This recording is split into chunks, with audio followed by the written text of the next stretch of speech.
Good morning. You are watching our special dedicated channel for the UN Climate Change Summit COP26. We are here live in the conference center. You can see there the planet Earth hanging behind me. We're going to be bringing you all of the ins and outs of the summits of today. We'll be hearing from climate change activists and climate experts throughout the course of the day. You are watching Sky News Climate Live at COP26.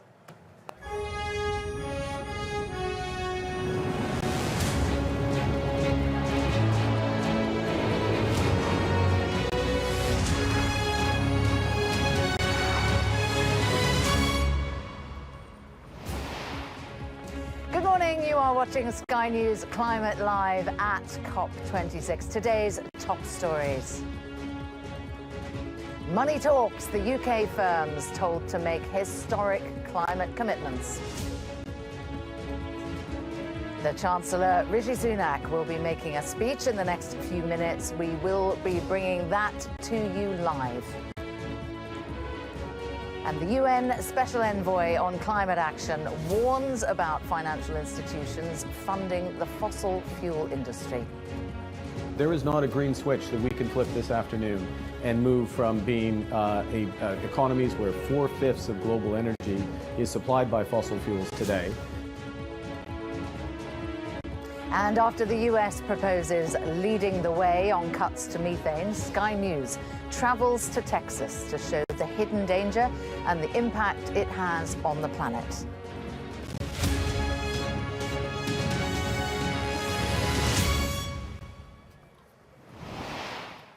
A very good morning to you. Over the next 2 weeks, Sky News Climate Live will be here in Glasgow, bringing you all of the latest news and developments from the COP26 UN Climate Summit. So far, some big commitments on methane and deforestation, but do they cut through, and will it make a difference in the fight against climate change? We'll have special guests and analysis for you throughout the day to discuss what we've been hearing so far. But right now, it is Finance Day, day 3, and after the world's richest countries have already fallen short on their $1 billion a year pledge, there is a lot of focus on the money and the role of big business. Well, in a moment, Rishi Sunak, the Chancellor of the Exchequer, will be speaking here in Glasgow. Well, with me this morning, though, and throughout the morning, is Bernice Lee, Chair of Chatham House Sustainability. Bernice, good to see you this morning. What do you think we'll be hearing from the Chancellor when he gets on his feet in a few moments' time? Well, I mean, I understand that we'll be hearing from him about how to make the UK a net zero finance centre, and that is a very exciting news indeed. We have heard a lot the last couple of days about how finance needs to do more. We have heard what countries need, so this is one way to translate what finance can help deliver some of the things that we need to do to deliver the net zero. And it's being trailed, isn't it, that he's going to expect all companies to publish their plans on how they're going to get to net zero by 2023. That doesn't give them long. That's right, and my understanding is that it will be a mandatory requirement for companies to be reporting on their net zero transition plans, and that is definitely a welcoming move. Some companies, though, some of the big ones, some of the big FTSE 100 companies have been doing this already. How many of them do you think, I mean, is that a small proportion? Do most of them really need to get ahead of the curve here? Well, I think that right now what we have been hearing quite a lot throughout the summit is the need to speed up action. So those who have got started, excellent, but what we need to make sure that everyone is moving fast and also to a good standard. So it's really good to hear that the regulators are getting involved in making sure that these plans are actually up to scratch.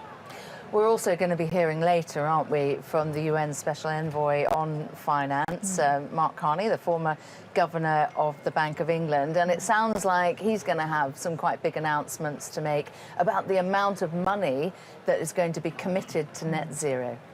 That's right, and I think that we will be hearing about a lot of financial institutions' commitment to net zero and the amount of money that is moving. So what we're hearing now is that capital has moved or is moving, if not, they haven't quite started yet. So the next step is really thinking about how do we make sure that the money deployed, both public and private, is to the right place at the right time in such a way that really drive the net zero transition and the adaptation needs that we are and have been hearing a lot about. It's the theme that's been coming through for the first 2 days, never mind today, that the key to all of this is going to be finding some way of allying public and private money. That's right. I think that we have been focusing a lot on the 100 billion that you mentioned, which is of course very important.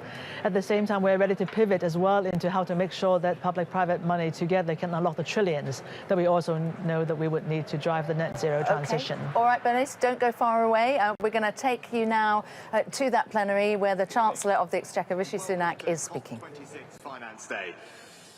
It's easy to feel daunted by the scale of the challenge that we face. By sea levels rising, droughts and wildfires spreading, people forced out of their homes. But I look around this hall and I feel optimism. Why? Because this is the first COP to bring together so many of the world's finance ministers, businesses and investors with such a clear common purpose: to deliver the promise made in Paris 6 years ago to direct the world's wealth to protect our planet. The good news is that the will is there. At least 80% of the global economy has committed to net zero or carbon neutrality targets. Our challenge now is to deploy the investment we need to deliver those targets around the world. To do so, we are accelerating 3 actions today. First, we need increased public investment. And I want to speak directly to the developing countries of the world. We know that you've been devastated by the double tragedies of coronavirus and climate change. That's why the G20 is stepping up to provide debt treatments more swiftly. It's why the IMF are providing a new $650 billion allocation of special drawing rights, and Kristalina will say more on this later. And it's why we're going to meet the target to provide $100 billion of climate finance to developing countries. And while we know we are not yet meeting it soon enough, we will work closely with developing countries to do more and to reach the target sooner. Over the next 5 years, we will deliver a total of $500 billion of investment to the countries that need it most. And we can do more today. I can announce that the United Kingdom will commit £100 million to the Task Force on Access to Climate Finance, making it quicker and easier for developing countries to access the finance they need. And we're supporting a new capital markets mechanism, which will issue billions of new green bonds here in the UK to fund renewable energy in developing countries. 2 tangible, practical examples of how we're delivering our promise of $100 billion. But public investment alone isn't enough. Our second action is to mobilise private finance. Let me pay an enormous tribute to Mark Carney for his leadership that is delivering results. The Glasgow Financial Alliance for Net Zero has now brought together financial organisations with assets worth over $130 trillion of capital to be deployed. This is a historic wall of capital for the net zero transition around the world. What matters now is action, to invest that capital in our low-carbon future. To do that, investors need to have as much clarity and confidence in the climate impact of their investments as they do in the traditional financial metrics of profit and loss. So our third action is to rewire the entire global financial system for net zero. Better and more consistent climate data, sovereign green bonds, mandatory sustainability disclosures, proper climate risk surveillance, stronger global reporting standards.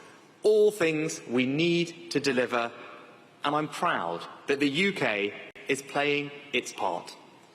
We've already made it mandatory for businesses to disclose climate-related financial information, with 35 other countries signing up to do the same. Today, I'm announcing that the UK will go further and become the first ever net zero aligned financial centre. This means we are going to move towards making it mandatory for firms to publish a clear, deliverable plan setting out how they will decarbonise and transition to net zero, with an independent task force to define what's required. So, a renewed pledge to $100 billion a year of public funding, over $130 trillion of private capital waiting to be deployed, and a greener financial system underway. 6 years ago, Paris set the ambition.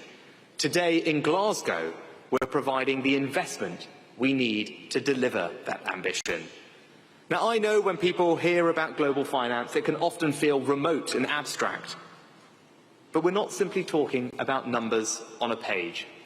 We're talking about making a tangible difference to people's lives, about cheap, reliable and clean electricity to power schools and hospitals in rural Africa, about better coastal defences in the Philippines and the Pacific Islands to protect people from storm surges, about everyone, everywhere, having fresher water to drink, cleaner air to breathe, better insulated homes in which to live. That's the vision we're asking you to commit to.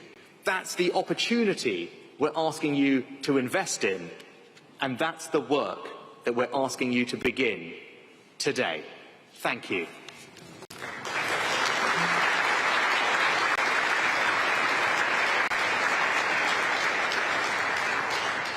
Well, thank you very much indeed, Chancellor. I'd now like to call on the COP President to say a few words from his perspective.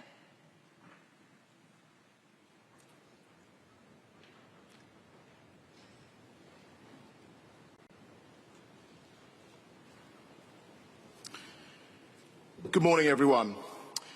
When I started my career in finance in the 1990s in the city, there was a guy called Swampy. Some of you may recall him. He spent his time occupying trees and tunnels, and he was the main face of climate action in the United Kingdom. But today, the Swampies of the world are all around us. In boardrooms, in government departments, in multilateral development banks, and trading floors, all around the world. You, my friends, are the new Swampies, so be proud. And that means, of course, that finance is increasingly flowing to climate action. Delivering the Paris Agreement requires nothing short of aligning all financial flows with clean and resilient development. And indeed, we know that the devastation caused by the pandemic makes this all the more urgent. So finance has been a central priority for me as COP President. We need developed countries to deliver on public finance and to unleash the trillions required in private investment. And we have made progress. Today, there is more public and private finance for climate action than ever before. The $100 billion delivery plan I asked State Secretary Flashbart and Minister Wilkinson to lead shows with some confidence that the $100 billion will be met by 2023 at the latest. Now, I recognise that this does not deliver on the promise to mobilise $100 billion a year by 2020. And yet, the underpinning analysis provides confidence that $500 billion will be mobilised between 2021 and 2025. But my friends, that is not enough, and I have continued to push developed countries and MDBs to go further and faster.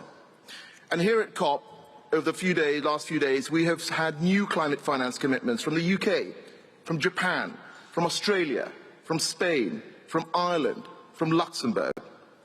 And we will not rest there. I believe we are on the cusp of a new era, where rich countries put more money on the table to support developing countries, where development banks and bilateral financiers go beyond building the new economy in parallel with the old and instead finance the displacement of coal. one where the private sector brings an entirely new sense of scale. I will continue to prioritise finance during this COP, including urging more finance for adaptation, more finance to be delivered via grants, and easier access to money. And ministers in climate vulnerable countries have told me that these are their priorities. Of course, I welcome the announcements on adaptation finance that we've heard at COP26, and I call on all countries to find new solutions to scale up adaptation finance. For example, the UK guarantee to the African Development Bank should unlock $2 billion of new financing with up to $1 billion for adaptation. And more can be done through the negotiations. I'm really proud, as the Chancellor, my friend, has just announced, the UK is providing £100 million to improve access to finance. And the UK has worked with Fiji and others to establish the task force on access to finance. On fiscal space, I'm pleased the G20 supports SDR channeling and the global ambition to provide $100 billion.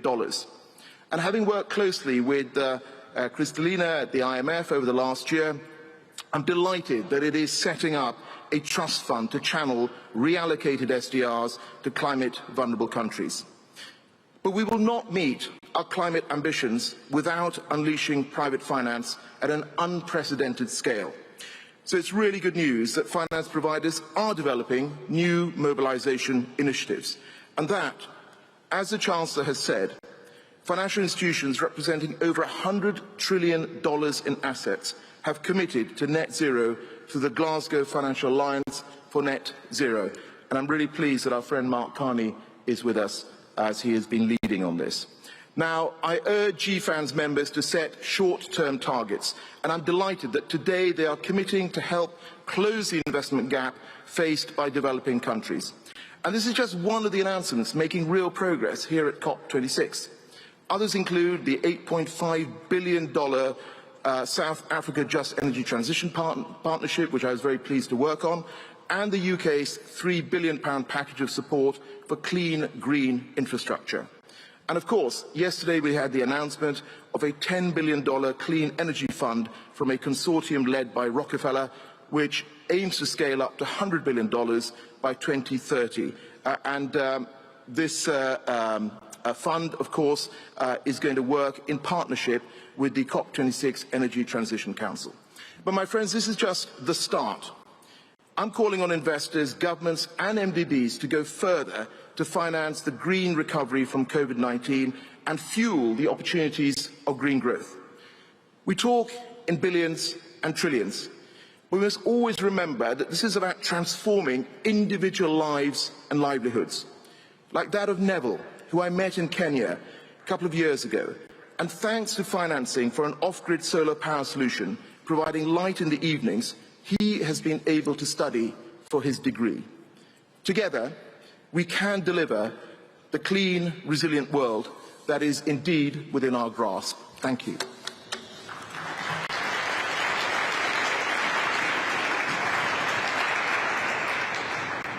Thank you very much indeed, Minister Sharma. I'd now like to call on US Treasury Secretary Janet Yellen to say a few words from the American perspective.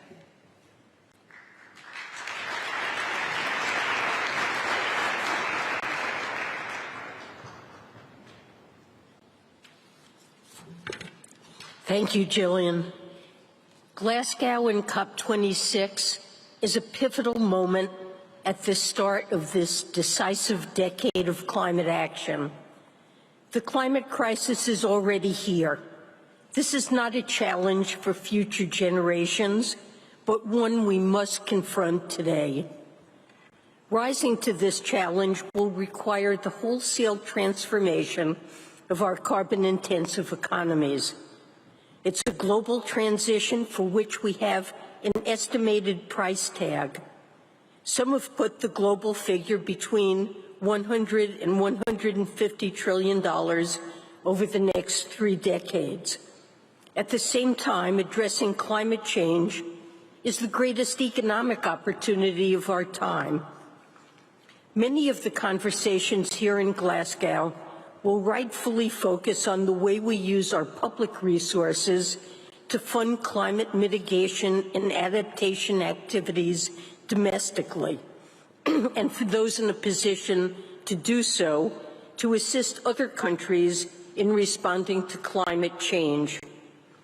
I agree we must all do more, and the United States is stepping up.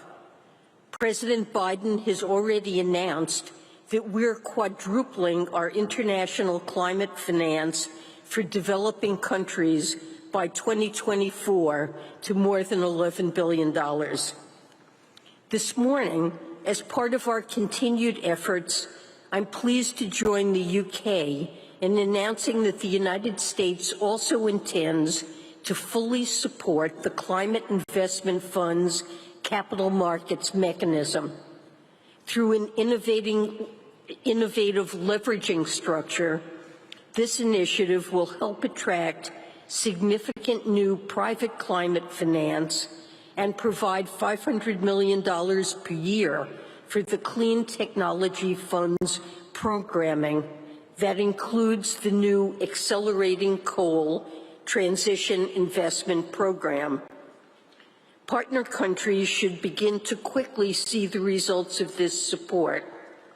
Just yesterday, President Biden announced an important partnership that the United States, UK, German, French, and EU partners have developed with our South African counterparts to help South Africa design an expedited, just transition to a clean and low-carbon future that supports affected communities. And later this afternoon, I'll be speaking specifically on what we're doing to mobilize climate finance to emerging and developing economies, including our engagement with the multilateral development banks and institutions, and I hope you'll join me to hear more. These programs are exciting, but as big as the public sector effort is across all our countries, the $100 trillion+ price tag to address climate change globally is far bigger. The gap between what governments have and what the world needs is large, and the private sector needs to play a bigger role. The old notions of why the private sector should decarbonize, because planet must be put before profit, are no longer universally true. Many renewables are now cheaper than carbon-based fuel alternatives and have lower long-term operating costs. Other green technologies have cost curves that continue to plunge. In many cases, it is simply cost-effective to go green. The private sector is ready to supply the financing to set us on a course to avoid the worst effects of climate change. CEOs representing trillions in assets are here to show their commitment. Financial institutions with collective assets under management of nearly $100 trillion have come together under the Glasgow Financial Alliance for Net Zero, or GFANZ. If these ambitions are realized, those portfolios will be carbon neutral by 2050 and significantly reduce emissions by 2030. Questions remain, however. Will enough investment opportunities materialize to absorb all this capital? How quickly can this reorientation occur? And how can institutions transparently report on their commitments so we can hold each other to account on transition plans? There are a number of actions government can take to make sure the answers to these questions keep us on a path to net zero. First, we have an essential responsibility to ensure the resiliency of the financial system to climate-related risks. That's why in May, President Biden issued an executive order on climate-related financial risks. And in response to that order, the Financial Stability Oversight Council, which I chair, produced a report last month on these risks and U.S. regulators' role in addressing them. This includes actions to enhance climate-related data and disclosures, to improve the information available to investors, market participants, and regulators. The report's recommendations represent a significant and vital step toward making the U.S. financial system more resilient to the threat of climate change. We're working with our partners at the Financial Stability Board and elsewhere to support similar efforts on a global scale. Next, we need to enhance the transparency and climate resiliency of our infrastructure projects. Private sector investors frequently note the challenges of inadequate data to assess risk, insufficient risk-adjusted returns in the initial project phase, and a lack of bankable projects. That's why we strongly support efforts to operationalize the G20 principles for quality infrastructure investment. These efforts to identify risks must be complemented by measures to help identify opportunities to invest in the firms and technologies that will move us toward decarbonization. And so we've taken a number of actions domestically to clear the way for private capital to support our own transition to a green economy. This includes outlining a path forward to make vast swaths of public waters available for leasing to build 30 gigawatts of offshore wind power by 2030. That, I think, sends a strong signal of policy support to investors looking to deploy climate-aligned capital. As we meet here in Glasgow, a large infrastructure bill is moving through the United States Congress. It includes enough funding to dot the American landscape with almost 500,000 electric vehicle charging stations, which will accelerate the adoption of electric vehicles. President Biden has also proposed a number of tax credits that we expect will incentivize the build-out of high-voltage capacity power lines and renewable energy generation capacity. We anticipate that they will mobilize tens of billions of dollars in private capital right away. If all countries come to Glasgow prepared to do their part, COP26 can be a turning point that sets the world on the right course for this decisive decade. We still have a lot of work to do, but I'm committed to the task, and I know you are too. Thank you.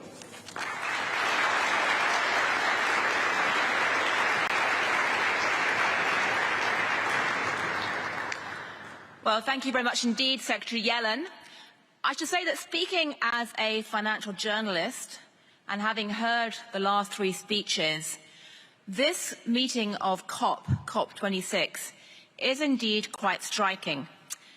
In the past, these events were dominated by heads of state and environmental ministers, and a paper like the FT tended to get its science team or environmental team to cover it. This year, however, the money men and money women are in town, both in terms of the finance ministers, the central bankers, the private sector financial representatives and investors. Or, to use a phrase cited by Minister Sharma, Swampy, that environmental activist, is no longer just hiding in the bushes or chaining himself or herself to bulldozers. He's dominating the conversation. He's shaping financial markets, and again, judging from the readership of the FT, he's increasingly on the minds of the world's investors, financiers, and business people. But that raises big questions. Does it matter that the developed world has seemingly failed to hit that $100 billion target. What role are the multilateral development banks like the World Bank and IMF going to play? Are they going to be creative in terms of how they develop blended finance? And what about that $130 trillion commitment from the GFANs? When I first heard that name, I thought it sounded like a Korean boy band. But it's actually, as we just heard, potentially a key component of the financing piece of fighting climate change. At least it is in the aspiration. Much the devil lies in the detail in terms of execution. So what is that going to do next? Well, I'm going to call to stage now 4 people who can tell us what they think is going to happen next. Minister Yatani from Kenya, Kenya's Finance Minister, President David Malpass from the World Bank, Mark Carney, the UN Special Envoy on Climate, and Kristalina Georgieva, who is the Managing Director of the IMF. So if you can come up to the stage, and we're going to hear from you each in turn what you make of what you just heard.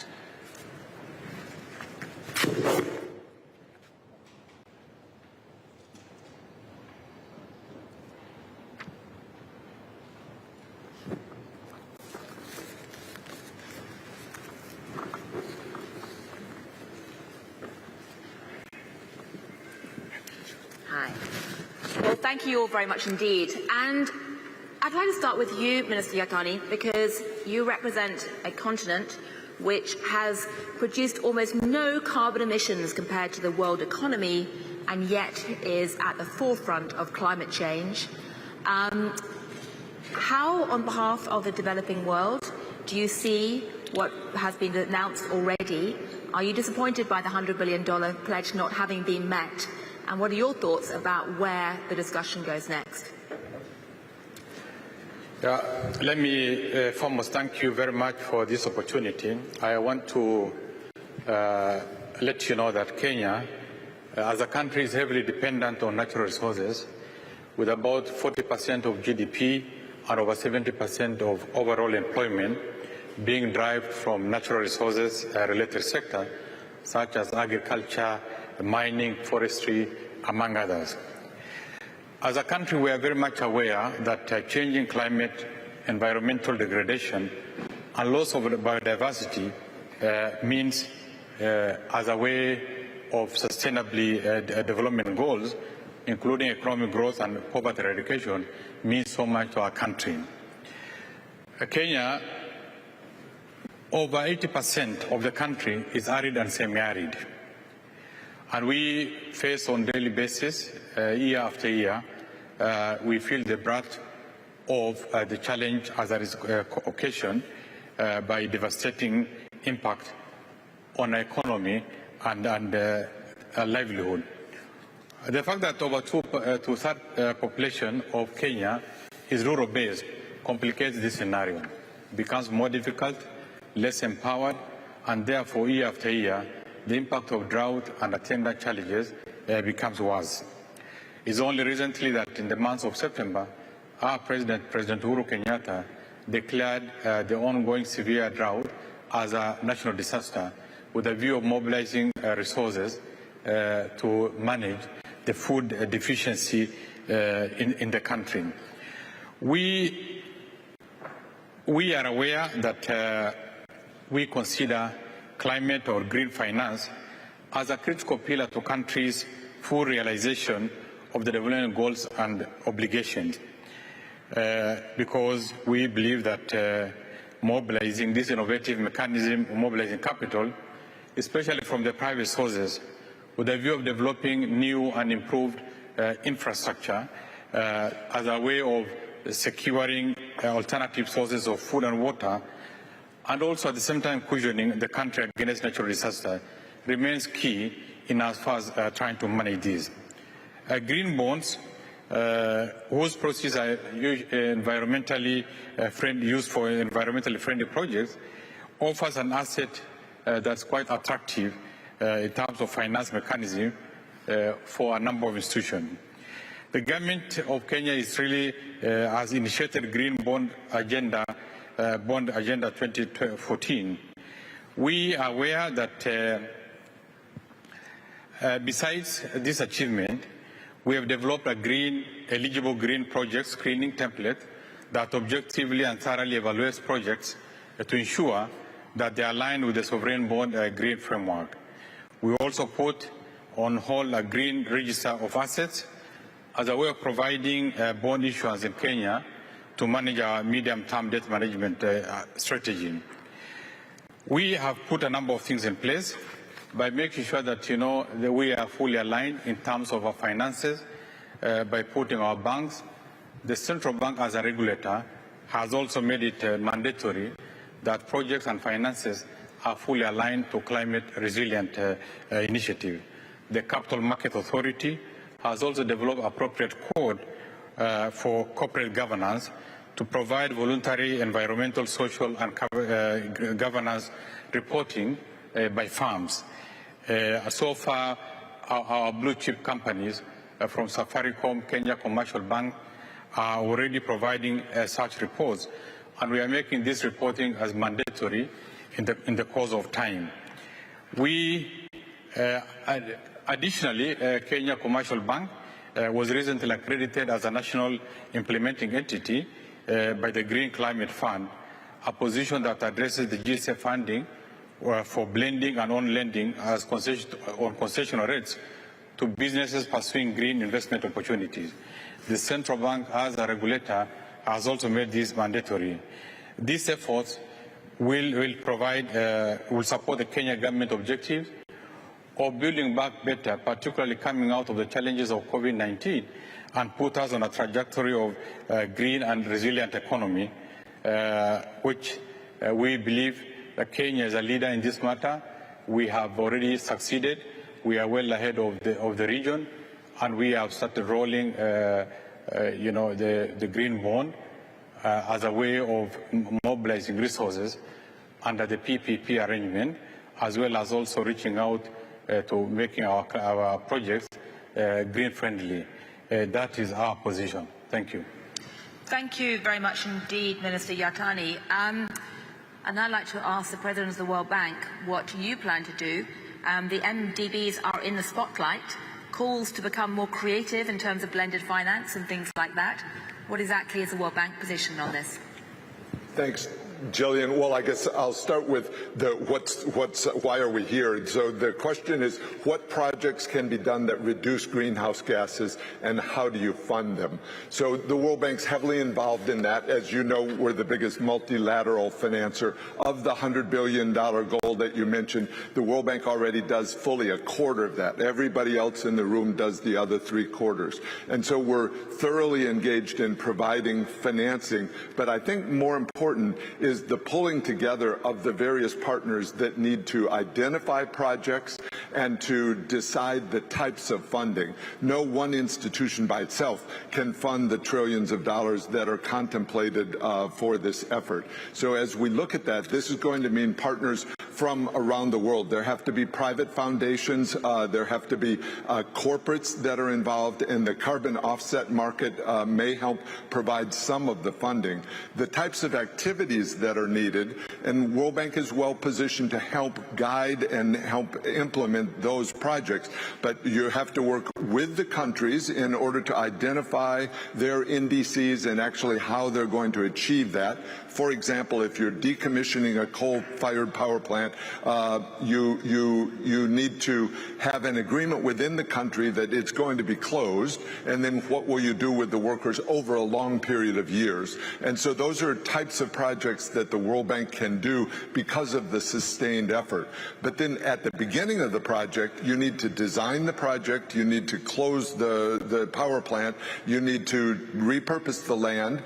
There needs to be some thought given to the coal mines themselves. How can they be closed in a way that don't emit methane, for example? And those are all big challenges up front. So as the World Bank engages with that, it's pulling together the various partners, designing and then giving some assurance to various investors that the project can be done. World Bank recently, or over these years, has been working with Poland to help them transition from coal, and that meant how do you get people to stop burning coal in their homes, and then what do you do with the lost market for coal? How do you take care of people that can't afford more expensive energy? That's particularly apparent right now with the energy shortages across Europe. So there has to be planning.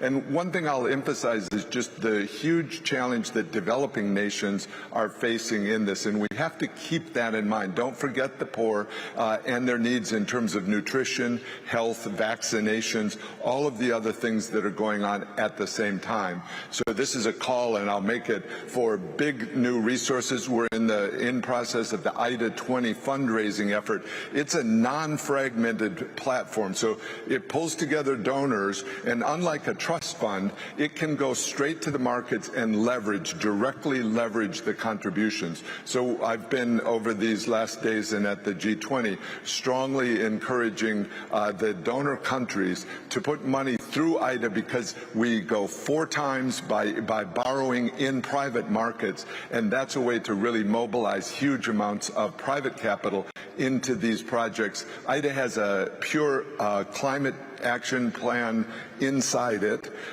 which is going to implement the projects, adaptation projects in the poor countries. So this is a vital part of the whole project. Right. Well, thank you. Thank you very much indeed, President Malpass. I guess what you're saying is that, in your view, the World Bank plays a role with the 3 C's: coordinating, convening, and a catalytic role, potentially, in terms of trying to get projects moving. But that catalytic role will only work if we actually have the money to tap into or float, sorry. And as I say, the World Bank is already by far the biggest financer. More than half of the international financial institution financing is already coming from the World Bank. So we're scaling up from there. But I was more making the point that it's going to take many times that amount of money from the private sector in order to get this task done. Right. Well, that is a great way to segue to Mark Carney and the G-fans. Not the Korean boy band name, which is what I think it sounds like, but in practical terms, the $130 trillion pot, which you appear to have essentially collected from the world's financial institutions, and which is hopefully going to be committed to achieving net zero. What does that mean in practice? Can you work with groups like the World Bank to actually have that catalytic effect? Yes, I mean, the short answer is yes, and we have to. But let me just say a couple words of context, and I'll get into quick detail, which is that, a number of us were at Paris, historic agreement, 2 degrees, stretched to 1.5 degrees. In finance, launch the TCFD as a concept, and then disappointment. Hopes dashed, countries go home, don't implement the policies. Net zero plans of companies were absolutely by exception, and in finance, candidly, these issues were viewed as issues of CSR, not a strategic imperative. And I was in the room 2 years ago in the General Assembly. I think you were there as well. Presidents, prime ministers, dignitaries, business leaders, and Greta Thunberg rightly blasted everyone. Words to the effect of, "You've stolen my dreams and my childhood," and right here, right now, is where we draw the line. Right here, right now is where finance draws the line, private finance draws the line. The $130 trillion the Chancellor announced is more than's needed for the net zero transition globally. And more explicitly, and we'll hear more detail from Shamara and her colleagues later in the day, a pool of that capital is being carved out for the transition in emerging and developing economies, and not at some distant point in the future, but for this decade. And to be clear, as David rightly says, we need to dramatically scale up these flows to emerging and developing world. That's why you're rightly challenging us. It needs to be an extra $1 trillion a year of financing for these economies. And in order to get it there, you need commitments that are bigger than 2050, closer than 2050, which is why the commitments as part of GFANZ are the fair share, the 50% reduction that the world needs by 2030, that include 5-year decarbonization plans and include annual reporting, and that's for all their assets. And therein creates a huge opportunity, and I'll come back to that. The second thing you need is a system that is resolutely focused on the transition to net zero. As the Chancellor said earlier, the system that needs to be rewired. So there are 24 very worthy essential plumbing reforms that we look to deliver, and we are delivering for COP26. I know you love the plumbing, but not everyone's interested in it, so I won't go through them. But the 25th is what the Chancellor just announced, which is mandatory net zero transition plans, and that's what we're going to help bring. But let's get to the heart of your question, which is how are we going to marry this capital with the resources of the official sector and with the plans and the ambitions of countries like Kenya, the leading countries. And I think we do need, and this is the view of the group in GFANZ, is that we do need to enhance the country platform approach, and there's a big element of that, which is coordination amongst the MDBs there and the World Bank at the center. But above and beyond that, we need blended finance facilities that don't mobilize fractions of private capital for the public dollar, but multiples, and multiples in double digits for the public money. There are facilities that are being developed that can do this. We need to scale them dramatically. Quite frankly, facilities that do not scale up to 100 billion a year in additional flows aren't relevant to the scale of the problem.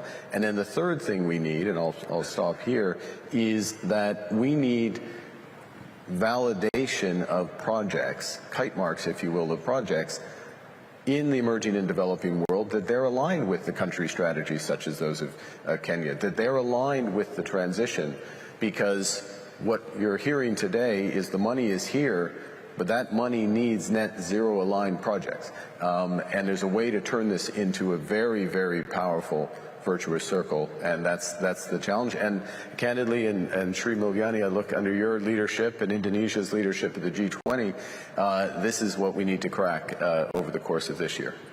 Well, thank you very much indeed. I used to joke that blended finance was a bit like the spinach of the financial world, in the sense that it was something that everyone vaguely knew was good for you, but was so darn boring that no one actually ever wanted to talk about it, far less put it on the front page of the Financial Times. But now, of course, it is moving into centre stage because the plumbing matters enormously. I'd like to ask you, Managing Director, how the IMF is going to get involved in these financial flows, be that as a convener, coordinator, or a catalytic player. Well, the IMF is already involved. Why? Because climate risks present a significant danger to macroeconomic and financial stability, and with the same token, climate action offers opportunities for green growth and green jobs. What we concentrate on is to support our membership in 3 areas. The first one is to have comprehensive mitigation and adaptation strategies that are integrated in their economic plans. Why is this important? Because those plans have to be ambitious, but also they have to be cost-effective, and this is where our engagement with the membership comes. At the heart of it, we place creating strong incentives for advancing mitigation faster. And we believe that placing a carbon price in these mitigation strategies plays an enormously important role. I look at Sri Mulyani, they just moved in the direction of having a carbon by carbon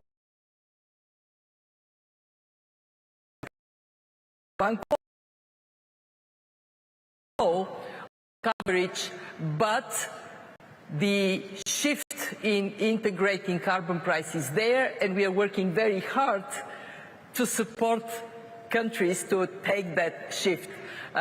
One of my best moments during the annual meetings this year in Washington was Uruguay telling me that they introduced $120 a ton carbon tax.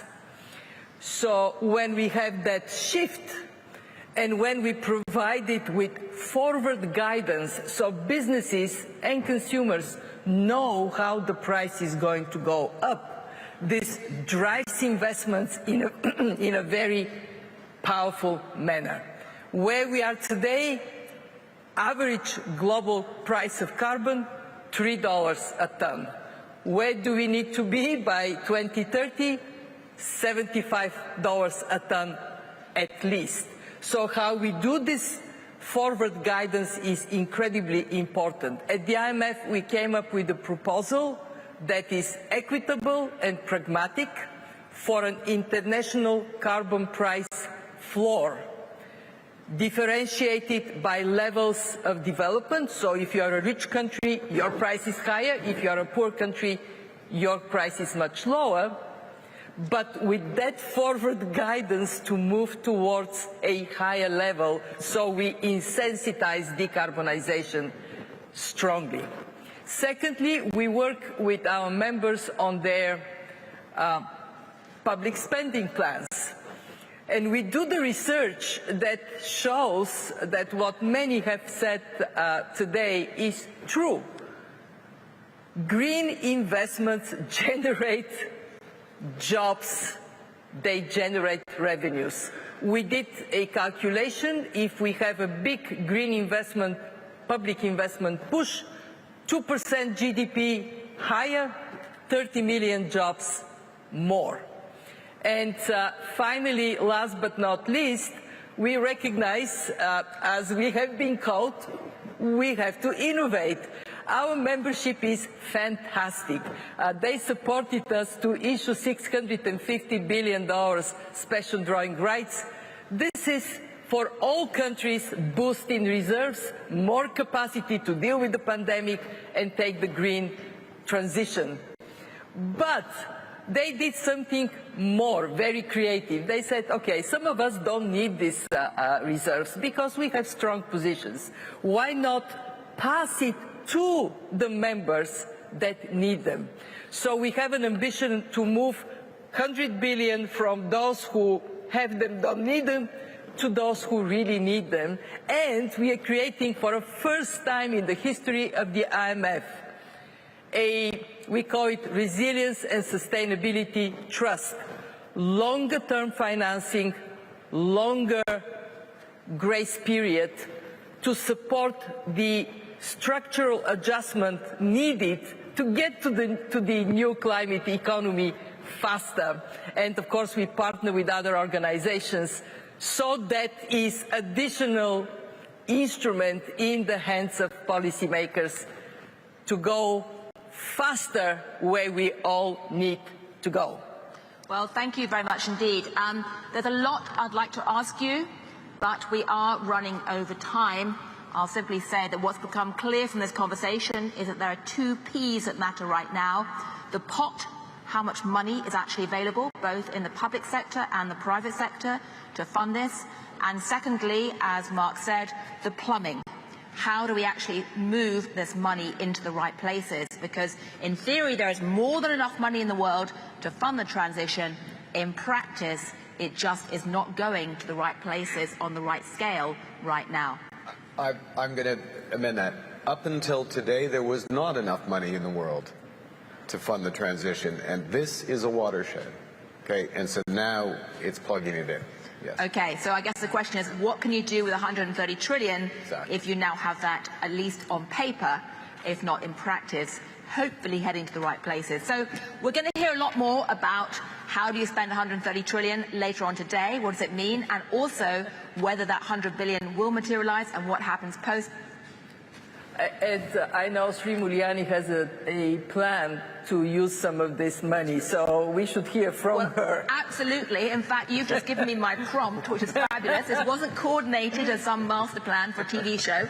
But anyway, I would now like to invite up on the stage Minister Sri Mulyani Indrawati from Indonesia to tell us exactly how you envisage this playing out in the coming years both from your position as Finance Minister of a very important emerging market country that has already been involved in a lot of very interesting experiments, but also given your central role within the MDB world and the broader financial ecosystem. So while the panelists go down to their seats, Minister Shumalani, please come up to the stage. I think you're heading towards that lectern over there. So thank you.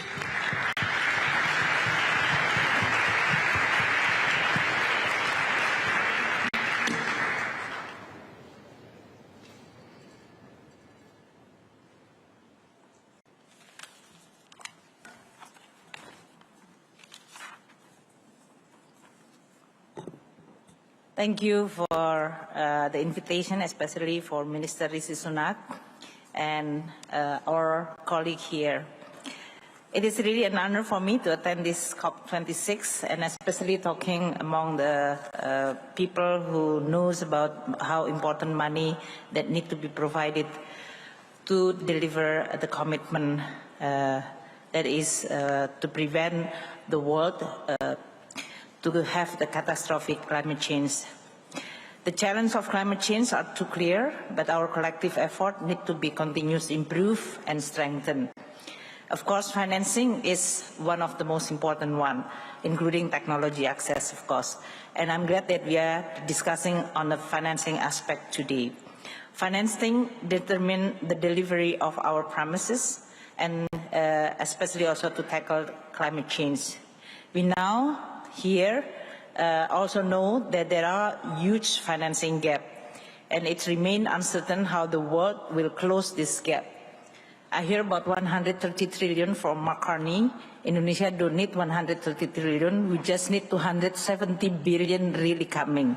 So without that, I think it's not going to be able to even deliver our Paris Agreement, not to mention about, of course, the net zero.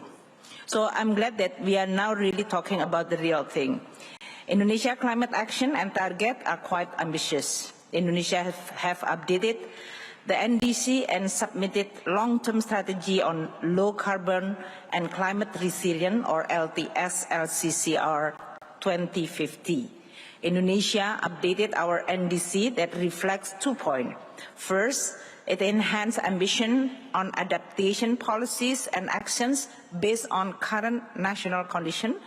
And second, it inserted the issue of ocean as a new elaborated element within the adaptation.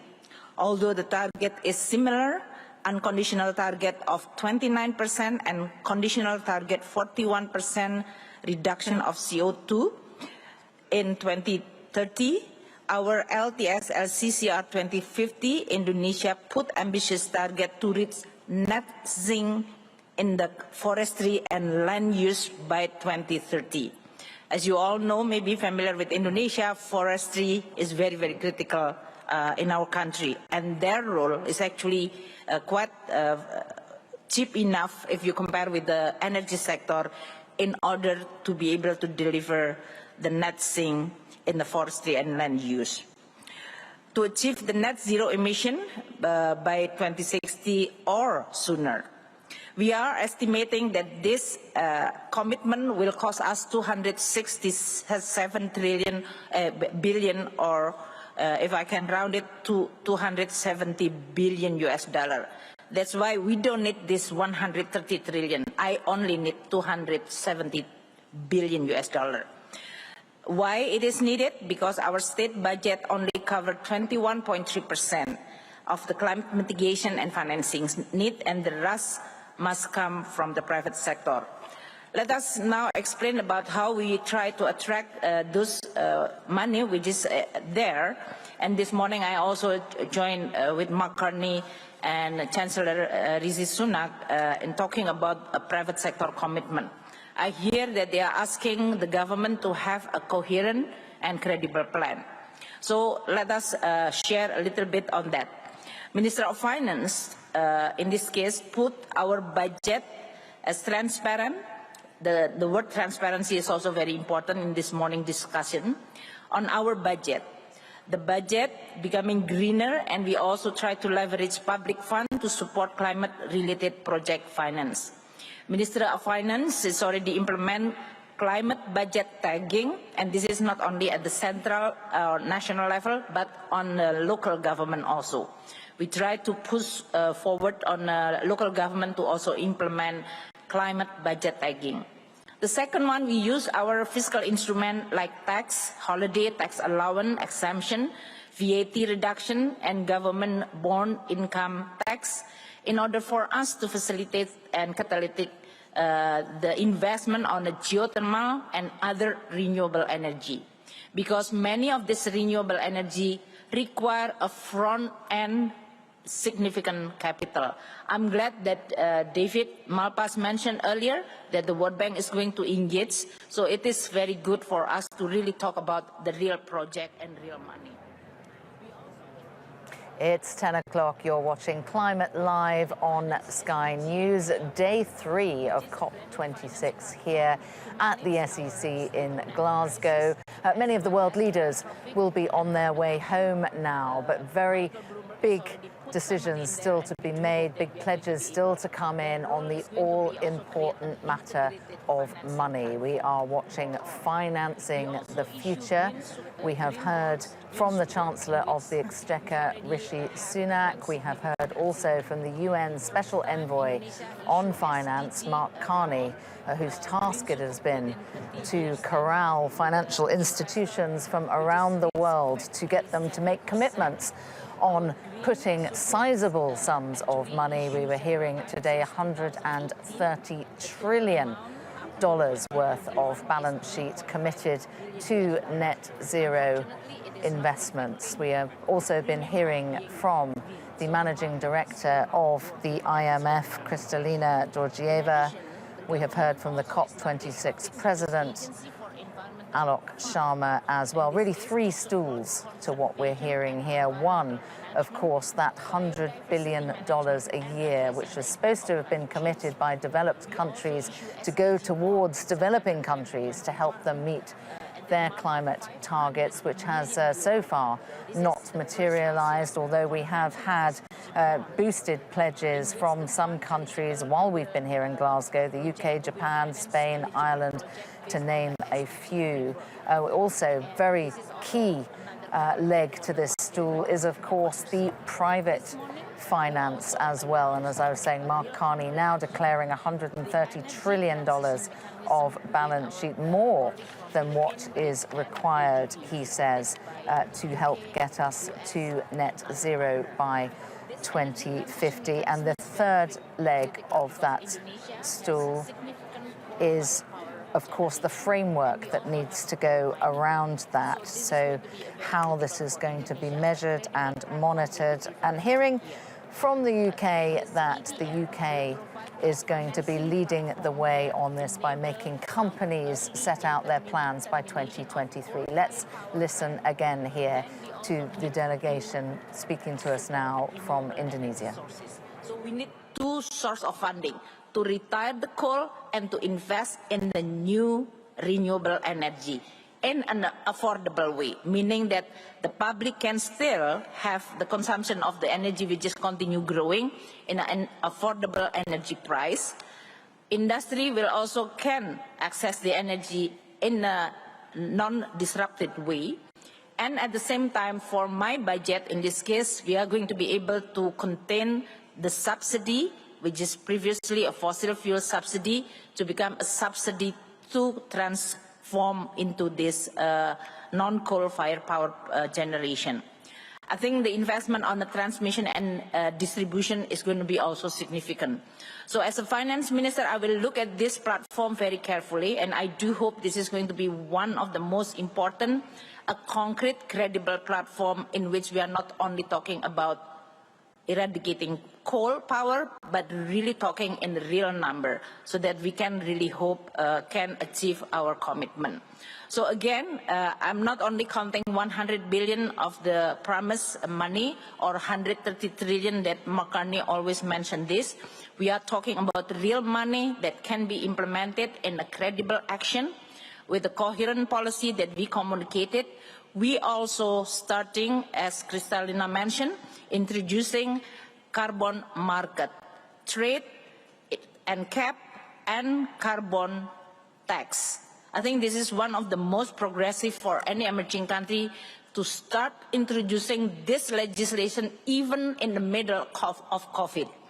So we are very fortunate to have a support politically, and we do hope that this carbon market, carbon trading, carbon tax, and the price that Kristalina mentioned is going to be credible enough that will facilitate this transition to the net zero emission for Indonesia. In closing, we are definitely very committed for Indonesia's side to be a participant in this climate change action. President has already mentioned, President Jokowi in many occasions. So my job as a finance minister to make sure that this ambition will be delivered. And this can only be done if we are all together to deliver our promise in a credible way. Thank you so much.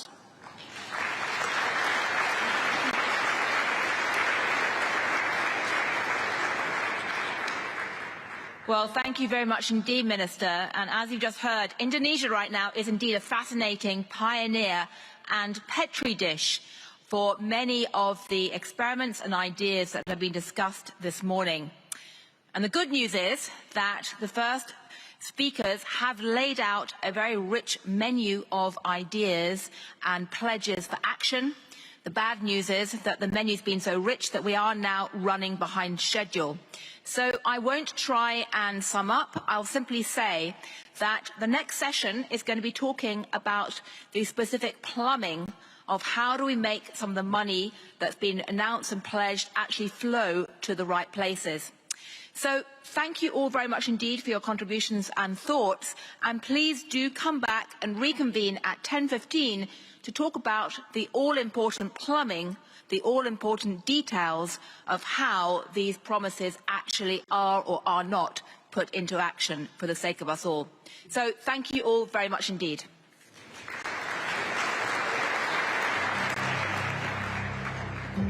Don't forget about these.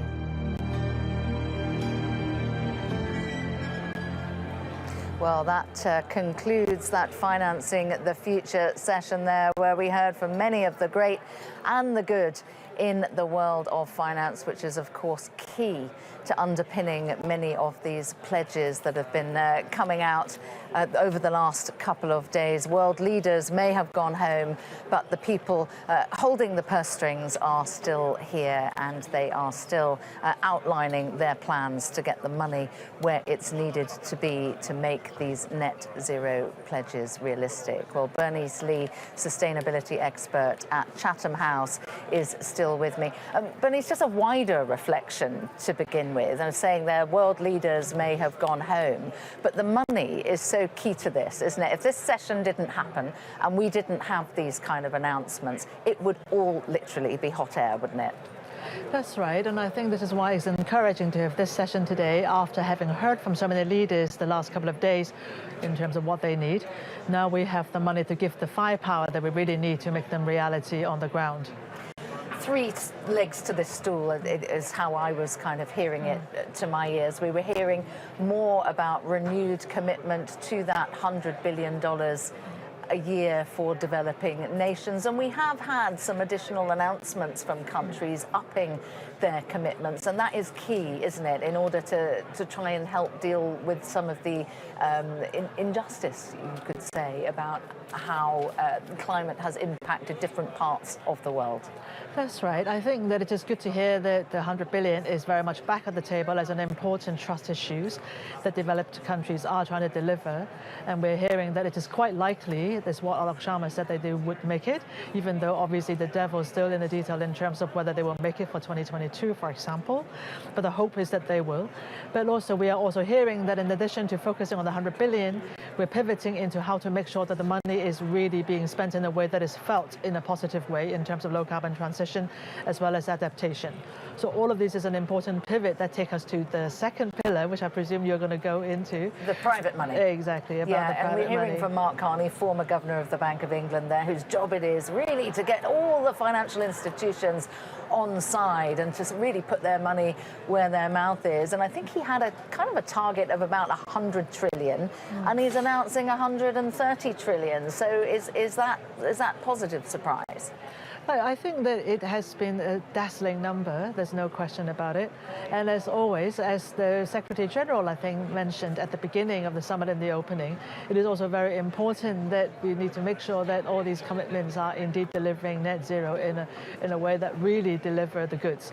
So which is why the expert group that the Secretary General announced at the beginning of the summit, it would be important to define the standards around it to make sure that this 130 trillion would really do the job that it says that it would do on the tin. Criticism, though, that while these assets have been committed and banks have signed up, that there is still no hard and fast rule to prevent many of these institutions from investing in fossil fuels. That's right, and I think this is one, indeed, is going to be one of the boundary that we will have to figure out in terms of the extent to which the different parts of the financial systems, because this comprises the banking alliance, the net zero asset managers, asset owners, etc. They will all be taking different kinds of commitments, and obviously at the moment it is not necessarily driven by the highest commitment yet. So I think the idea of when do they factor in fossil fuel phase-out will indeed be one of the litmus tests down the line in terms of how serious they are all going to be. Yeah, it's going to be really interesting, isn't it? And really a key important thing that needs to come out of Glasgow, out of COP26, is the rule book, isn't it? I mean, it's all very well people saying, I'm going to do this and I'm going to do that, and you're comparing apples and oranges, but really who's going to monitor what all of these promises actually mean? That's right. I mean, the rulebook is at the moment as much about what happens between countries, as we saw with some of the confusion about the announcements of the net zero with different baseline in years. But at the same time, this is also the same, obviously, for companies. And the Banking Alliance is an opportunity for us to also look at how to make sure the transparency, all the rules that we know that we need to apply to the public sector is also applied to the private sector and between the public and the private sector as well. And what did you make of what we heard from the Chancellor Rishi Sunak talking about mandating companies to publish their plans for net zero by 2023? There's not long to go, and I know that a lot of the bigger companies have already been doing this or been making strides or plans to do it, but there are a lot of small companies that may struggle. Well, I mean, I think that we know that in different parts of the financial system, they will have requirements that actually are very much driven by mandatory reporting. So in some sense, this is all part of the course that as we mainstream, obviously, climate-related transition, the regulators will get involved. So it is a very welcoming move indeed. And I also think that, as we heard today from the Chancellor, it is actually the step towards really making sure that regulators and mandatory requirements will become part of the financial architecture that we know we need for a net zero world or even a zero emissions world. So this rewriting of the financial architecture would be a key part of how we deliver the goods that were promised in Paris and now hopefully in Glasgow as well. And one other thing that came out from a few of the people that we were hearing from there, from the head of the IMF, was about the importance of carbon markets. Now, it sounds good, doesn't it? You put a price on carbon and you have to pay for it, and in that way you can kind of try and eliminate it from the economy, but it's quite controversial and it's not there yet, is it? It is controversial. It is important to remember that, in fact, a lot of the negotiations are about putting integrity into the market. Obviously, trade will continue. At the same time, it is important that, therefore, the negotiations would complete so that they will have a set of expectations and rules around it so that they could make, so that people can trade with confidence indeed that what is being bought and sold is indeed to the highest quality possible. And in fact, this is very much a pivot as well, as we're hearing now. In addition to the amount of money we're hearing that is being committed, more and more focus will be on the quality of it. And I think what the Chancellor announced today is the beginning of the quality debate as well. Whether or not, if you are reporting to the financial regulator, you will have to make sure that it is definitely to the quality that you said that it is. Well, we're going to hear more detail very shortly. I'm not sure it's quite underway yet, but we're going to be hearing more detail from Mark Carney about exactly what that 130 trillion assets under management committed towards net zero is going to look like. We can see that they're all assembling there, waiting to hear about it, but we will be taking you to that as soon as it gets underway. But while you're here, Bernice, I know one of the other aspects that you look at as part of with your Chatham House hat on is you look at China and China's record in all of this. And yesterday, President Joe Biden was really, really critical, wasn't he? Saying why didn't the Chinese premier show up? Yeah, I mean, I don't know why the Chinese premier didn't show up, but I suspect that given the kind of exchanges that we've been hearing on social media and elsewhere between China and the US, quite a sort of common Chinese response would be, well, that may be true that the president didn't show up, but most of the announcement that the Chinese president has been making on climate change over the past year and a half had been remote in large conferences on video often. And secondly, the US didn't show up for 4 years, really. Yeah, so in I mean, that's interesting, isn't it? I mean, President Biden did have to apologize for the fact that they hadn't been at the table and that President Trump had effectively pulled them out of Paris. So you can kind of see that there's a lot of tension, isn't there, between the two sides. But just because the president isn't here, it doesn't mean that then China's not at the table, does it necessarily? Definitely not. The negotiators are still here, Xie Zhenhua and a couple of others. But I think most importantly, I think that the hope is that with information technology we have today, what is being said and the expectations are being met or not here are being transmitted as well to Beijing. So the hope is that they will react according to the standards and all the new norms being set here with the South African announcement, with the Indian announcement, etc. I think the bar is certainly being ratcheting up, hopefully faster as well in the coming days. The Chinese economy is still quite coal dependent. I mean, just give us a potted summary on China's progress towards its environmental commitments. I mean, you know, like many places in the world, with the growth of the middle class, China has been more mindful of the importance of cleaner air, cleaner water, etc. And they have had a couple of 5-year plans now where every single time they talk about reducing the energy intensity, the carbon intensity of the GDP. They try to reduce the share of coal within the whole energy system, and it's been steadily decreasing. And of course, what we need to see is a much accelerated speed of decrease as a share. We're talking about something like, I think, 2/3 really of is still powered, powered by, almost 2/3 still powered by coal. And so, of course, the transition is painful, but nonetheless, it is steadily moving. They also have invested a huge amount, as you probably know, in renewable energy electric vehicles, to the extent that I think half the renewables in the world being deployed are actually in China. Half the electric vehicles in the world that have ever been produced are found in China. Many solar panels as well made. Indeed, solar panels, wind, the 1,200 gigawatts more by the 2030. So, I mean, I think that these are the many different things that they have committed to, in addition to the one that is most famous, which is the 2060 neutrality target and peaking before 2030. That's interesting, isn't it? Because they've got this 2060 broad target, but yet what really needs to happen with the world's biggest emitter is that we start to see progress towards that coming in sharply now. We can't backload all of that towards 2050, 2060, can we? It needs to really start dramatically now. That's right. I think that I think it has begun. The question is whether or not we can accelerate it so that it would deliver, for example, the 2025 peaking target. And when I say we, I mean the international community, where we now see the international cooperation being a big part of it, that we all have to move so that the peaking dates are all brought forward. And certainly in the case of China, the Chinese government would have to make sure that it is delivering before. Now, the announcement that was made for the NDC, the Nationally Determined Contributions, a couple of days ago, talked about peaking before 2030, and it didn't say how much before. Now, I mean, I am a hopeful person. I mean, I hope I am relatively optimistic. My hope is that they will indeed do it well before 2030, and hopefully the commitment to 2030 is a cushion that it gives itself before 2030.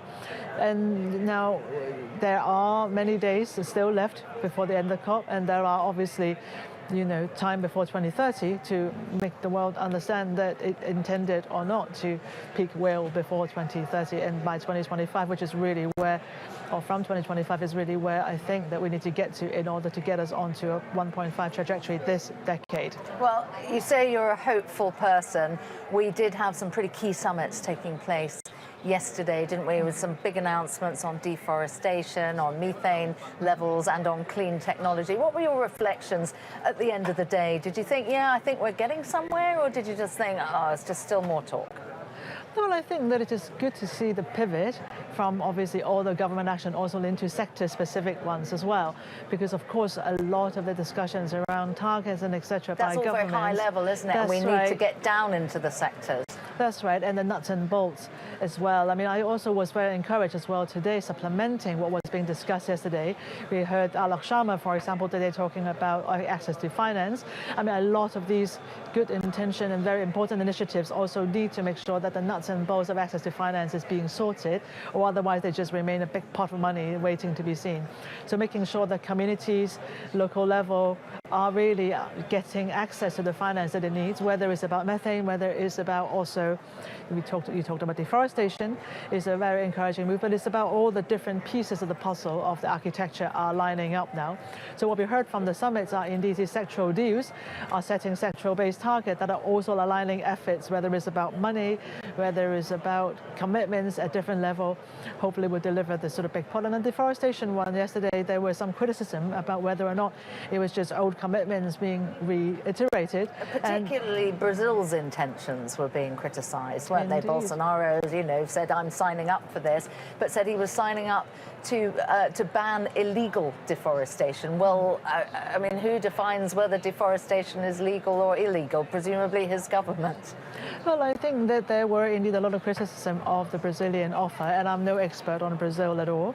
At the same time, I think that some of the confusion around the Brazilian net zero commitment, or Brazilian NDC, and India as well, you know, positive or negative, points to the importance of the nationally determined contribution from individual countries, points to the importance of the negotiation, where transparency, negotiations and the rule book, etc., is indeed going to help us clarify all the how do you know, it's a bit like if we've all filed tax returns with a different base year, different currencies, we can't really compare. I find tax returns complicated enough. The thought of that gives me a headache. But yeah, you're right. You need a sort of harmonisation of what everybody's saying, don't you? Because otherwise you're not sure whether it's good or bad if it's all apples and oranges. Coal. So one of the big things that needs to be done immediately is to reduce the world's dependency on coal. And there was an announcement that didn't seem to get all that much attention about South Africa. Oh, I thought that was one of the most exciting announcements, in fact. And in fact, it also dovetails very nicely with what we just heard today as well, in terms of how do we make sure the money that is being committed are being spent and used where it is really needed. Now, what the South African energy transition, 8.5 billion, I think, money demonstrated is that if countries put their head together, and they could actually deliver something pretty useful and specific and targeted. Because obviously it is pretty clear that there are many developing economies that are still very dependent on coal, whether in terms of production or in terms of power generation. It is quite important that they get all the help that they could. And so the targeted support of this sort that is really designed to make sure the money goes to where it is needed, to make sure there will be just transition, and also investment in alternatives while making sure that the jobs that would be lost would be retrained, etc. So I think it's very exciting to see this kind of project that will be actually delivering exactly what we're supposed to do, which is a net zero transition that brings us also just transition and compensation for those that will be affected, but at the same time really investing also in the future, which is about the clean energy package that should come. And I should also sort of use this to sort of pivot back to when the Chinese president announced that it will stop overseas financing of coal a couple of weeks ago. He also mentioned that that would also mean that they will scale up investments in renewables as well, in cleaner energy. So I think that all of these are pointing in the direction that governments and also different types of agencies are racing to be providing the best kind of package that will be enabling transition to clean energy and zero transition. All right, Bernice, thank you very much. Really fascinating talking to you this morning. We're going to take you back to the plenary session there where Mark Carney, the UN Special Envoy on Finance, is due to be getting on his feet. He's on his feet. Let's have a listen. Lay out vision quickly, and then we'll move to the core of the plumbing. But I want to start just recognize a few years ago, basically the financial system held a mirror to the climate crisis. As I mentioned a moment ago, despite the breakthroughs in Paris, few countries had net zero commitments. Very few had adequate policies for their commitments. Business investment in decarbonization was limited. Business net zero plans were by exception, And most in the financial sector considered climate change a CSR issue, not a strategic imperative. In essence, too many thought that this was someone else's problem. And as a consequence, when some of our leading financial institutions around the world, think Allianz, Japan's GPIF, I know Hiro Mizuno is here, and even the Bank of England, calculated the implied temperature warming of the companies in their portfolios, they found that the world was on course for more than 3 degrees warming. So they held a mirror to our failures. And that's why our goal for COP26 was to build a financial system in which every decision takes climate change into account. And to that end, a year ago, or a little more than a year ago, we set out 24 major deliverables for COP26 to transform the information, the tools, and the markets at the heart of finance. And today, we're delivering them all. This means mandatory climate disclosure based on the TCFD so that financial institutions have the climate information they need to manage risks and to seize opportunities. It means widespread climate stress testing that brings the future to the present, revealing catastrophic physical risks if we remain on our current path, as well as the scale of transition risks and stranded assets if the world succeeds in its mission. It means defining best practice science-based transition plans for companies and for the financial institutions themselves. It means robust assessments of the alignment with net zero of those financial portfolios, and it means developing frameworks to wind down those stranded assets transparently and responsibly. These seemingly arcane but essential changes to the plumbing of finance can move and are moving climate change from the fringes to the forefront and transforming the financial system in the process. And they're doing that because we know that only mainstream finance can fund the estimated $100 trillion of investment needed over the course of the next 3 decades for a clean energy future. Now, sometimes these numbers are so big it's hard to keep perspective, but that's 2 additional percentage points of global GDP every year, year in, year out, for 3 decades in every corner of the world.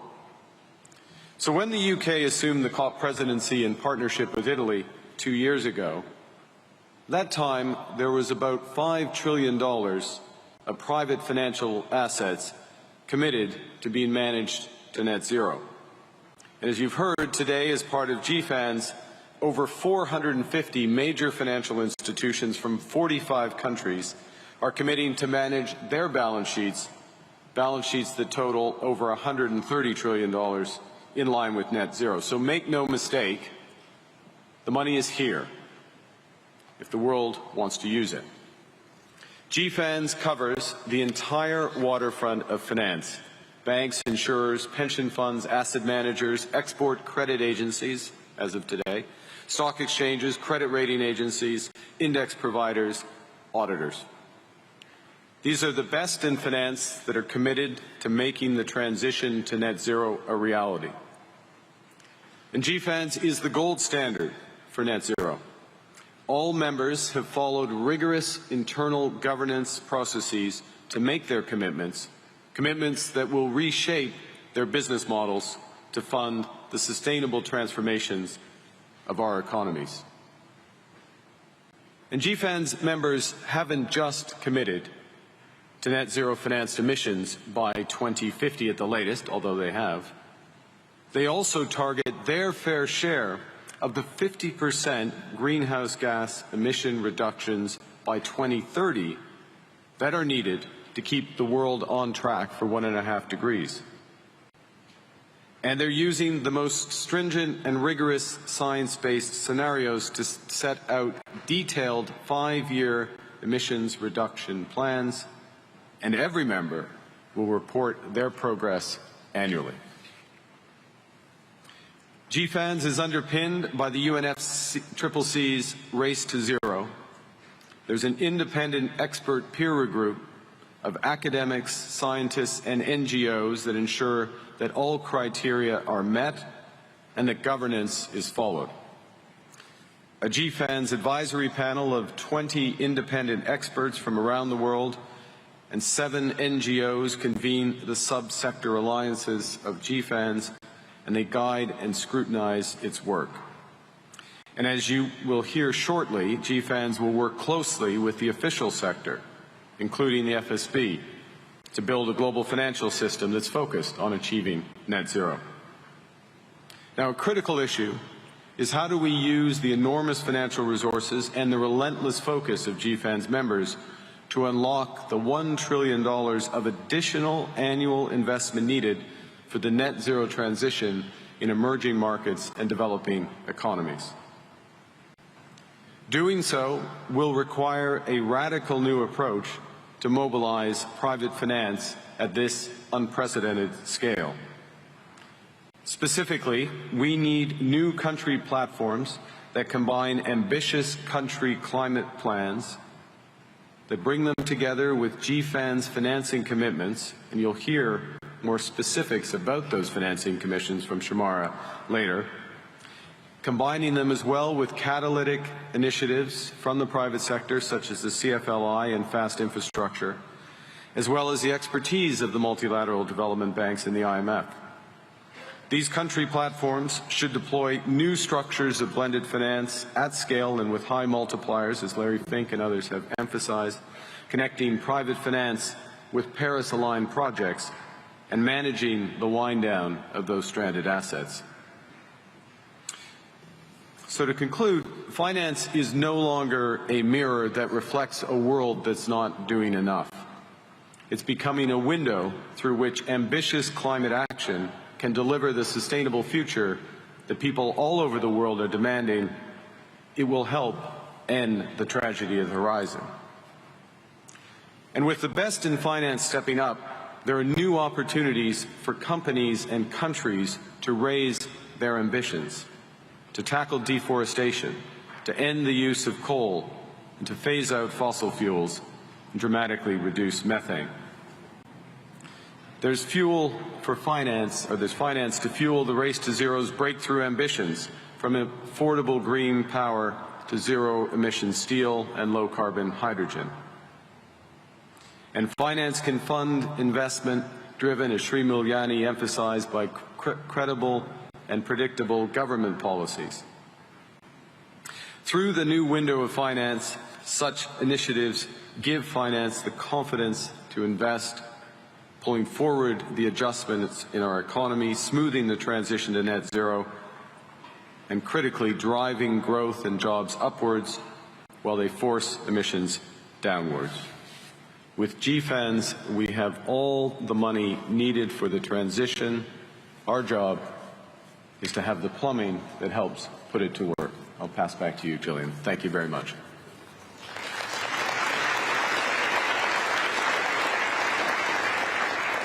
Well, thank you very much indeed. And as Mark just said, the plumbing is really in focus right now.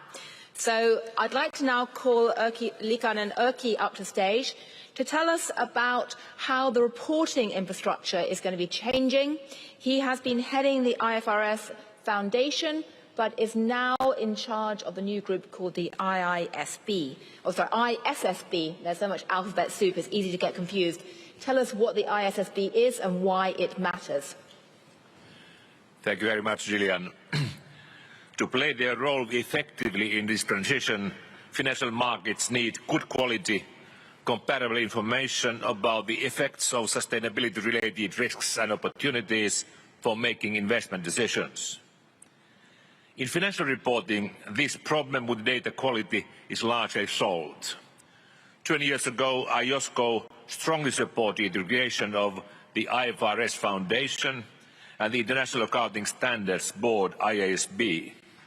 Now more than 140 countries require companies to report using IFRS accounting standards.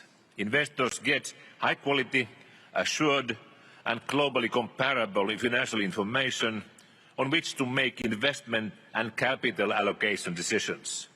Companies have to standardize their reporting to the markets. 2 years before, the Kyoto Protocol was signed in 1999. Back then, financial reporting and climate and sustainability disclosure did not meet. Today, they are two sides of the same coin. Capital markets have an essential role to play in reaching net zero, but that can only happen when sustainability information is produced with the same rigor, assurance of quality and the global comparability as financial information. In response to strong demand for global sustainability standards, we are able to make three announcements today. First, we are announcing the formation of the International Sustainability Standards Board, or ISSB. Its purpose is to develop, in the public interest, a comprehensive global baseline of sustainability disclosures for the financial markets, IFRS Sustainability Disclosure Standards. This is what the G20, IOSCO and many others have asked for. The new board will sit within the IFRS Foundation, alongside with ISB, and work closely with it. Second, we are today announcing a commitment to consolidate two investor-focused international sustainability standard setters into the ISSB. The Value Reporting Foundation, which is home to SASP standards and integrated reporting, and the Climate Disclosure Standards Board, CDSB, will become part of the IFRS family. And third, we are publishing two prototypes of the climate disclosure and general sustainability disclosure requirements. This is the outcome of the work by the Task Force for Climate-Related Disclosures, the VRF, the CDSP, the World Economic Forum and ISB, supported by IOSCO. The aim is to consolidate key aspects of this content into an enhanced, unified set of recommendations for considerations for the new board, by the new board. Of course, the new board will be independent to take its decision. All these actions together create the necessary institutional arrangements for a global sustainability disclosure standard setter for the financial markets.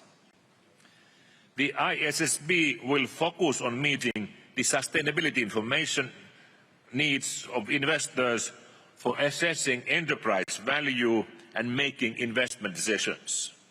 Its standards will help investors understand how companies are responding to ESG issues like climate to inform capital allocation decisions.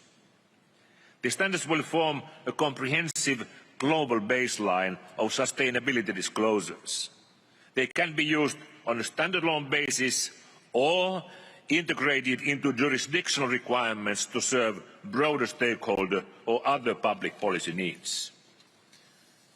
The global baseline approach provides investors with high-quality global comparability they need, while jurisdictions incorporating the global baseline can go further if they so wish. The ISSB will have a global footprint and presence through offices in the Americas, Asia and EMEA region. We'll introduce mechanism for formal engagements with the jurisdictions developing their own sustainability reporting requirements. The new board will also benefit from a range of expert advice, including guidance from IMF, the OECD, the World Bank, the United Nations and others. Engagement with developing and emerging economies will be an important priority. There's much work ahead of us and many challenges are on the way. However, I want to conclude here, we have now a path towards global sustainability disclosure standards for the financial markets. We will move diligently but with pace, and we will do so by working in close cooperation with you, with all important actors in the area. Thank you. Well, thank you very much indeed, Erkki.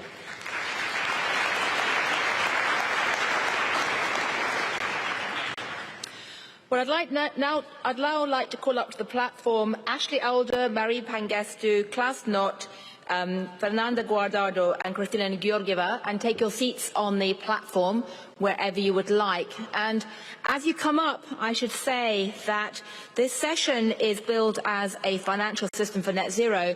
I think it could also be subtitled, Why It's Good to Be a Geek, or rather, why the geeks are potentially going to save the planet, because the plumbing questions matter enormously.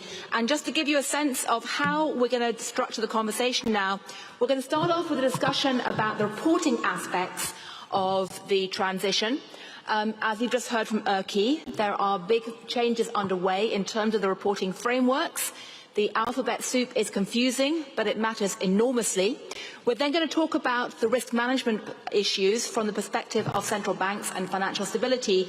And then I'm going to call up to the platform private sector participants to talk about what it means on the ground. But let's start with the question of reporting. And I'd like to start with Ashley Alder from the IOSCO to talk about how IOSCO is working with the IFRS, with the new ISSB, to actually create a framework which can actually work on the ground. Thank you. Well, IOSCO has been involved in the ISSB project from the outset, and that's because regulators have been extremely concerned that the flood of funding into sustainable investments rests on a corporate disclosure landscape that is mainly voluntary and is far, far too inconsistent. Now, ultimately, that undermines trust in the whole sustainable finance effort, leading to accusations of greenwashing and worries that the vast amount of private finance needed, as Mark has explained, to realise the transition to net zero just won't do the job. Now, the IFRS proposals mean that real economy companies can report on climate issues affecting them under a single global standard issued by a body that will include the leading international standard-setting organisations. And IOSCO is convinced that this convergence of standards and standard setters is absolutely crucial to enable markets to price climate risk accurately. And that in turn supports everything from carbon pricing to transition pathways. Now, your entirely fair question is how IOSCO can accelerate the actual adoption of the new standard. And of course, it's for each country to decide how to use the standard under its own legal framework. Global standards don't have automatic effect in domestic law and regulation, but IOSCO can act as a vital bridge between the IFRS Foundation, which is essentially a private sector organisation, and its member authorities who regulate corporate disclosure in their home jurisdictions. And that bridge rests on two main pillars. The first, independent oversight of the standard setting process by a public sector monitoring board chaired by IOSCO. And secondly, and very importantly, an in-depth technical assessment of the new standard by an IOSCO expert group. If the results of oversight and assessment are positive, then our board will endorse the standard, and that would be a strong signal to over 130 domestic regulators to build from the global baseline when setting their own climate and sustainability reporting frameworks. So I see IOSCO's endorsement as the catalyst for getting these standards implemented and integrated across capital markets and getting it done quickly. And as Erki mentioned, we're not reinventing the wheel here. This is similar to the partnership between the IFRS Foundation and IOSCO 20 years ago, which led to IFRS becoming the core accounting standards for 140 jurisdictions. And I'm confident that we're going to get the job done again this time around through the collective efforts of the IFRS Foundation, IOSCO, and of great importance, the independent standard setters who are merging with the new board. And just to complete the picture, jurisdictions will need climate disclosures that can be independently audited in a similar way to financial statements. So we're also moving forward to help strengthen the assurance framework. And finally, ultimately, this is a pathway, it's a pathway to mandatory reporting of climate risks and opportunities impacting corporate value wherever in the world a business operates. And that's absolutely critical because the whole sustainable finance edifice is built on its ability to access and interpret global real economy data on a reliable and consistent basis. And that's why IOSCO is so focused on realising the IFRS project as a first priority. Thank you. Well, thank you very much indeed. I'd now like to turn to Mary to give us a perspective from the World Bank. And this is actually very important that you're part of this conversation, because in the past, accounting standards have typically been drawn up in the developed world and then passed down. Right now, though, the question of how finance does or does not flow to the emerging markets is critical, and it's very important for any developed bank, any bank from the emerging markets that's looking to fund this. So the question of how this applies in emerging markets, not just the developed world, is very, very crucial. So, Mary, tell us your perspective from the World Bank and the degree to which you can or cannot embed these new frameworks in what the World Bank is doing. Thank you very much, Gillian. Just before I answer your question, just a little bit of adding to the context that was already excellently put forth in the first session today, that 2/3 of the greenhouse gas emissions do come from developing economies, and that is why, as President Malpass mentioned earlier, in our new climate change action plan, we are ramping up our climate finance and action to integrate climate with development, and to achieve that, we will need at urgency and scale transformative investment in the order of, it could be 1 trillion or more per annum, which will need large-scale mobilization of private capital. I think we all heard that it can't just come from public funding.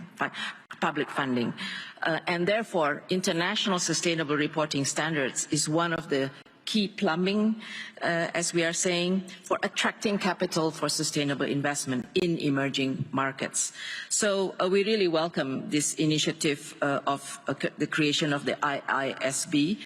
And if we get it right, I suppose we will unlock these pots of money, the 130 trillion to the low-carbon sustainable economies in the developing world. So let me now answer your questions with 3 points, so that if you really want the large portion of the 130 trillion to go to developing markets, and you heard Sri Mulyani, she said, I just need 270 billion. But in totality, there will be many more requests like that. 3 points. First, based on the previous experience, adopting international financial reporting standards did achieve access of needed capital by emerging markets. So similarly, international sustainability reporting standards can have the right result as well. If we have the disclosure results, we have the price cap to reward sustainable activities and mobilize capital for climate and development, which is so much needed. Second, in our climate change action plan, we also recognize the criticality of global sustainable disclosure standards to mobilize private capital, but we also emphasize that these standards need to be proportionate and appropriate for developing countries. Otherwise, the developing countries will not be getting any part of that, and Sri Mulyani will not get her 270 billion. So it's not just, and it's not just in reporting standards, but taxonomy, credit ratings, and ESG methodologies. So we really hope that as ISSB work towards these standards and work on the quality and safeguarding the integrity of these new standards to meet investor requirements, that we look at the developing country needs and that they are accounted for and supported in the implementation of such sustainable reporting standards in the emerging markets, because otherwise they will be excluded. So when it was earlier mentioned that we need comparable global standards, yes, and then jurisdictions can move independently for higher standards, and developing countries will go towards that direction, but they will need capacity building and implementation support. Third, we also believe it is important that similar principles and standards are developed for governments and public finance. We will leverage our connection with the International Public Sector Accounting Standards Board as we move forward in this area. But you're right, Gillian, we are part of this Sustainability Consultative Committee, which will advise the new IISB, and we look forward to making sure that all can be accessing this 130 trillion. So just let me conclude that if we really want to go from the billions to the trillions, it's about partnerships, and it is about making sure that all countries are included, especially the emerging markets. Thank you. Well, thank you very much indeed, and that is indeed where the rubber hits the road in many ways. But I'd now like to turn to Klaas Knot, who's both representing the Dutch Central Bank but also the Financial Stability Board, to tell us how the central bank moves in this area dovetail with the IISB, and also how it meets up with another part of the alphabet soup, which is a TCFD, and whether you'll ever find a way to simplify this all so that journalists, mere journalists, can work out how to put it on the front page without the editors going, ugh. So, you put the bar quite high, but thanks for having me here today, because obviously the topic of climate-related financial risk is a key item on the FSB agenda, with, of course, the goal that market participants reflect climate-related risks in all of their financial decisions. And we believe that this is truly essential both for financial stability but also for the provision of sustainable finance. So globally consistent, reliable disclosures by companies of climate-related risks and opportunities we would call foundational to sound risk management and financial stability. And the FSB already in 2015, and that was actually under your leadership, Mark, took very early action. We established the Task Force on the Climate-Related Financial Disclosures, the TCFD, to develop industry-led recommendations for voluntary climate disclosures. Now, the TCFD recommendations have gained enormous traction over the years, and Mary's efforts, I think, in this regard have been quite instrumental. First in the private sector, but now also increasingly in the public sector. Most FSB jurisdictions are using the TCFD recommendations as a basis for their initiatives. The success, on the one hand, has exceeded our expectations, but the exercise now is reaching the limits of what can be achieved through a purely industry-led and voluntary framework that sort of works through national or regional initiatives. So the time has now come to take it to the next level, and the next level, in our view, is the development of the global minimum standard. And so it is also with very great pleasure that we actually welcome today the formation of the IFRS Foundation's International Sustainability Standards Board, as just has been announced by Erki. As the ISSB advances its work, we have asked the TCFD to continue monitoring the take-up of its recommendations and to publish a further status report in September 2022, reviewing disclosures by companies and their public reporting over 2021. Now, the FSB work on disclosures, I would say, is just the beginning of our ambitious work program that we have on climate. In July, we published our climate roadmap for addressing financial risk, coordinating across financial authorities, standard-setting bodies and international organizations. And in that roadmap, we focus on 4 different but interrelated areas. First, of course, the firm-level disclosures that we talked about. Secondly, filling any remaining data gaps. Thirdly, producing vulnerability analysis of the financial system as a whole. And fourthly and finally, comparing notes on regulatory and supervisory approaches. An orderly transition of the financial sector to meeting net zero commitments supports financial stability. The flip side is that if you want to have financial instability, then probably a disorderly transition would be a big risk going forward. So in that context, we also envisage that there would be quite an active dialogue between GFANZ and the Financial Stability Board, including through regular updates to the FSB on the progress that GFANZ subscribing firms have reported. And that would be part of the broader outreach that the FSB takes in sort of taking forward its roadmap to address financial risks from climate change. So let me stop here. Well, thank you very much indeed. We have about 1 minute left, and so I just wanted to turn back to Erki and ask you a question in the last minute, which is that, and this really is the idiot's question, the journalist question, when exactly do you expect companies to be actually adopting these new ISB standards, or IISB?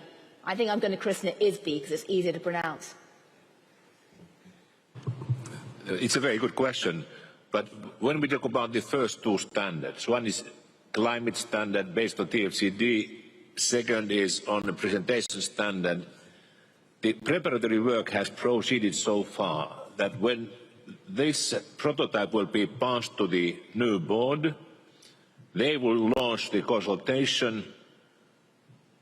My expectation is that second part of next year will be the year when we'll have first climate standard in the market, third quarter or fourth quarter. And when there's such a global pressure and demand, also from the investors' side to go forward, that can be faster than we have seen before, but it's still carefully prepared. Right, so this is not next decade, it's next 2 or 3 years.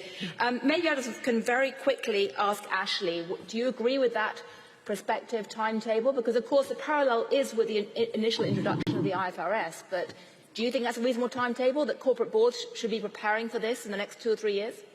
Absolutely. I mean, this is demand-led, hugely demand-led. So I think as a collective effort, both in the public sector, the regulators, ISB, as it is now known, and the private sector, I think that companies should start now looking at the prototype that is being published today to get ready for reporting by the end of next year into the following year. Right, well, thank you very much indeed. Well, sadly, we are out of time. I'll just say that my conclusion from this panel is we now have the ISB meets the G bands, which sounds like 2 boy bands, not 1. But we're now going to move to the question of risk management. We have 3 panelists for the next session. We have the Governor of the People's Bank of China, Yi Gang. We've got Fernando Guardado from the Brazilian Central Bank and Kristalina Georgieva from the IMF. And we're going to start with a video message from Yi Gang, who sadly could not be with us today.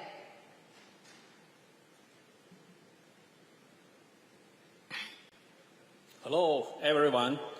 It's my pleasure to attend Finance Day at COP26. Thank you, Mr. Carney, UN Special Envoy on Climate Action and Finance, for inviting me, and also thank you for your strong leadership on driving the finance for net zero agenda. From our experience, central banks can play a key role in supporting net zero by mobilizing the much needed private capital. For example, in China, we have seen strong growth in green finance market, largely enabled by policy framework we put in place. Most recent improvement, including the updates to our green taxonomy, where fossil fuel projects are removed. Another recent step we have taken is releasing a guideline on disclosure, which asks financial institutions to disclose carbon emissions and other environmental information largely consistent with TCFD recommendations. We have also conducting climate stress test for the financial system based on NGFS scenarios. Moreover, the People's Bank of China is working on a new monetary policy facility which aims to provide low-cost funds for financial institutions to support clean energy and other emission reduction projects. Strong international coordination is crucial for facilitating sustainable finance flows at a global level. This year, as co-chair of the G20 Sustainable Finance Working Group, the People's Bank of China worked with UK and other G20 members to advance the sustainable finance agenda. Together, we have delivered the first G20 roadmap on Sustainable Finance, which set out actions to support coordination on disclosure, risk management, and transition finance. The roadmap also recognizes the need to coordinate on alignment approaches such as taxonomy. On this point, I'm happy that the People's Bank of China and our EU colleagues expect to deliver a common ground taxonomy soon, based on a comparison of our respective taxonomies. The PBOC looks forward to working with partners to further scale up green finance and support green development. Thank you very much. Well, thank you very much indeed, He Gang, although you can't be with us today. But I'd like now to turn to someone who is with us today, Fernando Guardado from the Central Bank of Brazil, which is another very interesting Petri edition pioneer for how emerging markets can adopt these bigger shifts in the financial framework. Thank you. Within climate risks, both physical and transition risks represent significant challenges going forward. The financial system is closely linked to those risks, not only to the adverse impacts they may bring on their portfolios, but also to the effects that financial institutions generate on the environment. In addition, climate issues involve not only risks, but also opportunities for the financial system. And we have seen progress in this area recently. Just to give an example, issuance of green... We are watching the Financial System for the Future Summit. Introductory speech given by Dr. Mark Carney, the UN Special Envoy in charge of finance, in charge of corralling worldwide financial institutions to putting their money where their mouths are in terms of net zero pledges, announcing $130 trillion being committed by those financial institutions worldwide to help them support their net zero commitments. That's some 40% of assets under management, significantly more than what the goal was before this conference, which was coming in at around 100 trillion. So 130 trillion, significant. What we're listening to now is somewhat technical. It is submissions talking about the pipework and the frameworks and the rules around how all of this will work and how a global financial system can support environmental aims. The BCB issued several regulations with the aim of starting the integration of social and environmental factors in the risk analysis of financial institutions. As you mentioned in your question, in September 2020, the BCB established the sustainability as an additional pillar of its strategic agenda for the development of the financial system, which we call the Agenda BC hashtag. With our sustainability agenda, we aim to lead by example within the Brazilian financial system and to deliver concrete results to society in line with the best international practice. The sustainability agenda has several kinds of actions: internal, policies, partnerships, supervisory, and regulatory. Since the topic of this panel is on risk management, I will focus on the supervisory and regulatory actions of our agenda related to risk management. On the supervisory front, the BCB is developing the following actions. We are structuring and expanding the collection of information on social and environmental risks. And we are working on stress tests for climate risks, with the inclusion of climate risk scenarios in new and improved stress tests performed by the BCB, in line with the international best practices. Regarding regulation, the BCB has sought to dialogue with society, using public consultations to receive contributions from all sides of society.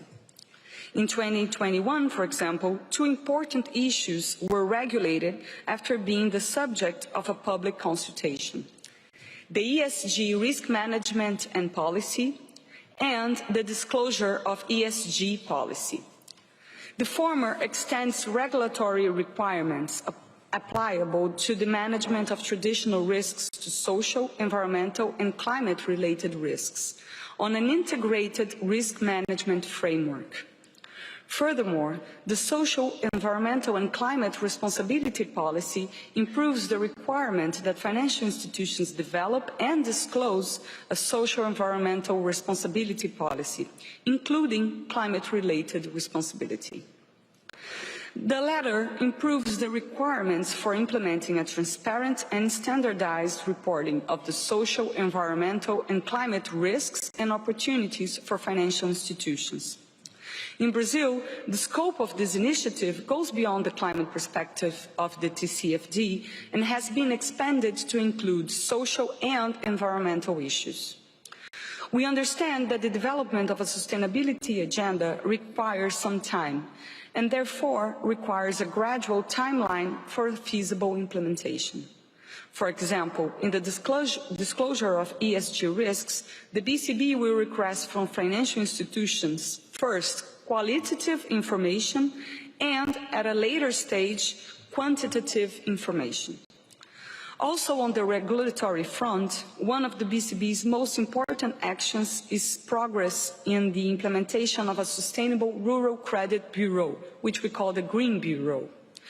The measure seeks to define sustainability criteria applicable to rural credit concessions, which will make it possible to characterize rural credit operations with social, environmental, and climate additionalities.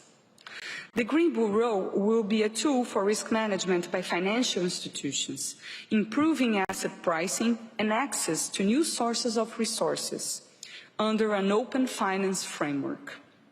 I would like to point out that the objective of this agenda is, within the BCB's mandate, to induce the conditions for the development of sustainable finances in the national financial system, which includes the best international practice related to sustainable finance, greater availability of resources for sustainable enterprises, and better management of social, environmental, and climate risks.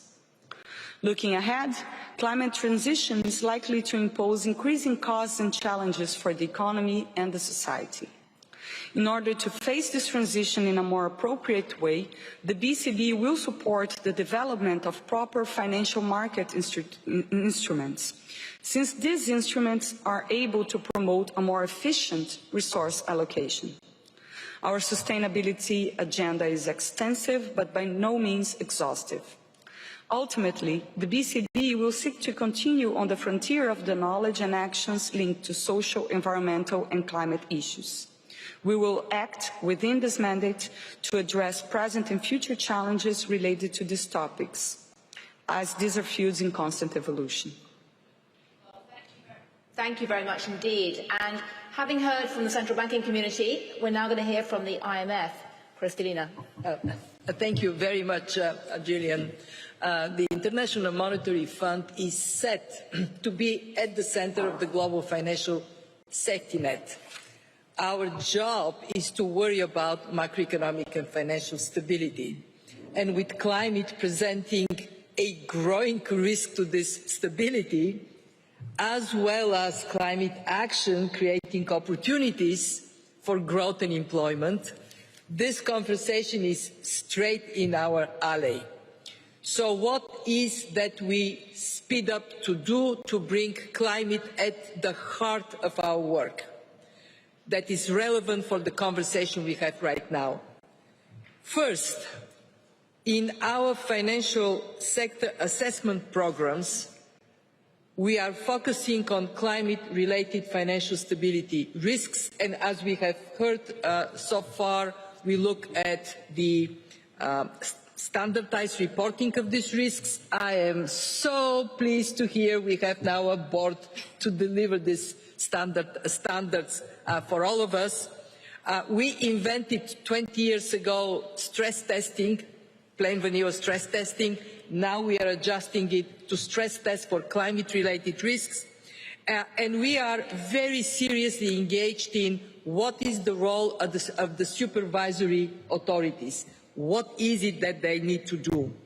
Our goal to help our members understand these risks and take precautionary actions in a way that helps them to integrate physical shocks, to integrate transition shocks, and very important, we heard it from Sri Mulyani in the previous session, to recognize that exiting fossil fuels ought to be simultaneously complemented with increase in renewable energy, and in emerging markets, the balance has to be tilted towards the offset being bigger than what is being closed down. And how the financial system delivers this is going to be hugely important.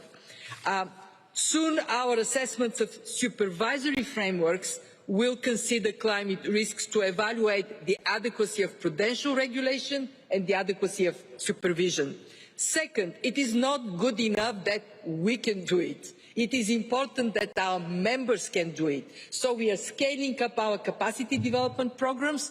So these emerging markets, especially developing low-income countries, they can handle in their financial system the understanding of these risks and integrate climate policies in their macro-financial policies. And finally, data. We have to recognize that climate needs to be imported in all kinds of data.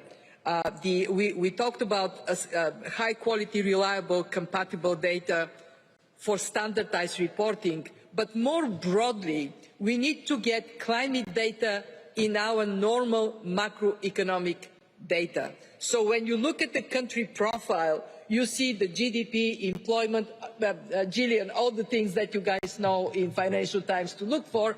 But right there, we need also to have data on carbon intensity, on vulnerability, to give a holistic picture of the economy at macro level and, of course, down to the financial sector.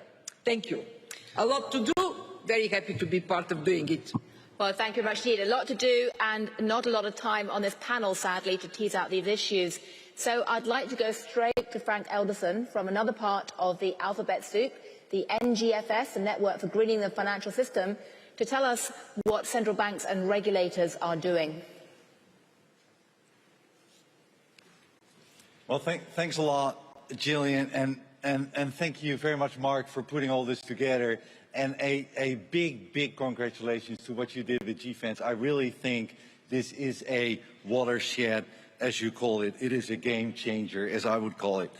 Our collective journey started in Paris almost 4 years ago when 8 central banks and supervisors from an already diverse background decided to join forces. Our aim was to rise to the climate challenge and to work together to develop the tools we need as central banks and supervisors to foster and accelerate the greening of the global financial system. As a coalition of the willing, we have been working together in the Network for Greening the Financial System, the NGFS, sorry for this alphabet soup contribution, which I am proud to chair. And over time, others have joined in our efforts. And I'm delighted to announce today that our network is welcoming the supervisory authorities of Turkey, Jersey, and the central banks of Jordan and the Dominican Republic and Peru. And this means that the NGFS, and I'm particularly proud of what I'm going to announce right now, as of today brings together a total of exactly 100 central banks and supervisors around the world. 5 continents, from the biggest economies to the smallest island states. And our network is both enriched by this diversity and strengthened by the shared determination of its members to address climate change and environmental issues within and because of our mandates. Since our Call for Action report of April 2019, we have developed and shared practical tools and knowledge, most notably in the fields of prudential supervision, climate scenario analysis, responsible investment, the inclusion of climate-related consideration in monetary policy frameworks, data gaps, and building awareness and intellectual capacity. Based on our collaborative work, the NGFS members have taken very concrete actions towards greening the financial system.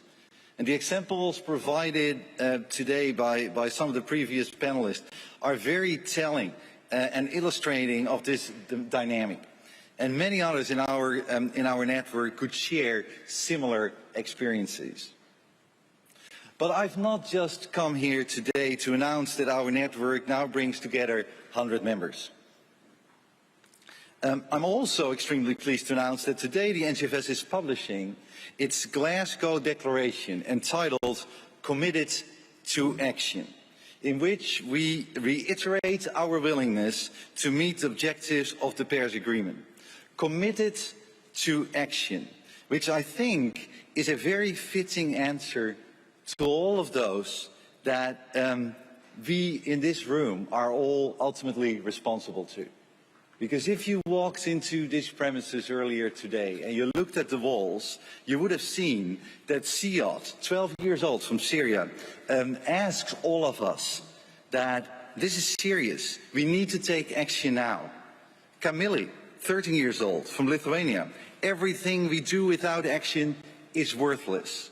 George, 9, from Poland, he says, please do more about climate change. Mayuri, 11, Japan. We need climate action now. And Trini, 16, from Denmark, said it very, very briefly. Start now. So committed we are.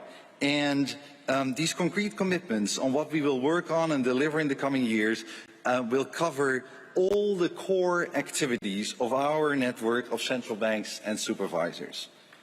Looking ahead, we will deepen, amplify and strengthen our collective works and efforts. We will continue to make the financial system more resilient to climate-related and environmental risks and encourage the scaling up of the financing flows needed to support the transition towards a sustainable economy. And to do so, in the coming years, the NGFS will further enhance and enrich its climate scenarios. We will deepen our analytical work on how climate change might be taken into account in the conduct of monetary policy. We will intensify our work to bridge climate-related data gaps. We will publish guidelines on TCFD-aligned reporting for central banks, and we will step up our efforts on capacity building, with a particular focus on members from emerging and developing economies. And we will continue to explore emerging topics, such as the impact of biodiversity loss, or the risks associated with, and this is a theme that, Mark, you mentioned already in your Horizon speech, the risks associated with climate-related litigation, and work towards addressing them. And actually, today, the NGFS will publish a report on climate-related litigation risks. Coming back to what you mentioned so many years ago. The NGFS can only be as strong as the community supporting its work. And its collective achievements help to foster climate change climate action by its members. And this is why I'm also very happy to say that in addition to our Glasgow Declaration, almost 2/3 of NGFS members are taking the opportunity of the COP26 to publish individual pledges and strategies. And these pledges, these individual pledges and strategies by our members, show that the integration of climate-related and environmental risks into financial stability monitoring and prudential supervision is squarely on the way to becoming a reality. Indeed, almost all the pledges and strategies involve actions to strengthen microprudential and macroprudential climate-related supervision by using scenario analysis, including climate stress tests, by issuing supervisory expectations or guidance, or by encouraging their organizations to build capacity. And these pledges and strategies clearly signal the new frontier of the NGFS's work. Many of them encompass actions to further explore options to integrate climate-related considerations into monetary policy, or to move towards more disclosures on their organization's activities. In Paris, almost 6 years ago, the parties to the UN Framework Convention on Climate Change set a goal: to make financial flows consistent with the pathway towards low greenhouse gas emissions and climate-resilient development. And we, the central banks and supervisors of the NGFS, have heard you very clearly, and we have sought to take action within our mandates to contribute to that goal. While governments are in the driving seat to lay out policies and to set ambitious transition paths, we are committed to playing our part and fulfilling our responsibilities within our mandates to support and to contribute to a successful transition to net zero. And with today's announcement of the NGFS Glasgow Declaration, committed to action, our network of 100 central banks and supervisors is no longer just a coalition of the willing, completely in line with something else that you might have seen when you walked in here. This red neon light artwork that is somewhere on the right, you will see it, and when you go back it's on the left. It says, "Hurry up please. It's time." So with today's announcement, we, the central banks and supervisors of the NGFS, are no longer a coalition of the willing. We are a coalition of the committed. Thank you.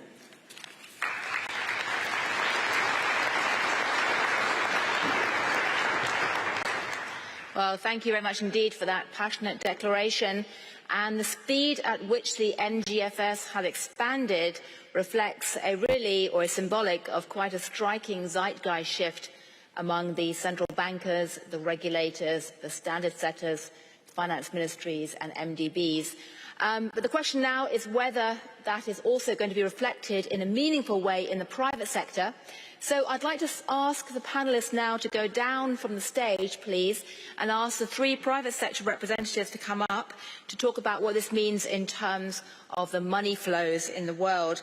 We have Jane Fraser, Head of Citi, Larry Fink, Head of BlackRock, and Mary Shapiro, former SEC Chair, who's now been co-leading the TCFD and the IISB, or ISB. And all of them are in a strong position to tell us what essentially this new world of ISB meets GFANS actually means. Someone's tweeted to say that me saying that GFANS and ISB are like boy bands is sexist. They can also be girl bands. But either way, they're certainly two acronyms that everyone needs to know about now. So I'd like to start, please, with Jane to tell us how you see these changes that we've just heard about so passionately from Frank and others are actually playing into the world's financial flows and capital markets from the perspective of Citi. Thank you very much indeed, and a pleasure to be here with everybody.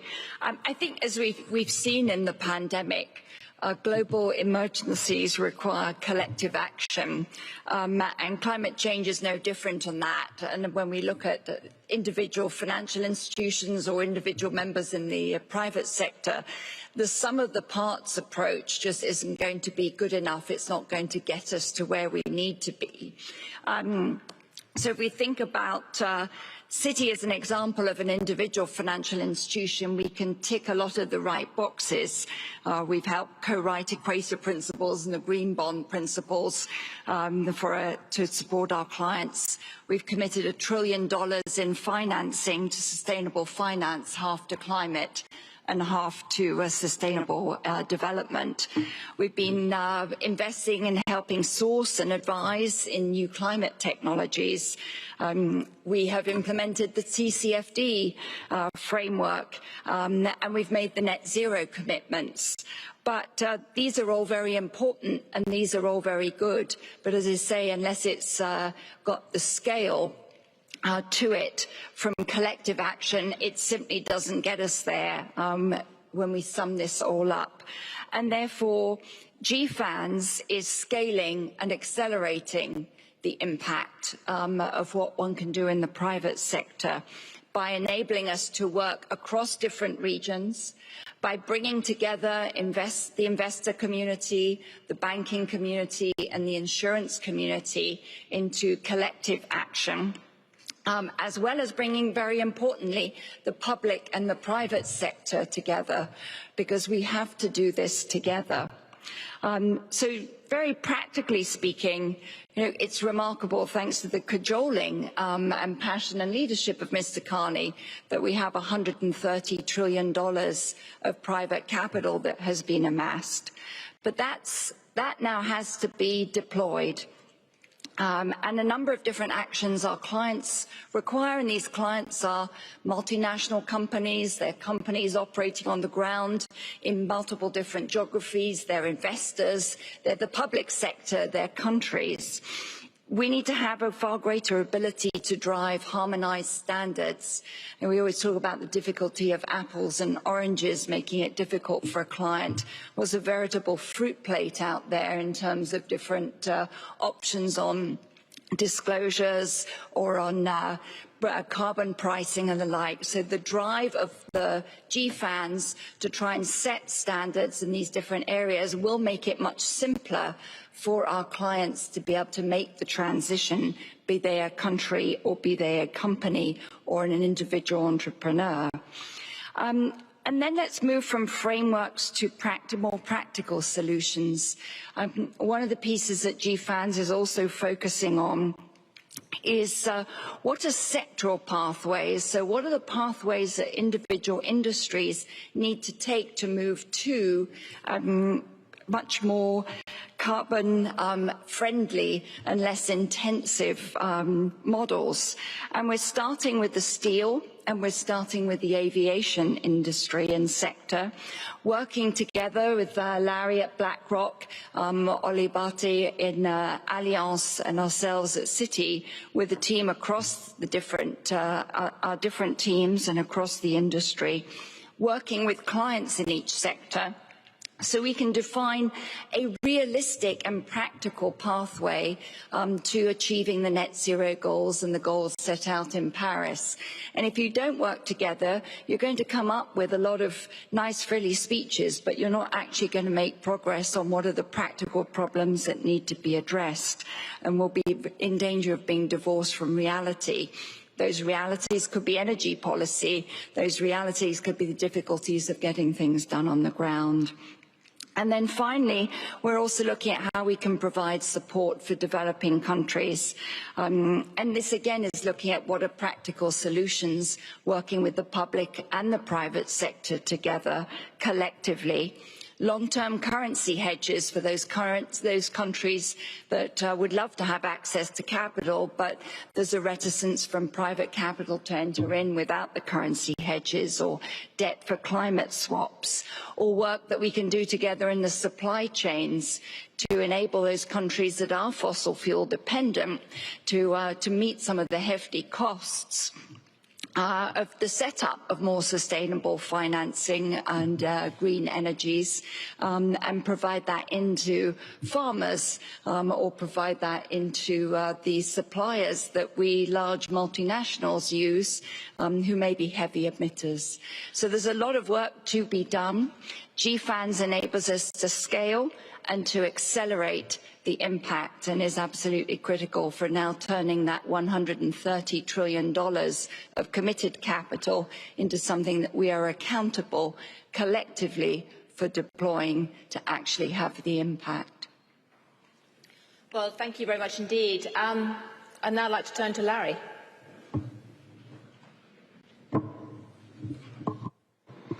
Thank you, Julian. It's very good to be here. So let's just imagine $130 trillion of capital being put to work. Let's imagine what that does to the global economies. Let's imagine that if the 130 could be put to work effectively, what it could do for jobs. Let's imagine what it can do for the entire world. Now the key is finding the projects, finding the ability to deploy that capital. And there lies the fundamental issue today. I think what we announced today, the GFANs, is there is an enormous amount of capital to be put to work. And the financial community is very committed in bringing that capital forward. But the realities are, deploying that capital is going to be far harder than investing in a normal bond, a public equity, a treasury bond. To deploy that capital in a safe and responsible way as a fiduciary to the owners of the capital We have to have a better system to move that capital forward. We need a system in which we can rapidly deploy that capital to the emerging world, and there is not a system today where private capital can be rapidly deployed. We need to find ways to rapidly deploy that capital in developed countries without 3, 4, 5, 6 years of waiting for regulation and having it passed. I've heard from CEOs of auto companies who are committing 100% of their vehicles to be put to work in electric vehicles, but they're frightened that governments are not moving fast enough for charging stations. And they're going to be in trouble financially if that's the case. And so we can all stand here and say there's capital available. That is not the surprise. That should not have been a surprise. The surprise is going to be how slow we put that capital to work if we don't work together. This has to be done by a union of public and private. We have to be solving solutions related to how we invest in the emerging world.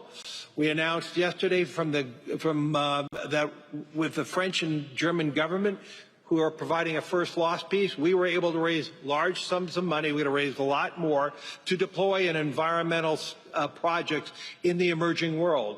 I believe there could be trillions of dollars of that if we could find a safe and reliable way as a fiduciary to bring that capital to the emerging world. And the last thing I would say, we are still just focusing on public companies. We are still just focusing on banks and financial services companies. We will not get to a net zero. We are lying to ourselves if we think we could do it just by conveniently asking banks, financial services companies, public companies to properly report under TCFD or any other reporting. We are creating the biggest capital market arbitrage right now in my lifetime between public and private.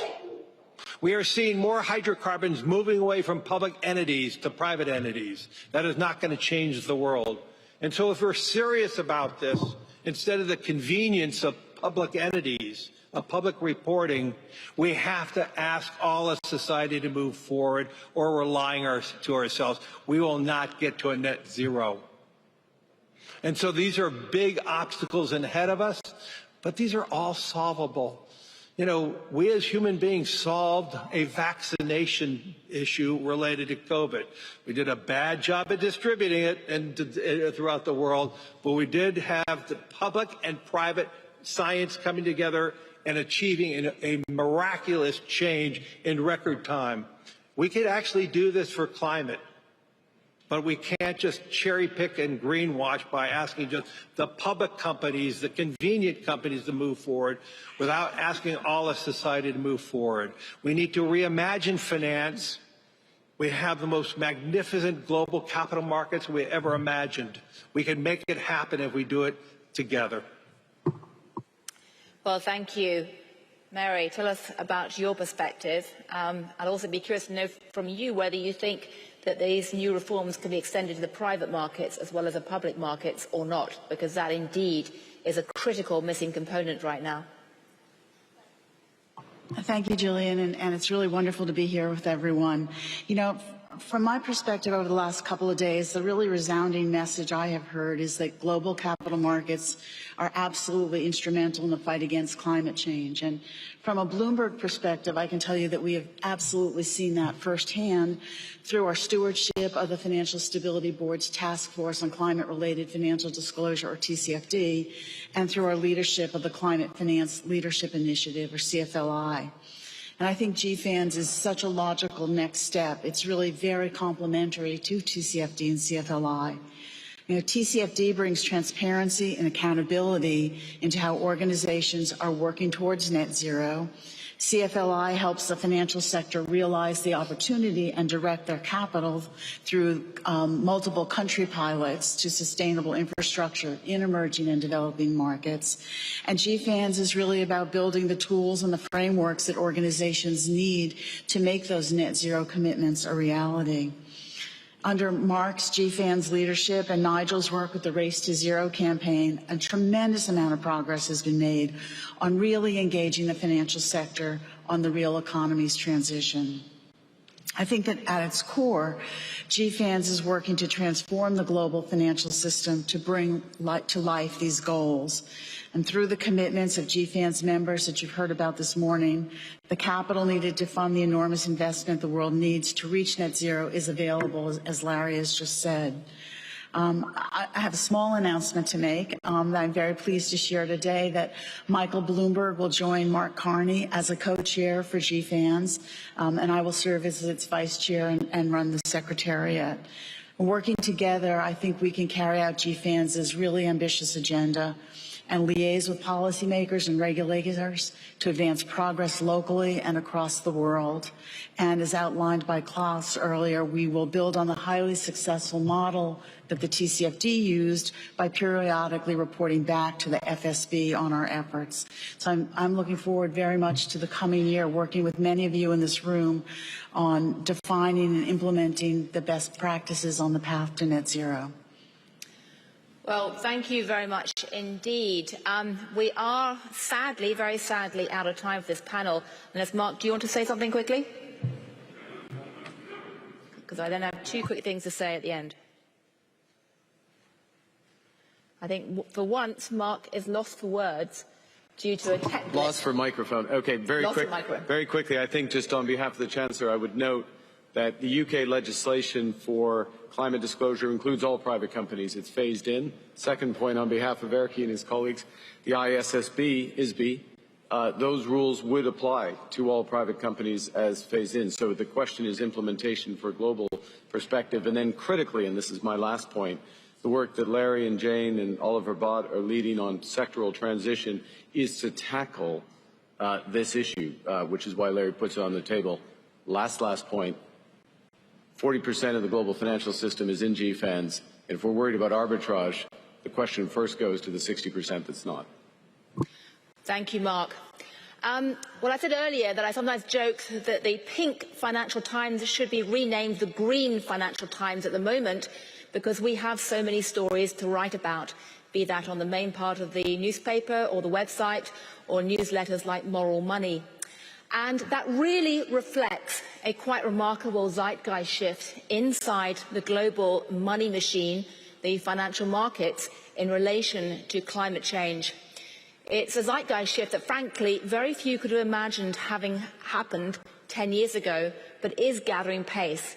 But of course, the key question is, will these pledges and these aspirations actually execute on the ground, not just in developed markets, not just in sectors like aviation and steel, as we've just heard, but also in the emerging markets. So in the next panel at noon, we're going to have a session on financing a more resilient world, where we'll be digging into the emerging markets issues. So please do come back for that. It's a very important discussion indeed. And it just remains for me to say that against the odds and against the forecasts, the sun is indeed shining today in Glasgow, hooray. And against the odds, we are almost on time, which again is somewhat against the forecast for what normally happens in these meetings. So let's hope this is indeed a good portend of what lies ahead. Thank you all very much indeed.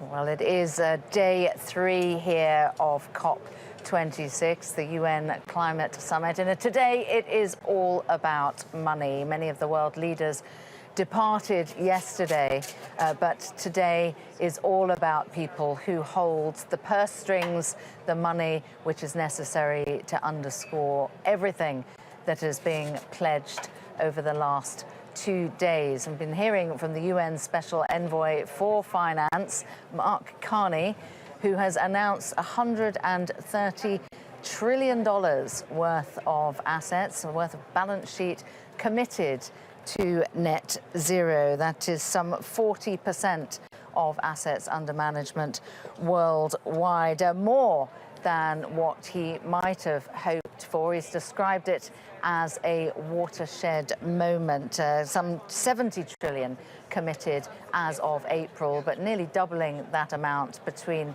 April and where we are today, which is the start of November. But what we've been listening to in the last hour and a half has really been quite technical, but it has been about defining the framework to make that capital flow, and also the need for getting a common set of rules, and an announcement that 70% of global GDP, countries that represent 70% of global GDP, are backing the creation of common climate reporting standards, so that investors will know that when they're putting their money into something, that the climate commitments behind it are genuine, and that they are meant to be, it's going where the money is meant to be going. Well, as I've been saying, finance is the theme for day 3 of these climate talks here in Glasgow. And joining me here in the studio are the latest developments are Odile Renaud-Bassot, President of the European Bank for Reconstruction and Development, and Patrick Schroeder, Senior Research Fellow in the Environment and Society Programme at Chatham House. So very good morning to both of you. Thank you for waiting. I know you've been waiting around a little while. To you first, Odile, what is your reaction to what you've been hearing today? I think it's positive to see the private sector mobilization and big asset management, banks and all financial institutions moving towards, committing towards net zero. I think that's a very important step. Then a lot of work remains to be done. I think that in order, and we are working in emerging countries, 38 emerging countries, developing countries. What is very important also is to develop bankable project, which can be financed by the private sector, to develop credible long-term strategies, so to accompany really the transition for these emerging and developing countries towards net zero. And this is a big challenge for all countries. Yes, absolutely. And Patrick, what did you make of what you heard? Yes, I think this is going in the right direction, so I'm very positive about the announcements. But I think we still have a long way to go to ensure that we really create a green financial system. But it's all about showing some momentum, isn't it? We don't necessarily have to get to the end goal in Glasgow, but it's about pushing it forward. No, I think, yes, what is important is to have the commitment, the support, the ambition, and I think there we can see that there is some progress. Also with, the statement yesterday on methane, which is a very concrete commitment also to reduce by 30% methane emission in 2030, also the declaration and the commitment on deforestation. So these are very important elements. What is important now is deliverable, credible delivery. And having the appropriate framework to have this credible delivery. And in that way, I think multilateral development banks like EBRD, which are working very closely on the ground, can have a very helpful role. But political choice for governments to have the appropriate policies will not be easy. For example, we are talking a lot, I think carbon price will be one important element if we want to have project, to bring in private investors, to really have the right economic incentive to move on climate finance. But this is very difficult politically. So we know that there are still hurdles moving forward, but the political momentum is important. And to make progress also in the implementation of the Paris Agreement, to have a strong statement, and also the rule book being fully implemented on Article 6, for example, and so forth, that will be also very important. We've been hearing a lot, Odile, about the roadmap for financial institutions to spell out how they're going to get to their net zero investments and all of the rest of it. In terms of the EBRD's position, how far back does your net zero commitment begin? And just talk us through your progress and what the stumbling blocks have been to get there. So for EBRD as an institution, we have two objectives, very important. The first one is to have 50% of our financing in the green sector, so half of it in the green sector by 2025, and we are making very, very good progress to that. So I think we'll be above 40% this year. And the second one is to be fully Paris aligned, so with ensuring that every investment we are doing is consistent with the objective of 1.5 and by the end of 2022. So this will really have a strong implication of what we can finance, and it implies a lot of work with the countries in which we intervene to support them to ensure that their own strategy is also consistent with Paris Agreement, that they have clear national determined contribution, they have clear long-term strategies really heading towards net zero. Patrick, bring you in on that. I know a big part of your work is looking at how to establish circular economies. Perhaps you could just explain what that is and how what we've been hearing today may help to underpin that. Yes, the circular economy has the objective to change the current model of take-make waste into a system that's more resource efficient, that designs out waste and keeps materials and products in use for as long as possible through practices like repair, recycling, remanufacturing, etc. And it's also an important solution for climate change because it addresses emissions from resource use across a range of sectors, including cement, steel, electronics, plastics, textiles. And the circular economy is also very relevant to reduce methane emissions from landfill, which accounts for about 15% of global methane emissions. Now, we've heard the announcement earlier this week on the global methane pledge and announced by the US and other leaders. So to address these emissions will require circular economy solutions. And we've been looking at how to finance circular economy solutions. And it's a rather new area for green finance, but it's been growing quite rapidly over the last few years. And we've also seen that the financial instruments and products to finance circular businesses is also becoming more sophisticated due to the demand from investors and shareholders. So we also see there are circular economy elements emerging in green bonds and ESG investing or sustainability-linked loans. So these are all very good developments. And key to this, Odile, is innovation, isn't it? And to think differently about finance and how to unlock those capital flows to get where they need to go.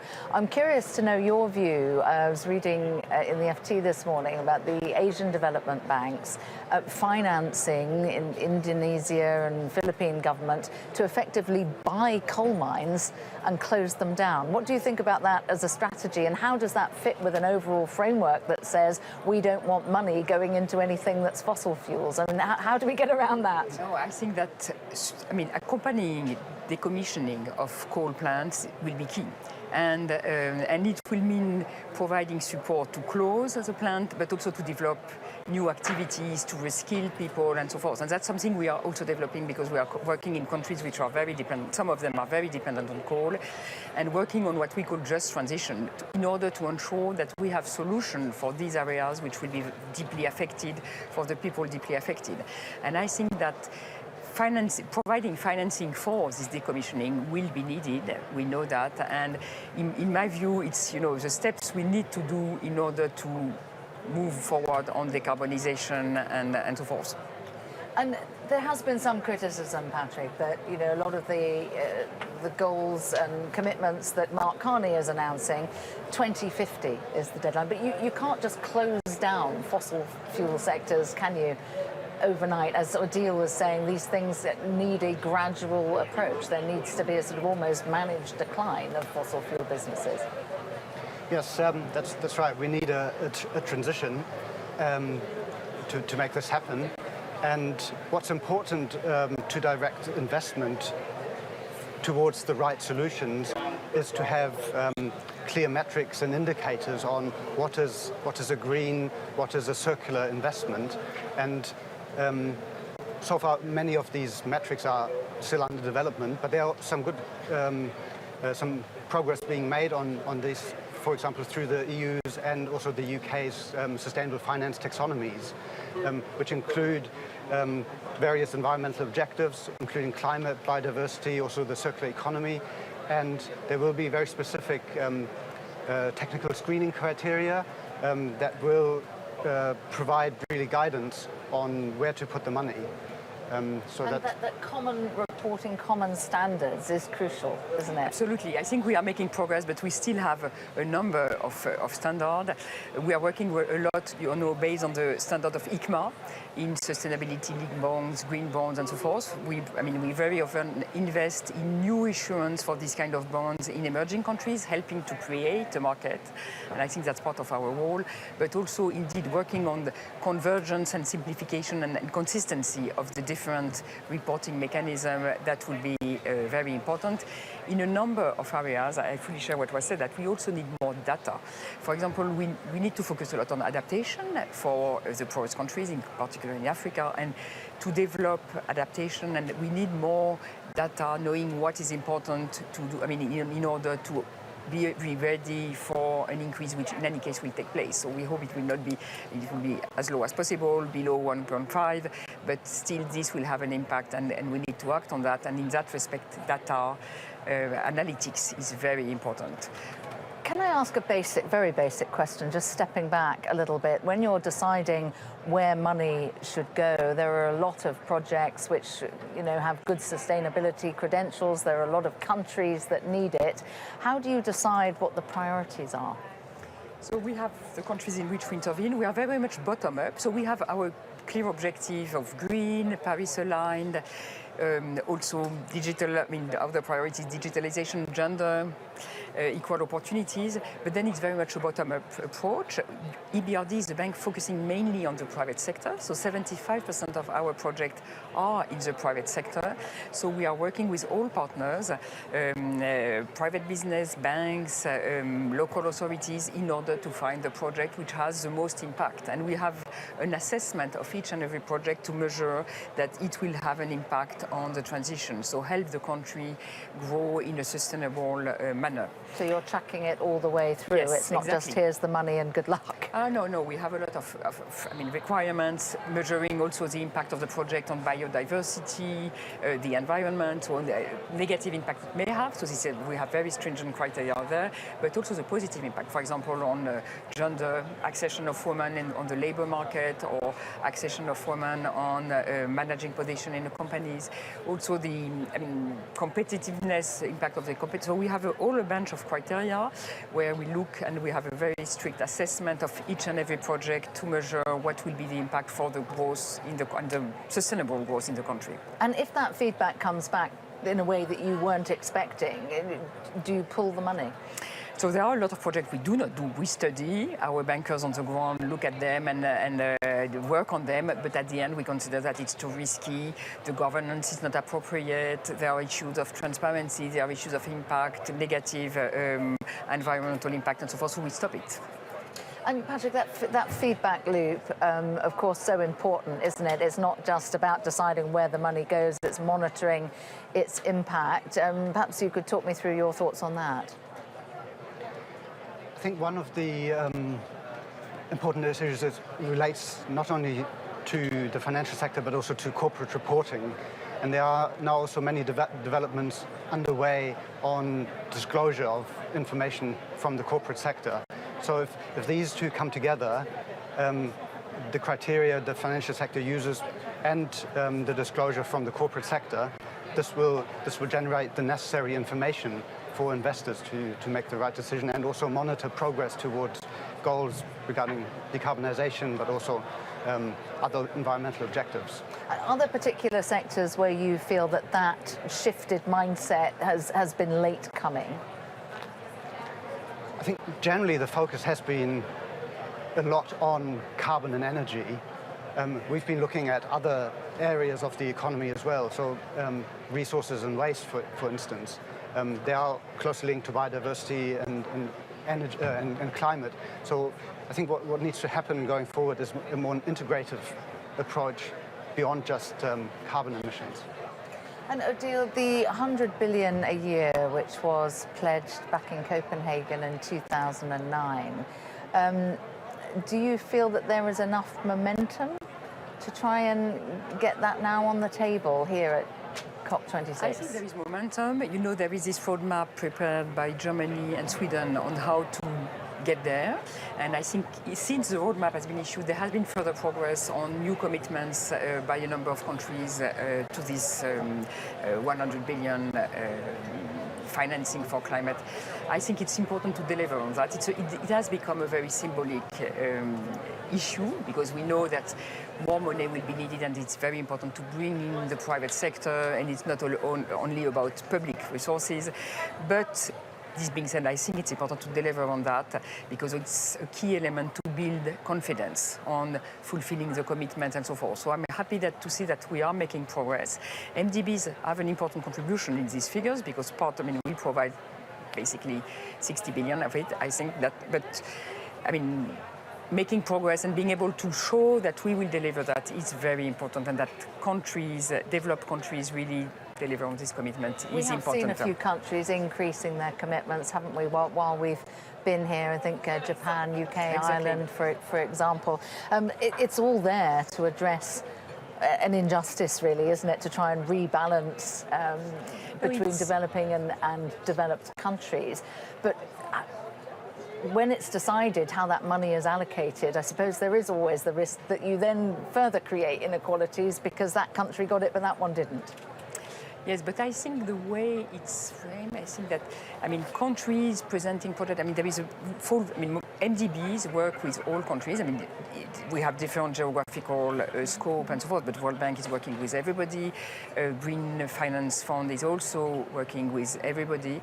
So I think it's in the allocation of resources and the financing of projects, then we come to a sort of bottom of the quality of the project, the quality of the policies implemented by the country. And I think that's a fair way. We need to find a way to support the countries and to accompany the countries which are pushing this decarbonization agenda and developing policies that allows a development of projects for decarbonization and green transition. So I think that I would not say that there is in the allocation of resources unfairness. I think that the processes we have is in the MDBs is very much driven by the quality of the project and the quality of the policies we see in the different countries in which we intervene. That's really interesting. And Patrick, what's your feeling about the momentum behind the 100 billion a year? Yes, this is a really important target, and we need to really make sure that we achieve this.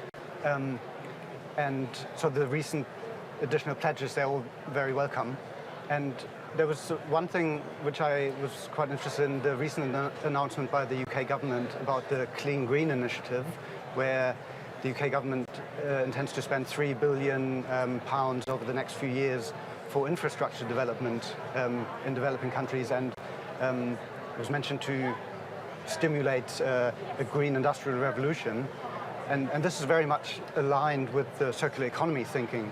So circular economy as a new development or industrialization paradigm could be advanced through this initiative. So we hope that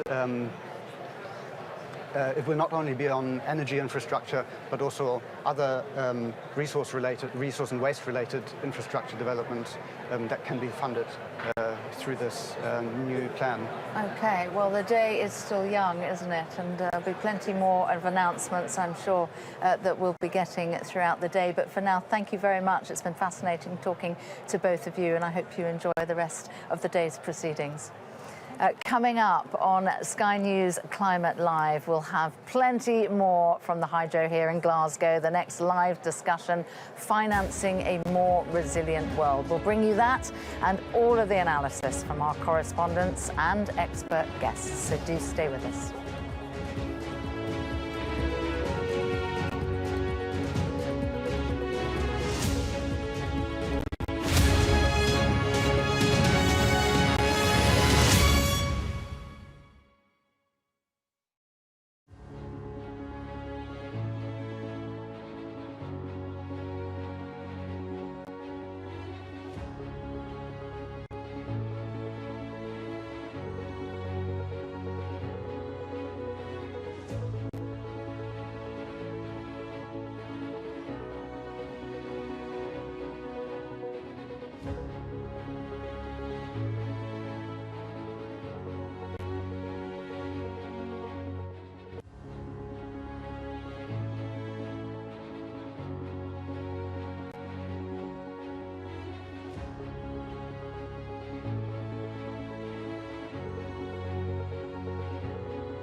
You're watching a special dedicated channel for the UN Climate Change Summit, COP26. We're live in the heart of the conference, where climate change activists, experts and world leaders are gathering. This is Sky News Climate Live.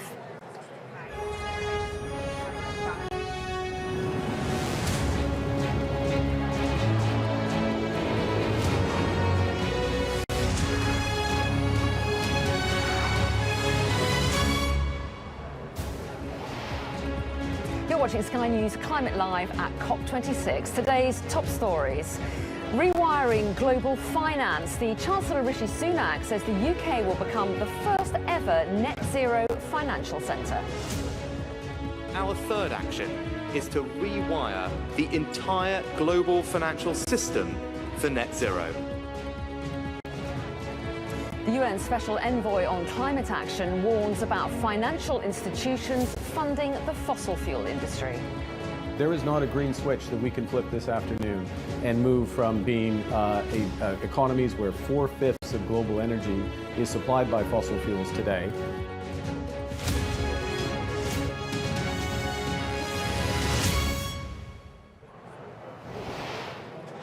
Hello, good morning. Over this next 2 weeks, Sky News Climate Live will be here in Glasgow, bringing you all the latest news and developments from the COP26 UN Climate Summit. Now, so far, some big commitments on methane and deforestation, and we'll have special guests and analysis throughout the day to discuss what we've heard so far. But right now, it's Finance Day, and after the world's richest countries have already fallen short on their $1 billion a year pledge, there's a lot of focus on the money and the role of big business. So the Chancellor Rishi Sunak has said the UK will become the first ever net zero aligned financial centre. And he's also said that London's financial institutions will commit £100 million and billions in new green bonds to help make climate finance more accessible to developing countries. At least 80% of the global economy has committed to net zero or carbon neutrality targets. Our challenge now is to deploy the investment we need to deliver those targets around the world. To do so, we are accelerating 3 actions today. First, we need increased public investment. And I want to speak directly to the developing countries of the world. We know that you've been devastated by the double tragedies of coronavirus and climate change. That's why the G20 is stepping up to provide debt treatments more swiftly. It's why the IMF are providing a new $650 billion allocation of special drawing rights, and Kristalina will say more on this later. And it's why we're going to meet the target to provide $100 billion of climate finance to developing countries. And while we know we are not yet meeting it soon enough, we will work closely with developing countries to do more and to reach the target sooner. Over the next 5 years, we will deliver a total of $500 billion of investment to the countries that need it most. And we can do more today. I can announce that the United Kingdom will commit £100 million to the Task Force on Access to Climate Finance, making it quicker and easier for developing countries to access the finance they need. And we're supporting a new capital markets mechanism, which will issue billions of new green bonds here in the UK to fund renewable energy in developing countries. 2 tangible, practical examples of how we're delivering our promise of $100 billion. But public investment alone isn't enough. Our second action is to mobilise private finance. Let me pay an enormous tribute to Mark Carney for his leadership that is delivering results. The Glasgow Financial Alliance for Net Zero has now brought together financial organisations with assets worth over $130 trillion of capital to be deployed. This is a historic wall of capital for the net zero transition around the world. What matters now is action, to invest that capital in our low-carbon future. To do that, investors need to have as much clarity and confidence in the climate impact of their investments as they do in the traditional financial metrics of profit and loss. So our third action is to rewire the entire global financial system for net zero. Better and more consistent climate data, sovereign green bonds, mandatory sustainability disclosures, proper climate risk surveillance, stronger global reporting standards. All things we need to deliver, and I'm proud that the UK is playing its part. So that was Rishi Sunak, the Chancellor, a little bit earlier. We're keeping an eye on an event that's going on at the moment that we're going to cross to in a moment when the introductions have finished. It's an event that's going to bring together leadership from across the world, multilateral development banks and the private sector to discuss the major advances in financing adaptation since the Paris Agreement in 2015. So that's what we're keeping an eye on. But I do want to bring in our guest who's been with us this morning, Bernice Lee of Chatham House. So welcome to you. So we've had a couple of announcements this morning. First of all, the Chancellor Rishi Sunak has talked about trying to make London a net zero capital. What do you make of what he's had to say? I thought it was a great idea to make sure that there are now mandatory reporting on companies' transition plans. That means that they will have some teeth. The companies will have to do it. So it's an excellent step in terms of the rewiring of the financial architecture that we've been hearing about to make sure that they're aligned with Paris and net zero and all the rest of it. Yeah, so you do think that they will have to do it, they will have to be transparent, they will be held accountable if they don't? Are all those checks and balances in place, do you think? If it is a mandatory requirement, if it cannot deliver those things, what can? So, and what does that mean? When he talks about London being a net zero centre for the world, do you think that is how important a step would that be? I think that is an extremely important stance. It is actually going to make me sleep a bit easier tonight knowing that he's moving this very decisive move. Okay, good. And what about Mark Carney, who has made this announcement about financial institutions who are part of his group channeling in trillions of dollars, $130 trillion towards net zero? I'm just going to interrupt myself because the COP president, Alok Sharma, is speaking right now, so we're going to cross over to it. More acute. Yet we recognise that finance for adaptation has been inadequate. And at the last count, globally, adaptation made up just 25% of international climate finance spend.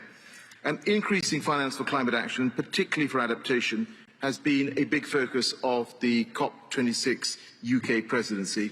And we have seen some progress. The delivery plan that I asked my friends Jochen Flashbart and Jonathan Wilkinson, ministers in the German and Canadian government respectively, to lead, shows that with some confidence we can say that the $100 billion will be met by 2023 at the latest, but I absolutely recognise that this does not deliver on the promise to mobilise $100 billion a year by 2020. But if you look at the underpinning analysis that has been done, I think that does show confidence that $500 billion will be mobilised between 2021 and 2025. Developed countries are increasing support for adaptation finance. Key developed countries have stepped up their adaptation funding, including over the last couple of days at the World Leaders Summit. And of course, every G7 country has committed to boost finance for adaptation. The US, for instance, has said that they will increase their adaptation finance by 6 times to $3 billion. Japan, Canada and Australia have all committed to increase finance for adaptation. And you'll be aware of a new champions group for adaptation finance, and this is committed to a balance in finance between adaptation and mitigation as well. Yesterday, I was able to announce almost $200 million of new UK funding to support adaptation in Africa, and the UK has launched a new £40 million fund to support small island states to access finance, as well as an initial $10 million for the IRIS Fund to support SIDS to develop resilient, sustainable infrastructure. And I very much encourage all developed countries to help replenish the Adaptation Fund to support marginalised communities. And at the World Leaders Summit, Switzerland, the US, Canada made commitments to this fund, which I welcome very much. and I can tell you that the UK will announce a commitment at the Contributor Dialogue on Adaptation Day, which takes place next week. Now, I think all of this progress is good, it's heartening, but frankly, we know there is much more to do. And that's what we're here to discuss today. So we have these two panels. On the first, we will hear from some of the most climate vulnerable small island states, those literally on the front line of climate change, and of course the countries and the organisations working together with them to tackle the problems that they face, such as the SIDS call to action launched by the UK, Fiji, Belize and AOSIS. On the second panel, we will hear about what countries are doing to finance bold adaptation plans and about how the international community is making it easier for countries to access the finance to deliver those plans, including through the Task Force on Access to Climate Finance, which of course is being led by Fiji and the UK. And I hope that both of these panels will see us agree on what we must do next. And ultimately, this is about going further, greater ambition, increased financing, stronger partnerships, and ultimately innovation in design and then delivery of that finance. So I'm very grateful to be joined by our first panel, and I'm going to turn first to Ambassador Webson. And Ambassador, the Alliance of Small Island States, AOSIS, has pressed the need for more support for SID since 1990. And you and I have had many discussions on this as well over the past year. What we'd like to do is to hear your message, indeed the AOSIS message, on this particular issue. Over to you, Ambassador. Thank you very much, Minister Sharma. It's really a pleasure once again to share the platform with you, and it's always a pleasure to be in your company. Yes, indeed, Minister and colleagues, the small island states made this plea many years ago. They were the first affirmative call for climate action was made by the small islands in the Conference on Sea Level Rise, excuse me, back in 1989. Excuse me. It drew the world's attention to the fact that global temperatures could rise by 1.2 degrees by 2030. Emphasizing the need for global action, we called at that time upon all states to take immediate and effective measures to control, limit, and reduce greenhouse emissions, and to consider ways and means of protecting the small states of the world that were most vulnerable. During those 3 decades of advocacy that followed, our call has not really changed. What has changed is that our call has been scaled up and intensified, has become much more urgent, and that the science is due to the failure of the international community to address the plea we made. Our science has shown that we are in trouble, we are in danger. The science has confirmed that the impact of climate change have intensified significantly, resulting in an exponential increase in the cost and of adaptation for small island states due to our, of course, unique and inherent vulnerabilities. At the same time, we are incurring significant loss and damage each year due to climate disasters and slow onset events, which need to be addressed according to the principles of climate justice. However, colleagues and friends, excellencies, the current climate finance landscape is not targeted to address the needs of the most vulnerable. Last year, the Standing Committee on Finance reported that funding committed to SIDS represented 2% of bilateral finance and 10% of finance approved through the multilateral climate funds. During this period, work also fell in the amount of finance targeted towards adaptation in small islands. While financing is inadequate, it is further exacerbated by the challenges we continue to face each day. Each year we can expect major hurricanes. We face accessing the whole climate finance that is available is another challenge. This is because eligibility is currently based on GDP per capita, and we have been speaking loudly right here this week about the use of GDP and the pressures that puts and the disadvantage that puts on many of the most vulnerable states. And we have been asking for the past 20 years, 30 years about some form of a criteria, and we have been speaking most loudly in this conference and working with our friends from the UK in the past years and others about the vulnerability index. Our message today is clear. We need scale-up support for adaptation, for that which is commensurate with our developing needs. We also need support allocated specifically for averting and minimizing, addressing loss and damage, an area for us that is vital. Finally, colleagues, we need to improve access to finance that is available. We need such access to be simplified by ensuring that international financial institutions do not operate in a manner that restricts this critical support to those who need it most, the most vulnerable. We hope that these important dialogues here this morning and throughout this week at COP26 will be complemented by ambitious outcomes and action. This is an action COP, and we must not leave, as I have been saying, inching our way forward. If we can't make a quantum leap, we certainly could make a significant stride. And we, in the small islands, need you. Your failure to work with us would have been a failure for mankind. We thank you.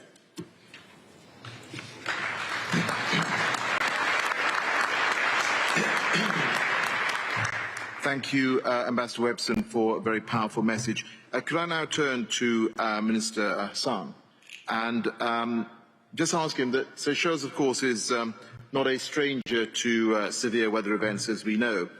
Can you tell us a little bit more about the partnerships, the innovation that you have used to try and bring about resilience from climate change?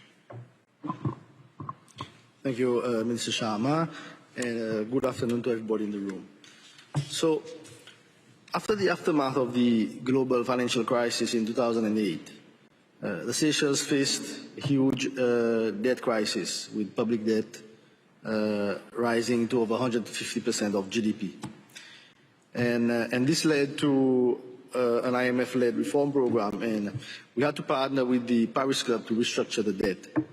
And subsequently to that, in 2011, we received support from the Nature Conservancy and other organizations to restructure the debt on more favorable terms, culminating in an agreement to swap $30 million of existing Paris Club debt for a fund to conserve Seychelles ocean spaces change, and that was in 2015. In that same year, Seychelles established the independent Seychelles Conservation and Climate Adaptation Trust, known as SECAD, which was to manage the proceeds of the debt restructuring. So part of these funds have been used to, one, develop and implement climate risk reduction and social resilience plans, and second, install stream gauges in selected rivers. And on the latter, training is being provided to collect data and compile and analyze these to support the management of climate risk.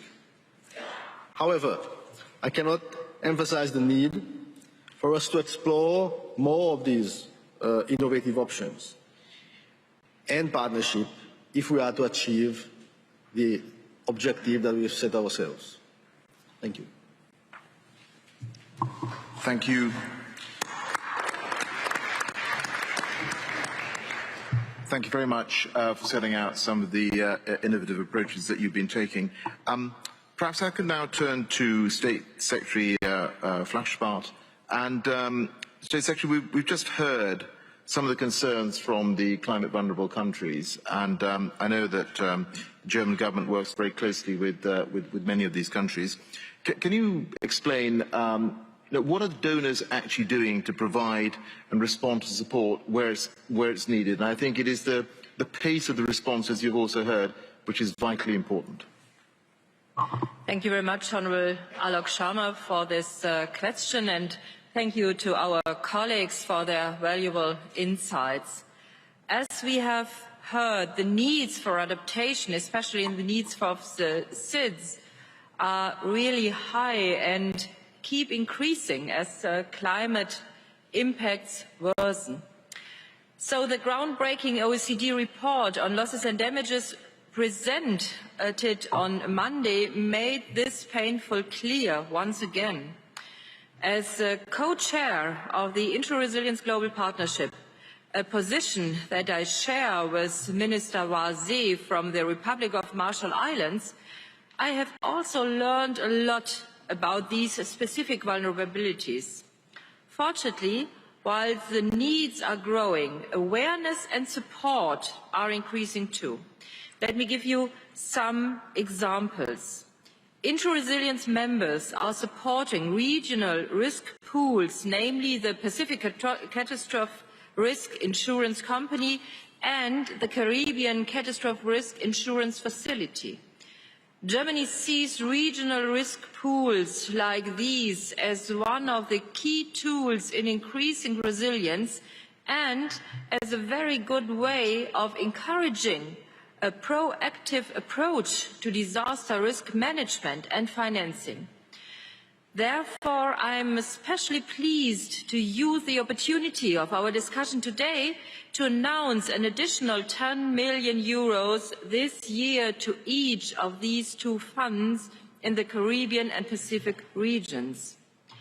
At the same time, reacting better to disasters is of course only one side of the coin.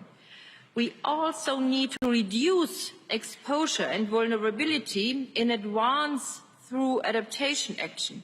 So the need for adaptation measures is increasing worldwide, and with the need for considerably more financial means.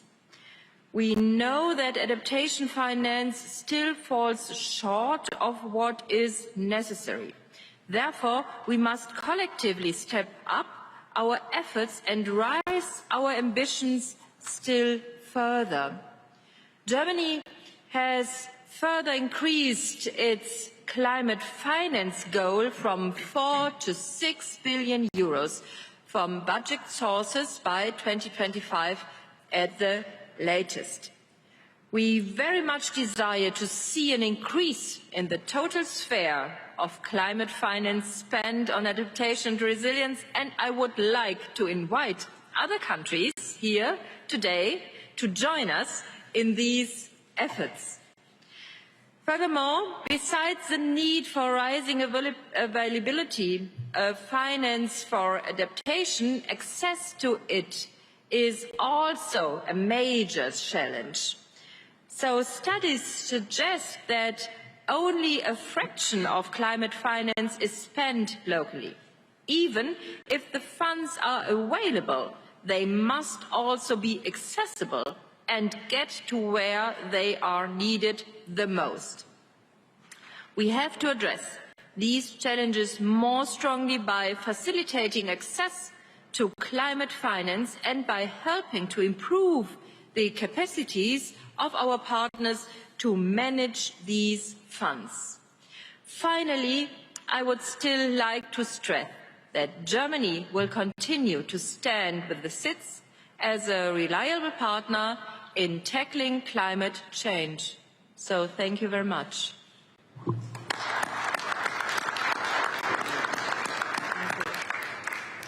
State Secretary, thank you very much for that and for the additional announcements on funding. I also want to formally thank our friends in the German government for the work we did together on the $100 billion delivery plan. I think that was a very good cooperation. I'd now like to turn to one of our friends from the MDBs, from the Multilateral Development Banks, Dr. Bonilla, who's here representing the IADB. And really just to ask you, Dr. Bonilla, to set out what is it that you think MDBs need to do more of? I mean, clearly there is the move towards Paris alignment in terms of your funds flow. There is a commitment from many of the MDBs to spend more on climate. But is there more that you can be doing? And maybe to put you a little bit on the spot, do you see a trajectory in terms of where the finance will move from MDBs when it comes to climate?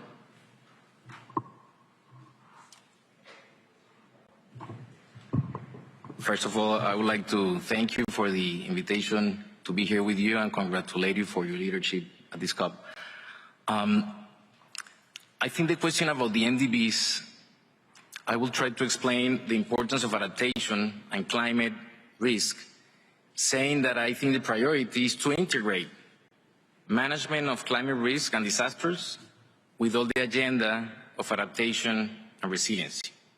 As you said, 24% of our climate change finance has been going to adaptation, but at the end your question is very relevant, is how we can innovate from our financing mechanisms, our lending and other instruments to integrate climate disaster with the role of biodiversity and nature as part of the resiliency that we need to build at the national level, at the subnational level, and as part of the private sector development.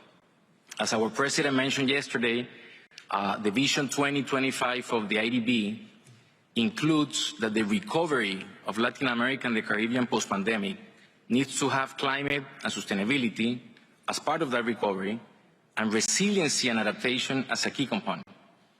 As you have heard from our head of states these days, we see the impact of climate daily, and it's moving too fast that I think it's a call for us, not only for the MDBs, but for all the financing world, to be more flexible and agile to this response.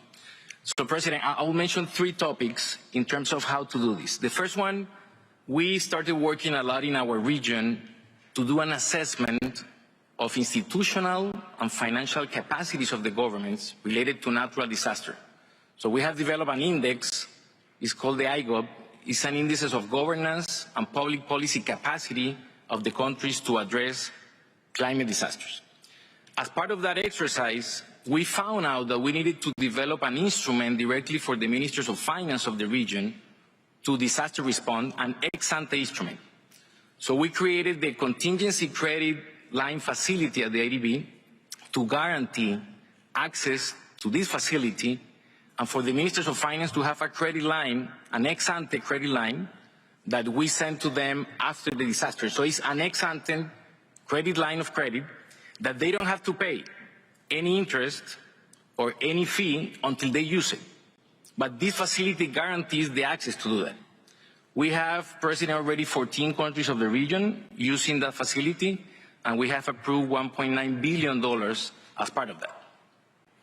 What we have done during the pandemic, we said we have to innovate this credit facility, and we expand the use of that facility also for pandemics in the future, seeing the link that we have of pandemics with biodiversity and nature. But we found out, President, that we need to go beyond. I mean, you have heard these days the impacts on the Caribbean and on Central America. So we said, for those countries that have already access to the contingent credit facility, we need to create what we're calling the Hurricane Clause. It's a clause that the IDB is including in our lending to defer the payments of principal payments for 2 years in IDB eligible operations. I think that is something that is going to create fiscal space for climate events and disaster response. We have so far started conversations with Barbados, Bahamas, Jamaica, and Dominican Republic to include this clause in our lending. But we needed to do the same from the private sector. I think a key role from the MDBs is through our private sector, start helping companies and private sector also to respond to climate impacts. So IDB Invest, which is the private sector arm of the IDB group, developed back in 2017 what we call the El Niño clause. Seeing the impact of El Niño in fisheries in Peru, they created this clause to reschedule loan capital payments for private sector companies during the month of the impact of the climate on the company, to have the opportunity to recover. Seeing what they have done with that, they have used it already for 3 operations. The last one was approved in August. They have expanded El Niño clause, and now they are including the financial resiliency clause, not only for El Niño, but for La Niña, flooding, droughts, and fires, just to help private sector companies and private financial institutions to recover. Having said this, President, and with this I will conclude, we need to also at the same time build on resiliency. How we can build on constructing and building resiliency from the national to national level and private sector. So as part of that, the IDB is including in our portfolio nature-based solutions. 28 operations that we've done in the last years for infrastructure are including nature-based solutions for more than $800 million. We have developed the Natural Capital Lab at the bank with the support of your government, UK and France, to start piloting blue carbon solutions with, for example, mangroves in the Caribbean and coastal cities. But we have to, at the national level, good examples like the Roof to Reef in Barbados, like the decarbonization plan that we have supporting Costa Rica, start bringing these concepts in the beginning. At the subnational level, we are developing the first loan president for Barranquilla as part of the Biodiversity program of President Duque to finance mangroves, urban wetlands, and different options of resiliency to climate to integrate biodiversity, nature-based solutions into resiliency to climate change.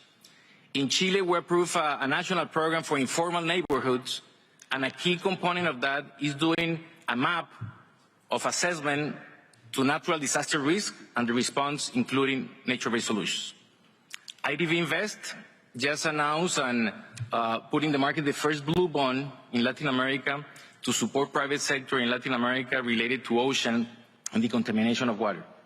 So we have to invest through our lending, but also helping our governments to issue bonds as part of the response.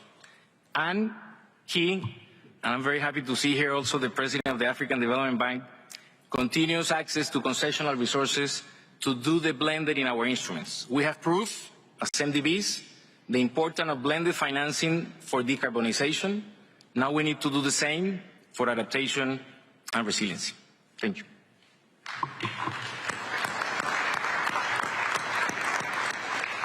Thank you very much indeed, Juan. Since you started talking about the private sector, I think it's good now we turn to John Hanley, who is the CEO of Willis Towers Watson. John, there's obviously been a lot of focus in recent years from the private sector investing in climate, investing in climate resilience.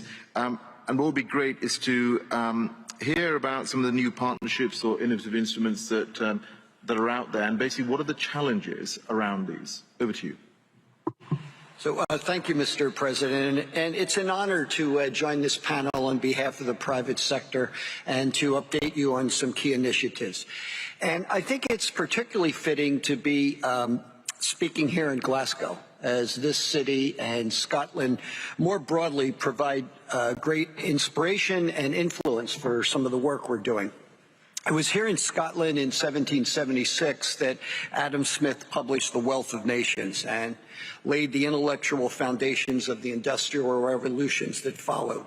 And that's from the shipbuilding cranes we see here on the River Clyde to the wider transformation around the world. And at COP26 in Glasgow here, we're confronting both the environmental costs and the economic benefits of what was unleashed 245 years ago. Adam Smith described the invisible hand of economics that shapes our lives and our world. It helped explain what gets built, who prospers, and who does not. Now, in this climate emergency, that invisible hand needs to be redirected. Since Paris, we've been working to guide the financial system's invisible hand to shape a resilient future. An economy that protects our investments from climate will also protect the homes of our citizens, their crops, and their livelihood. So, getting back to the question you posed, we're a long way from saying mission accomplished, but the progress and the momentum to date has me very confident in our ability to turn planning and theory into some real impact. So to provide some examples today, I'd like to highlight 4 flagship initiatives, and they're all based on collaborative and innovative foundations. And while they've made extraordinary progress, I think they also lend themselves to the question of what's next. So the first initiative flows directly from Paris. The Insurance Development Forum, or the IDF, was launched at COP21. And it was co-chaired by the insurance industry, by the UNDP, and by the World Bank. And under the leadership of IDF Chair Denis Duvernay of AXA and Ikoswani Iyahin, its Secretary General, as well as the support of the German government, the IDF is supporting disaster risk finance across 20 developing countries as part of the Ensure Resilience target to protect 500 million people from climate risks by 2025. Secretary Foxbarth, let me just say thank you so much for your help in driving so much of this work. The latest development out of the IDF that's focused on the most vulnerable countries is a formal partnership that's actually being announced today. So the IDF is going to be supporting the V20 group of climate vulnerable countries to inform resilience through the Global Risk Modeling Alliance.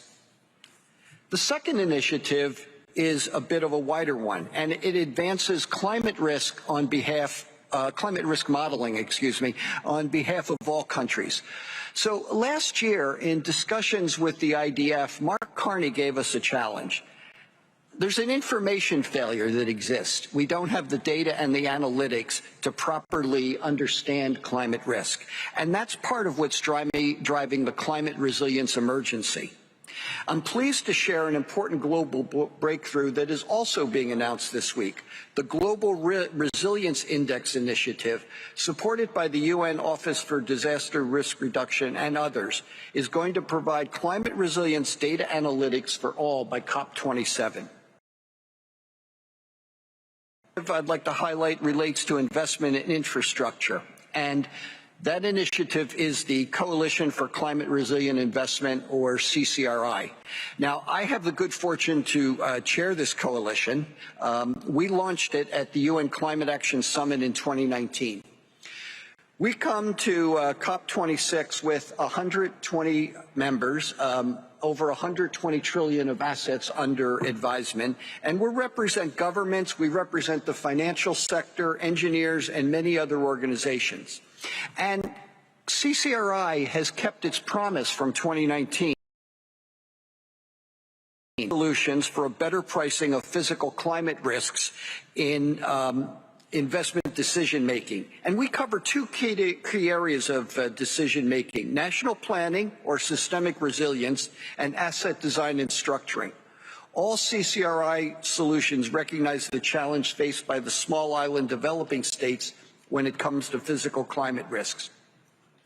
So we've had a wonderful partnership with the government of Jamaica and with the support of the UK government and the Green Climate Fund. And next week, we're going to be launching a tool that allows for the identification of the projects most capable of protecting the economic, social, and ecosystem value in Jamaica over the next 20 years. We're very excited about the impact of this tool, and we plan to roll it out in many other countries in the years to come. The final initiative is governance. To mainstream progress, regulation of financial markets requires climate risks to be disclosed, accounted, and managed. Here at COP, insurance and wider financial regulators have contributed to a call to action. This call to action was launched this morning by the Cambridge Institute for Sustainability Leadership, among others, and it includes 20 actions to apply climate resilience mandates across the financial system. So in closing, I propose an answer to the question of what's next, that here in Glasgow, With the inspiration of its economic heritage, we declare a new financial order, one that builds upon the economic influence of this place and forges a new role for the invisible hand to guide a resilient and prosperous future. Thank you.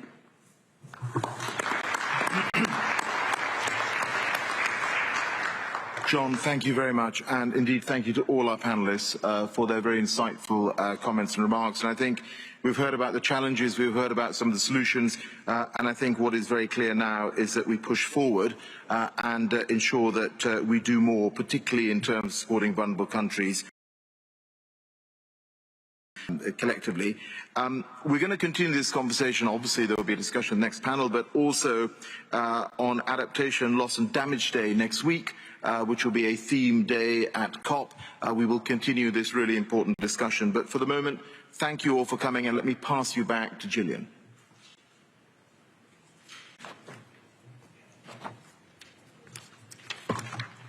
Well, thank you very much indeed, Minister Sharma. And I'd like to ask this panel to leave the podium, return to their seats, and invite up the members of the next panel who are going to be talking about these very important themes. And it's worth stressing, we've heard so many billions and trillions tossed around this morning. We've heard a lot of ambitious pledges from the financial and business community that it's often very easy to forget that there are actually real people suffering at the end of these conversations. We need to keep in mind these issues about equity and inclusion and justice, as well as the talk about all the money. If we forget that, then we'll be letting down all the people who are currently suffering around the world from the impacts of climate change. Anyway, we have a great panel to talk to us now about some of these key themes. The moderator is going to be Dr. Adesina from Nigeria, who is the president of the African Development Bank Group that has an incredibly important role to play. We also have Rachel Turner, who's the director of the International Finance FCDO. We have as well, excuse me with my pages, because we have a number of people, which is terrific. Aya Saeed Kayum, who's the Minister of Economy from Fiji. And last but not, we have those three as the panellists, and then we have Dr. Adesina, who's going to be moderating the panel. So I'm going to ask them all to come up to the stage, and as they do, we have a video to remind us both of what is happening on the ground, but also to give us some insights and maybe a reason for optimism in terms of what young people are doing.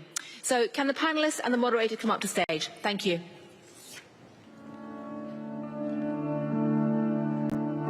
I'm from Borneo, and we have the oldest tropical rainforest in the world. I grew up watching the endless destructions of the rainforest itself. And my people, my family, friends that I grew up with, are affected by this. I want to help, and I want to be part of the solutions, not the problem. My name is Mona Lisa, and I'm from Indonesia. I'm now working at Ventures Worldwide as a communications coordinator. And we are focusing on landscape restorations project both in Uganda and Indonesia. The biggest issues are the regulations that are not protecting the environment and the indigenous people, and the fact that we don't have the knowledge to protect ourselves as well as our forest. I hope to see more young people taking actions and be aware of what is going on, and I really hope that they will get all the supports they need. My name is Betty Osei-Bosu. I'm the project coordinator for Green Africa Youth Organization and the co-founder of the Trees for Biodiversity Initiative, which is supporting communities towards climate resilience. I was brought up in an area where I could feel the burns of climate change. No shades, no trees. Currently in Ghana, statistics show that we've lost 80% of our forest covers. We need support in terms of funds and digital innovation when it comes to tree planting exercises. I am expecting a very inclusive climate policy document and a constructive policy for tree planting and funds to be able to upscale tree planting initiatives. I'm Judith Mendes, co-founder of several grassroots organizations and initiatives in Latin America, especially in the border of Brazil, Paraguay, and Argentina, a place known as Terra dos Águas. We are in the front lines of the climate emergency. Of course, one of the main challenges is funding, but is funding towards vulnerable communities like indigenous communities or also communities that are not in the main cities. We need representation of vulnerable communities, of indigenous communities in the decision taking place. My name is Desmond Aluna. I'm the co-founder and programs manager for Green Africa Youth Organization and also on the Youth Advisory Panel for the Global Center on Adaptation. My motivation stems from where I come from, the rural part of northern Ghana, where desertification and drought has been a very significant impact on smallholder farmers. Funding finance is a key support for us to tackle climate change adaptation at the community level. The other thing is training and capacity building for organizations that are working in these areas in order for them to tackle it and tackle it properly. Our work and what we are doing depends heavily in the following days, the decisions that you will be taking. We need capacity building for the people who are working on the ground level, and we need funding support to scale up our projects. It is time we all take action. Stakeholders have to come together.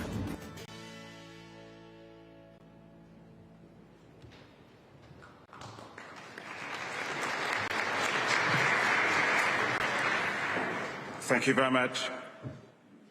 Your Excellencies, distinguished ladies and gentlemen, the climate, as we've just seen, is changing. Life is becoming more vulnerable and unbearable for millions around the world. The world has no choice but to adapt. There isn't enough resources right now for developing countries to cope with the deluge of negative effects of climate change, especially small island states that are even more vulnerable, as we were told in the last panel. The world will need $1 to $2 trillion a year for the next 30 years to tackle climate change. Africa itself will need $335 billion by 2030 to implement climate adaptation actions. Of these, 20% will be from country resources and 80% from development partners. And that's why the developed world must meet its commitment to provide $100 billion per year for climate financing. We must build confidence in the global community that our words are our bond. As the late United Nations Secretary General Kofi Annan once told me, and I quote him, "The only promises that matter are the promises kept." The African Development Bank is keeping its promises. We've doubled our climate finance to $25 billion by 2025.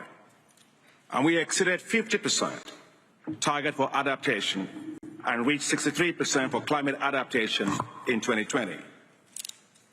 To do even more, we have launched together with the Global Center for Adaptation, the African Adaptation Acceleration Program, to mobilize $25 billion for adaptation. The role of the private sector will become very critical, and the need to have both market and non-market-based mechanisms to provide incentives for the private sector. It is time to also shift the narrative around climate adaptation from a public good financed by simply public funds to opportunities, and they have asked, for the private sector.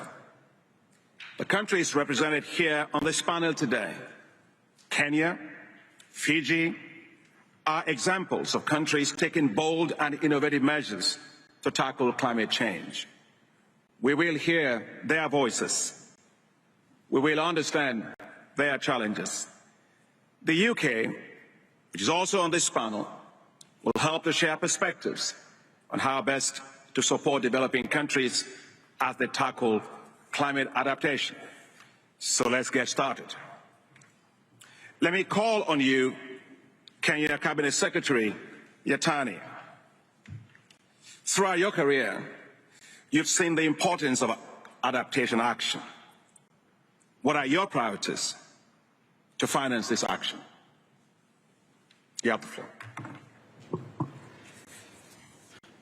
Yeah, thank you very much, Mr. President, for giving me this opportunity to be also on this panel and to interact and give Kenyan positions on this. The growing frequency and severity of climate-induced disasters, such as drought, floods, and cyclones, as well as the longer-term trends in temperature and rainfall variability, are depressing public revenues and putting more expenditure demands on budgets. We have seen to the extent that, on average, we lose close to 3% of GDP in most parts of Africa, with some countries even focusing more. Now, back to your questions. The importance of adaptation financing, what are our key priorities? In our updated national determined contributions, adaptations remains our key priority, not only through preventing further losses and damage, but underpinning infrastructure and economic development, while safeguarding livelihoods and also achieving more social development. The adaptation priorities also are highlighted in our National Adaptation Plan, as well as the National Climate Change Action Plan. We are committed to enhancing adaptation by further committing to bridge the implementation gaps through mainstreaming and upscaling adaptation across all sectors, as well as enhancing grassroots resilience by supporting financing of locally led climate change actions. We aim to attain a triple adaptation dividend by avoiding losses, enhancing economic benefits, as well as social and environmental benefits through priority actions. In the areas of early warning systems, investing in early warning systems, climate-proofing infrastructure, reducing floods and drought risk, protecting natural assets such as forests, mangroves, seagrass, and coral ecosystems, but also investing more in water harvesting and conservation by further also restoring degraded land and sea escapes, by also supporting a nature-based solution. The findings of the Kenyan Landscape of Climate Change Finance Report of 2021 shows that finance flows to adaptation action is low as compared to mitigation. And that is the area that we need to embark more by making sure that there is a nexus between adaptation and also mitigation. The government of Kenya is making deliberate actions to mainstream prioritizing and mobilizing climate finances towards adaptation actions. The Financing Locally Led Climate Action Program is an example of such, where both at the national and the subnational level, there's nexus and adequate planning to manage and mitigate against these challenges. We are currently reviewing as well as developing fiscal policies that prioritize adaptation financing. We're in the process of developing a national policy framework on green fiscal incentive. In the scheduled issuance of sovereign green bond in the region, in the not distant future, we have identified priority adaptations projects and programs that are eligible for financing through the green bond process. Additionally, also at the local level, we've worked so hard as a government by putting budgets in areas of adaptation, where we look at financing from our own exchequer. We also have components on loans, grants, but also as well as the Green Climate Fund. We also able to draw into the KDDO of World Bank to ensure that these areas of adaptations are given the necessary prominence as deserved. Currently, we are experiencing severe drought in the region, and to mitigate against this, we've dealt on a number of areas by carrying out massive livestock offtake, by also providing water. We are also providing our support under the hunger safety net by identifying the critical communities who are in need of food and other support along the way. We are also investing more also in irrigation. We are also carrying out insurance for livestock to support the communities get payback as a result of loss of this livestock.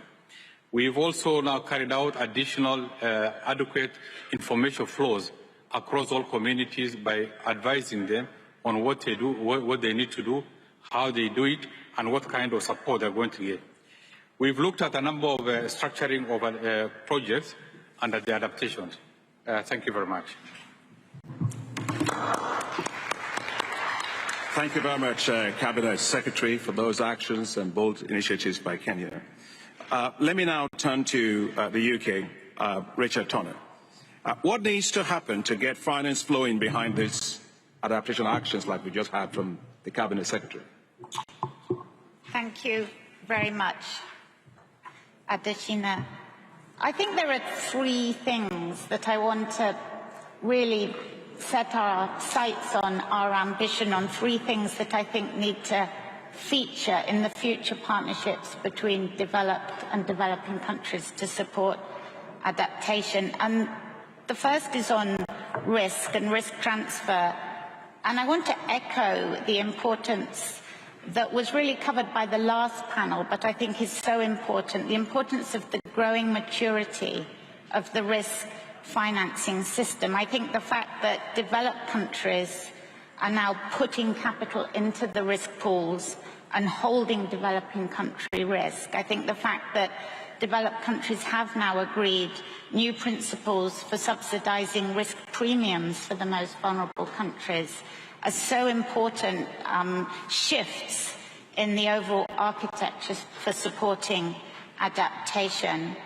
I also think the extraordinary movement forward in shock-responsive social protection systems like Kenya's, which I think many of us know about and are monitoring very carefully with great excitement. I think the bringing together of those social protection systems with the risk architecture really is starting to deliver huge strides in systems that will underpin adaptation delivery and make sure that finance reaches the most vulnerable. Second is volume, and next steps on mobilizing volume for adaptation finance has to be part and parcel of our partnership. And you heard Alok Sharma earlier, he was frank about the shortfalls in public finance for adaptation and the calls for donors to do more. But we also feel that there are huge opportunities to work together to mobilize the wall of private sector green finance, as our Chancellor described it earlier, to mobilize that wall of finance behind countries' adaptation plans. And I think particularly there, we feel that there are opportunities to shift the ecosystem around green sovereign bonds. I do feel quite strongly that developed countries must and will do more to help build that sovereign green bond ecosystem that His Excellency Minister Carney was talking about, to work with countries to help meet the sovereign standards for green bonds, but in a way that helps the finance flow efficiently behind the kind of green budgets that Minister Carney was talking about, making it easier and smoother, if you like, to support and get right behind countries' adaptation financing plans. And finally, and third, on access, I think Minister Kaum is going to say more about access, but the challenges countries face on access to climate finance, the heavy transaction costs, the palaver of accessing projects, that really needs to change. And sovereign green bond issuances, I think, are one part of that. But really there's a need for more wholesale reform to move from project to programmatic support behind countries' adaptation plans. And I do think developed countries are committed to reform. The Task Force on Access to Climate Finance that was established in March, jointly chaired by the UK and Fiji, is determined to drive those reforms. And you heard as well from our Chancellor this morning that the UK has made an announcement of £100 million of fast, efficient, aligned financing behind adaptation plans.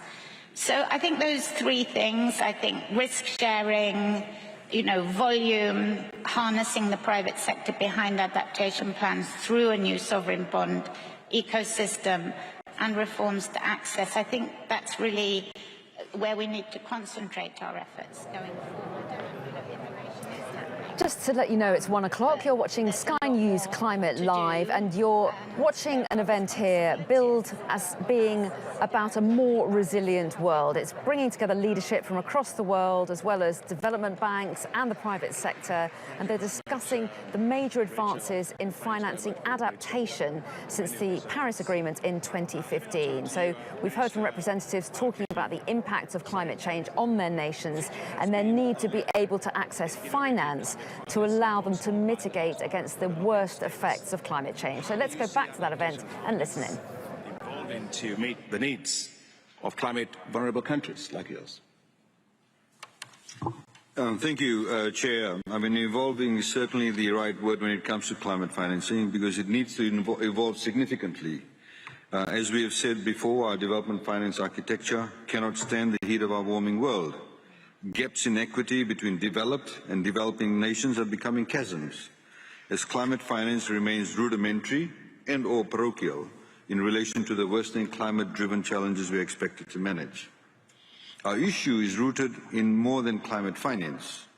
Our whole global financial system is modeled on a world and economic reality that in fact has ceased to exist. It is built for the different problems of a different century. This is in the 1940s. Decolonization has taken place and changed the dynamics of global interaction. Our global community is larger, our economies are more interconnected, and threats are more diverse than they were in the post-war era. Information technology has radically changed our lives. The paradigm was affected by the aftershocks of the GFC and disrupted again by COVID-19, which we are currently experiencing. Meanwhile, climate change catastrophe risks creating an entirely new age of catastrophe is taking place, including, of course, debt and debt sustainability as seen through conventional lenses. The lines are blurring between the once clearer demarcations in between public and private financing responsibilities, between our individual and shared responsibilities, between our sovereign requirements and the available resources. The $100 billion a year target for climate finance, which is pledged and due by 2020, is an unfinished pillar of the Paris Agreement's architecture. This achievable goal has been eroded by indecision, inaction, and most worryingly of all, a misunderstanding of both fundamental economics and science. We are told it is likely to arrive by 2023. I guess we are supposed to say better late than never. But of course, we'll have to go with that. But that logic does not hold. It's the same logic that got us here in the first place. When you live in the front line of climate change, delays can be devastating. In Fiji, we are really expected to suck it up and wait it out. When we received London's annual rainfall in the space of 24 hours, just about 6 months ago, or when 1/3 of our GDP is wiped out in 36 hours by the force of a climate change mutated cyclone event. Our concern with climate finance is that it lacks formalization and structure. And what little structure we have requested, we have not received. We don't know what will be available in 2 years. We don't know if it will be in the form of grants or as loans with punishing interest rates. We do not know how much will be allocated for adaptation and how much for mitigation. We don't know what we will access successfully through the different funds. We don't know if climate finance will be treated as debt, or will there be an opportunity to have debt for nature swaps. And we don't know who will or who won't pledge support bilaterally year to year. Climate finance in 2021 is as volatile as the strengthening storms that rip through the fabric of our economy year in, year out. In Fiji, we now know more than ever that we need to bring forward relevant proposals and initiatives to define what form of future accessible and affordable finance can take place. Through parametric insurance, private sector engagement, innovative de-risking initiatives for critical infrastructure, and a pragmatic approach to capital markets. We are doing all we can to define and cultivate the shape of the next generation of climate finance. Just green bonds, if I use a salute, Chair. We recently launched green bonds about 3 years ago in the London Stock Exchange. Fantastic optics, interest rates were terrible. We paid in excess of 6%. The front line of climate, of course, is the cutting edge of climate finance innovation. Fiji is attempting to pioneer solutions through our DRUA incubator, because if we don't, highly exposed communities in Fiji, in the Marshall Islands, Tuvalu, Kiribati, and other places in the world, the Caribbean, in the Indian Ocean, even countries like Bangladesh, will be forced to cope with both inadequate finance and mounting climate risks. If I could put it straight, the IMF says the fossil fuel industry benefits from subsidies of about $11 million every minute. How many minutes have there been since we landed the Paris Agreement? How many millions have gone towards this war on the climate? And how many years till we wake up and recognize we built a system that actually destroys the planet by design itself? It should not take years. We can fix the system now if we recognize its flaws. On the one hand, there's about a rapid scale-up in the amount of finance deployed from 2025 onwards, and Fiji is calling for a floor of US $750 billion per annum from 2025 onwards. To get there, we will require increased engagement of the private sector in both the financing and delivery of climate change solutions. In the immediate term, we need the $100 billion per annum at a minimum. We should achieve that before 2023. What the funding is purposed for is key. The adaptation financing gap has dangerous implications. We need to ensure the 50-50 split between adaptation and mitigation purpose financing, and we welcome the efforts of those countries that have stepped up their adaptation finance at COP26. And we call on the high emitters, of course, at this COP to address the adaptation finance gap, specifically by at least doubling the contribution to adaptation finance. Chair, I'll be just 1 more minute. There is a relationship between the different financing targets and priorities we discuss and negotiate under the UNFCCC. Failure to invest in solutions to reduce carbon emissions drives climate change risks, which in turn increases adaptation financing needs. A lack of investment or late investment in mitigation and adaptation priorities leads to loss and damage. All three of these financing priorities are interrelated. Our financing regime needs to be rethought and rewoven into a system that delivers scalable, accessible, and timely outcomes. In Fiji, we recently passed legislation to change the way we use and purpose our public-private financial resources. Fiji's Climate Change Act requires all government ministries, for example, to submit detail on the way in which their budget submissions have considered and actively helped deliver against Fiji's climate objectives. The Act also requires companies and financial institutions to disclose information on their annual reports on the way in which climate risks have been taken into account. It also provides the legal framework for engaging with emerging carbon markets.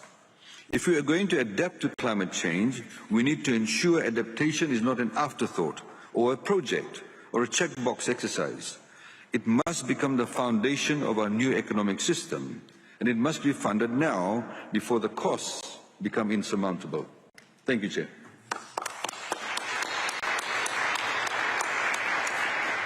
Thank you very much, Minister Kaye. Let me try and wrap up our two sessions. We had a great panel just before ours, and thank you very much to the Cabinet Secretary and Minister. I wish to thank our distinguished panelists for their excellent contributions and for very enriching discussions. So what did we hear? We heard that disasters are increasing, from cyclones to floods and droughts. We heard that we must scale up market risk transfer mechanisms to support countries and individuals. From catastrophic bonds to disaster risk sharing facilities, or as we just heard from the Minister from Fiji, parametric index-based crop and livestock insurance, the same one we've done also in Kenya. We have heard that this will play a big role in helping to protect our world and its people. We've heard also the importance of social protection systems and locally led climate adaptation plans, as in Kenya. We heard that preparedness is very critical. So we will need to invest more in climate information systems and hydrometeorological data collection to provide information for insurance products. Programs such as the Africa Disaster Risk Facility, which is supported by the African Development Bank, that helps to insure countries against catastrophic risk events, need to be scaled up to help countries to co-pay premiums. And here I want to thank UK government for his great support for that. And also the point that was raised about the need to have regional risk pooling mechanisms by Minister Flashback. The multilateral development banks can offer huge resources for countries to adapt to climate change. In the case of Africa, the African Adaptation Acceleration Program needs to be strongly supported with additional $12.5 billion so that it gets the resources to deploy for climate adaptation for Africa at scale, just to meet the kind of challenges that we just had from Cabinet Secretary Yatani. We heard that countries are embarking on successful and innovative homegrown climate change adaptation policies and programs, but they will need greater levels of resources to support their efforts. Collectively, we all have to work harder to ensure that we all do all we can to align with national programs and priorities of countries. And for that, we need financing for countries to develop and update their nationally determined contributions and long-term strategies. We must also leverage significant pools of financing in the private sector, especially for climate adaptation, with market and non-market-based incentive systems. To finance a more resilient world, we must deploy innovative financing tools.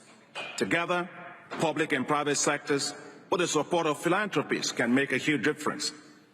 Donor countries need to also deploy innovative approaches to further increase financing for adaptation and resilience. And here I would like to again thank the UK government for providing the African Development Bank with $2 billion of guarantee that will enable us to significantly scale our financing for climate investments in Africa. And finally, the big $100 billion per year promise. This absolutely needs to be kept, the commitment has to be met. The $100 billion per year promise of developed countries are simply like lifeboats for developing countries, so they do not drown in the face of existential threats of climate change. Promises made must become promises kept. As we look to COP27 in Africa, let's make sure that promises made right here in Glasgow are fully kept before Africa's COP. Thank you all very much for coming.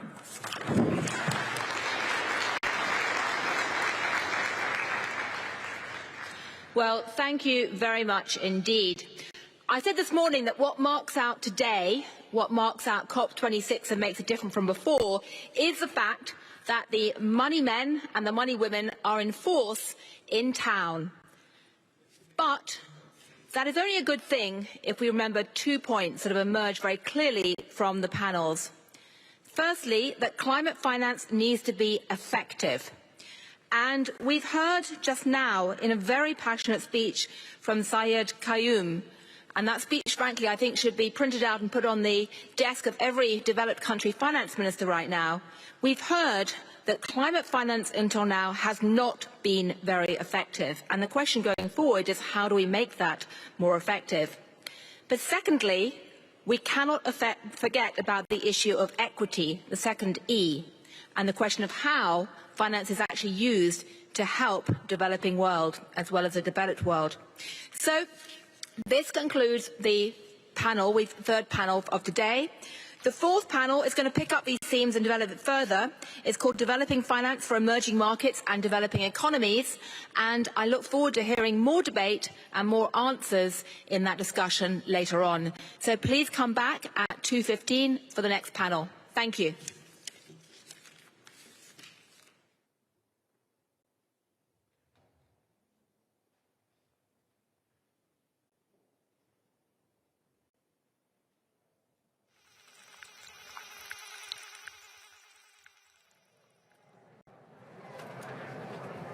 So that event wrapping up there, called A Resilient World, chaired there by Alok Sharma, the COP president, of course. And we heard representatives from around the world talking about the impact that climate change was having on them. focusing as well on adaptation and financing adaptation since the Paris Agreement. And a number of the speakers were able to talk about the impact of them, but also their difficulties in or their need to improve access to the finance to help with adaptation, to mitigate against the worst effects of climate change. So that's what's happening today. Big focus on finance today. But let's take this opportunity to look back at some of the big events from yesterday, because world leaders pledged to cut methane emission levels by 30% by 2030 as part of efforts to tackle climate change. Well, here with me to discuss that is the global methane Sharon Wilson, a senior field advocate at the environmental advocacy group Earthworks, to talk about that methane pledge. This sounds pretty impressive, the methane pledge, and methane, cutting it out of the system can make a massive difference when you come to tackle climate change. 100 countries signing a deal to reduce methane by 30% by 2030. We're told if fully implemented, the pledge could limit global warming by about 0.2 degrees centigrade by 2050. It all sounds like very good news. Would you agree? I think it's wonderful that from the Paris COP 6 years ago, where they didn't mention methane, now methane is a focus, but a pledge is not a plan, and we need action right now. So you can't reduce methane by producing more methane, and not one country pledged to stop producing oil and gas, and that doesn't even meet the International Energy Agency's recommendation that for no new investment in oil and gas. So if they don't have a real plan, and if they don't stop producing methane and transition to renewable energy, I don't see how we're going to get there. Well, yes, and a lot of the conversation here will be trying to get that move away from fossil fuels towards renewables as well. But what about the fact that various countries like China, India and Russia, some of the world's top emitters, are not part of this? Well, they need to be part of it, but the U.S. is a top emitter, and President Biden has said that the U.S. is leading in methane reduction, but actually production of oil and gas has increased from when Trump was president, and the Permian Basin, which is known as the climate bomb, is scheduled to double by 2030. So how can you double production, producing more methane and reduce methane at the same time? If President Biden really wanted to be a true leader, he would declare a national climate emergency today.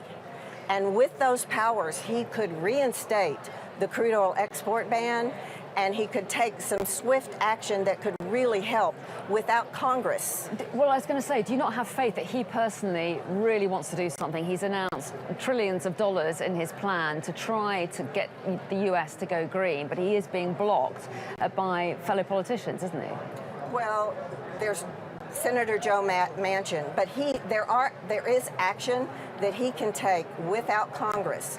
Very strong action that could make a huge difference without Congress. And he said when he was campaigning, the buck stops with him. So the buck stops with him. You know, if he's a true leader, bring Joe Manchin along, or go around Joe Manchin, declare a national climate emergency, and take care of it that way. And remind us why we're talking about methane. I heard the European Commission President Ursula von der Leyen yesterday calling it the low-hanging fruit. Remind us how eliminating methane can make a huge difference quite quickly to the climate emergency. Methane is 86 times more powerful than CO2, so a ton of methane is worth 86 tons of CO2. But it doesn't hang around in the atmosphere for very long, just about 10 or 12 years. So it dissipates. So that way, if we take action now, if we start taking methane out of the atmosphere right now, it will have almost an immediate difference in our warming.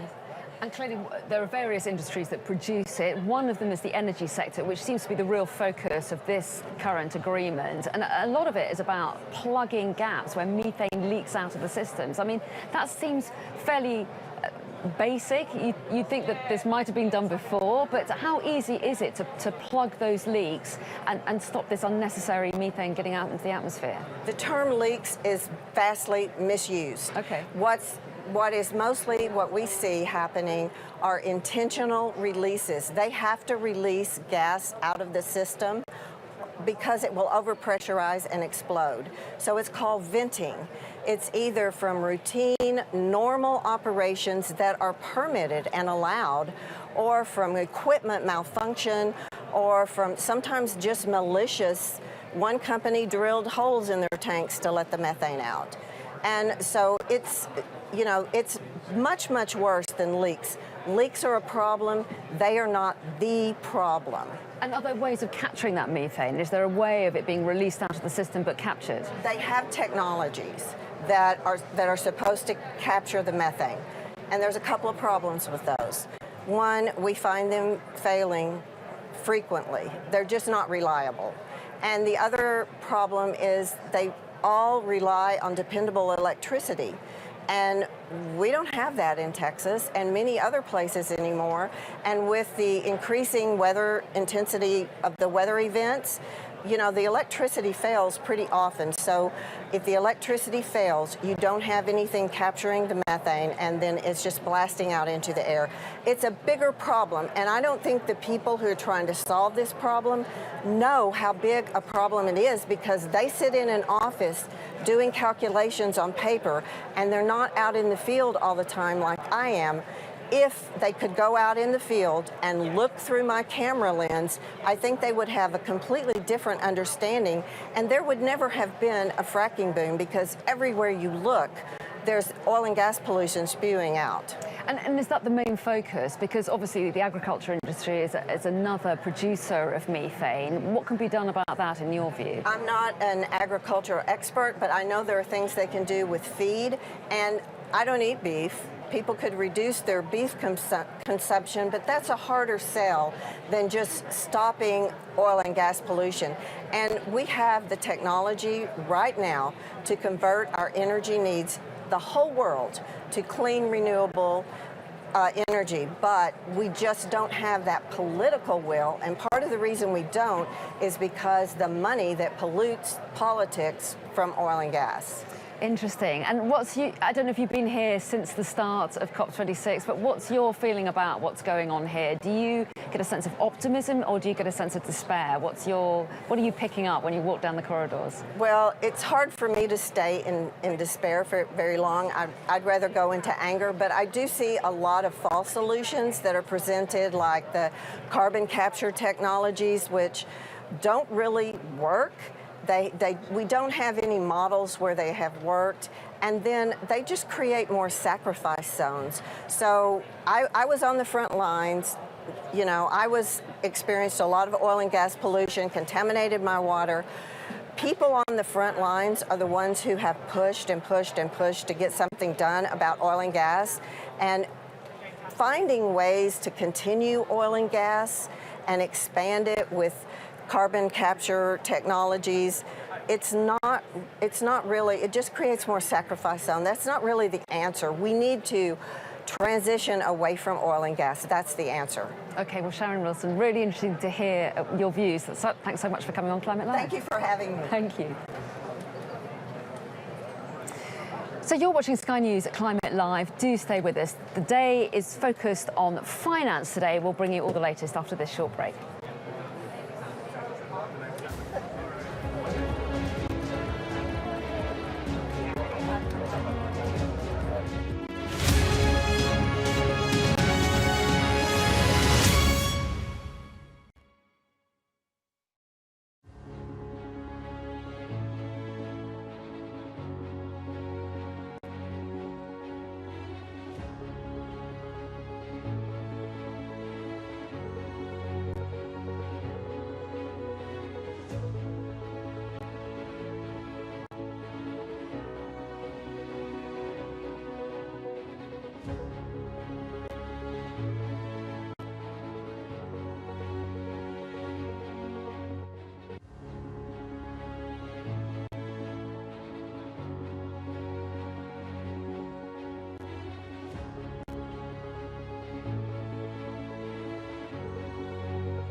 Welcome back to Sky News Climate Live here in Glasgow, covering the UN Climate Conference COP26. Today has been all about finance, and the Chancellor Rishi Sunak has said that the UK will become the first ever net zero aligned financial centre. And he also said London's financial institutions will commit £100 million and billions in new green bonds to help make climate finance more accessible to developing countries.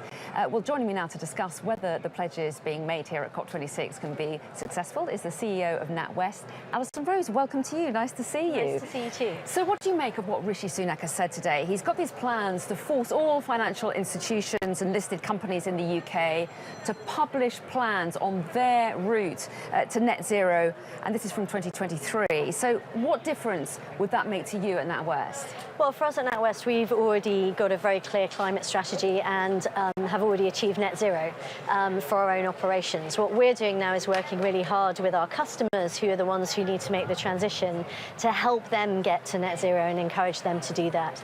So we've put in place practical steps around, for example, we've committed 100 billion of climate and sustainable funding and financing to help customers transition and unlock the opportunity that exists from these new opportunities that may be there. And some of our research has shown there's 160 billion of opportunities for SMEs for these new businesses. But to your point, what will this do? I think it creates a clear sense of direction, clear targets to go with, and confidence of investors that actually everybody is going to be moving to net zero. And I think what's really important is the transition and how we manage that transition along that path. OK, and I'll talk about that in a minute, but obviously it's up to your teams at NatWest to decide which firms have credible plans. So what the Chancellor's announced today, does that make any difference to what you're doing now?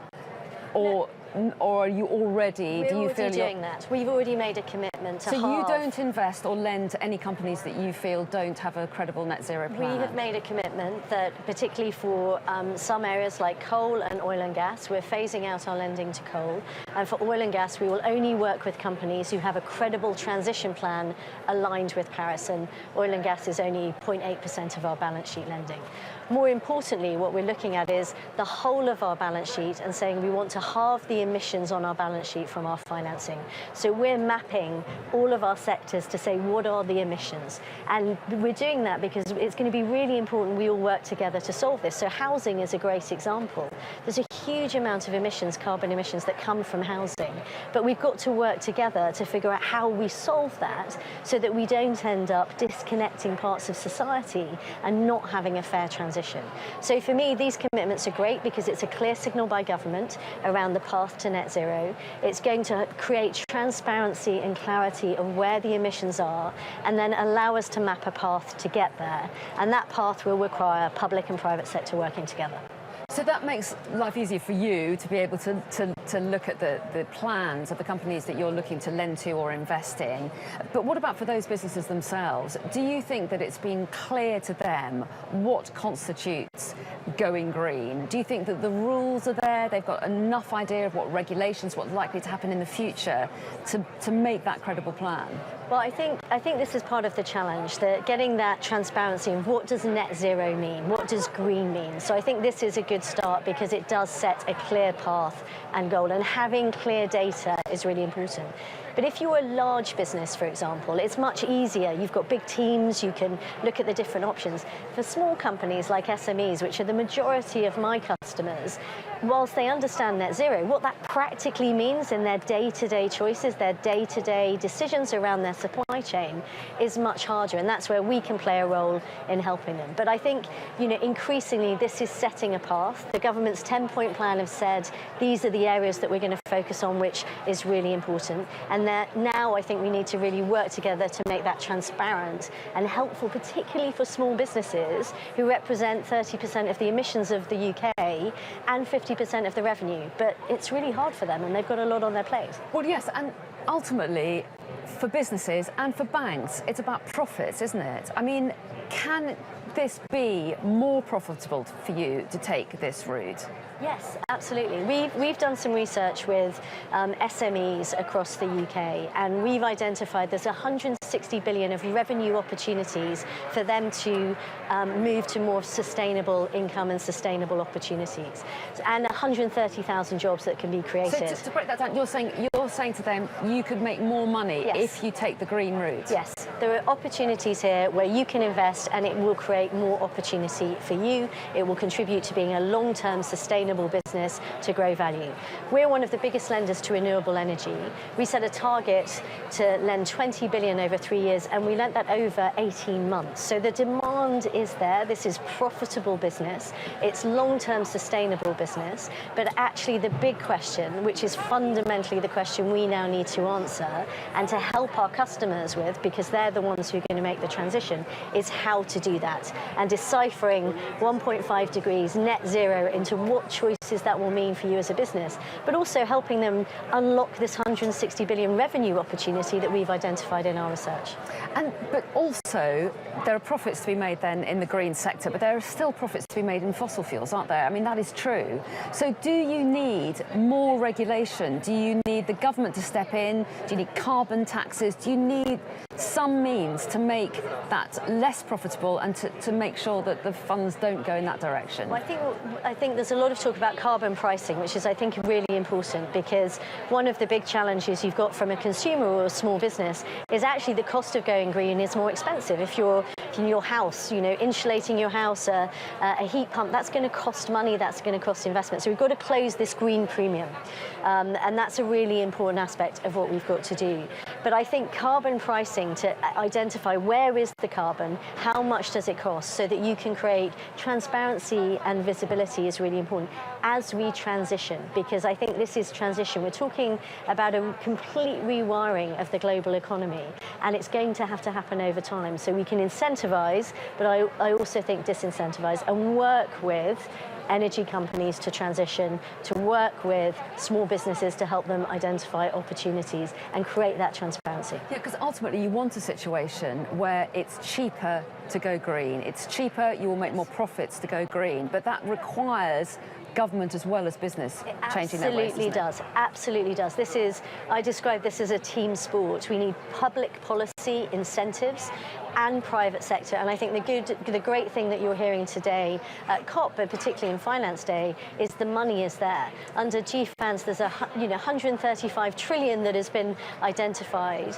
So the finance is there to do it, but we are going to have to work public and private sector together. You can't solve, for example, decarbonising housing without thinking about green cement, the whole supply chain. And also, you need to make sure you don't leave people behind. Otherwise, we will end up with dislocation globally and societally, which is the wrong answer.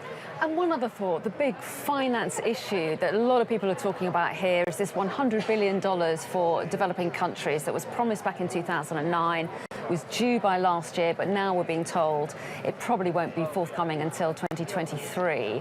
I mean, what's your view on that as someone who runs a financial institution? I just wonder what your personal opinion is of the fact that money hasn't come forward. Yeah, I think it's really disappointing it hasn't come, and we have to address this because, you know, helping the developing nations is really important. We're not all starting from the same starting point, so there is a real commitment from developed nations to help developing, and we need to have public policy, different interventions to make the money flow so that it can support the capital, the investment in developing nations. Otherwise, you're asking them to take on more debt and more risk, which isn't the right answer. So we've got to address this globally, and that 100 billion is really critical in order to get an equitable transition across the globe. Well, Alison Rose, CEO of NatWest, thanks very much indeed for your time here on Climate Live. Thank you. Thank you. So, just to let you know, there is plenty going on outside this hydro building. That's the name of this building here in Glasgow, where the main speeches and discussions are taking place. Now, across the river in the green zone, the role of Indigenous people, their communities and nature-based solutions are going to be discussed this afternoon. So let's take us over there to our correspondent, James Matthews, who can tell us a bit more. James, over to you. Yeah, thanks very much, Anna. Very noisy part of the socket hole through here. And if you look up there, you can see why. Let's a demonstration they're calling Greenwash Greed Kills.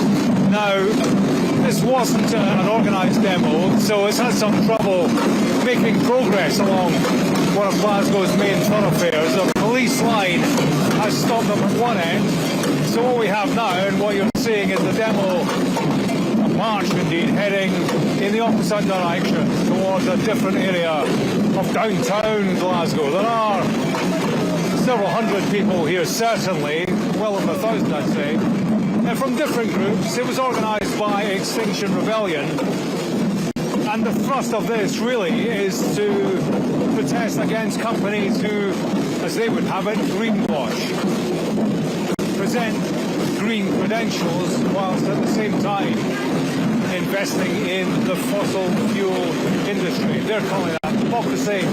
That is the thrust of this particular demonstration through Glasgow. In terms of the logistics of this,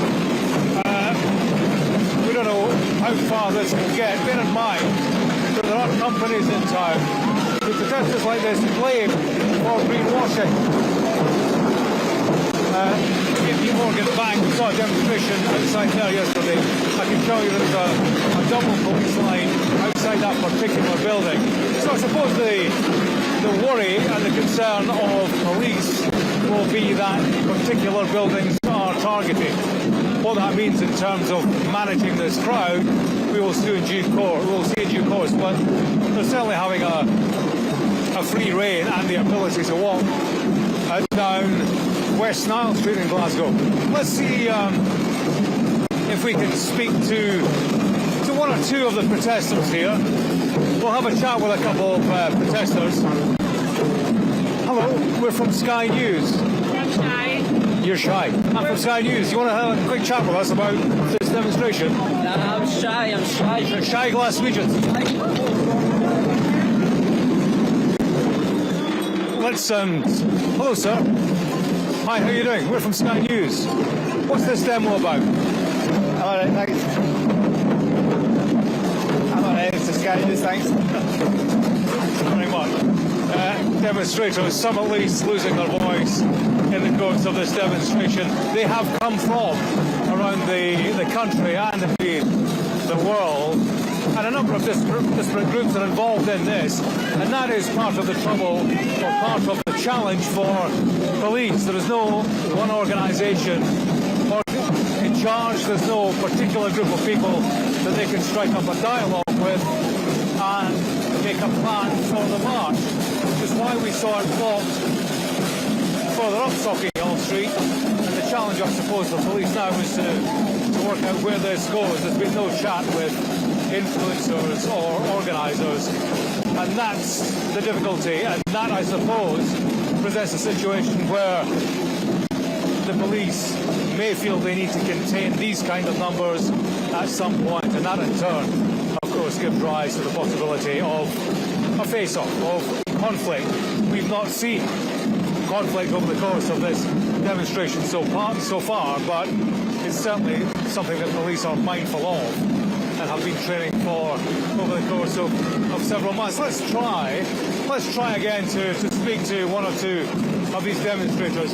Hello. Hi. We're from Sky News. Oh, hello. Tell me what this demo is about. So this demonstration is about how so many companies are spending more money to make themselves look green than they are spending on actually making the change that is necessary to protect our planet. And this is a big march. It wasn't organised with the police. Where does it go from here?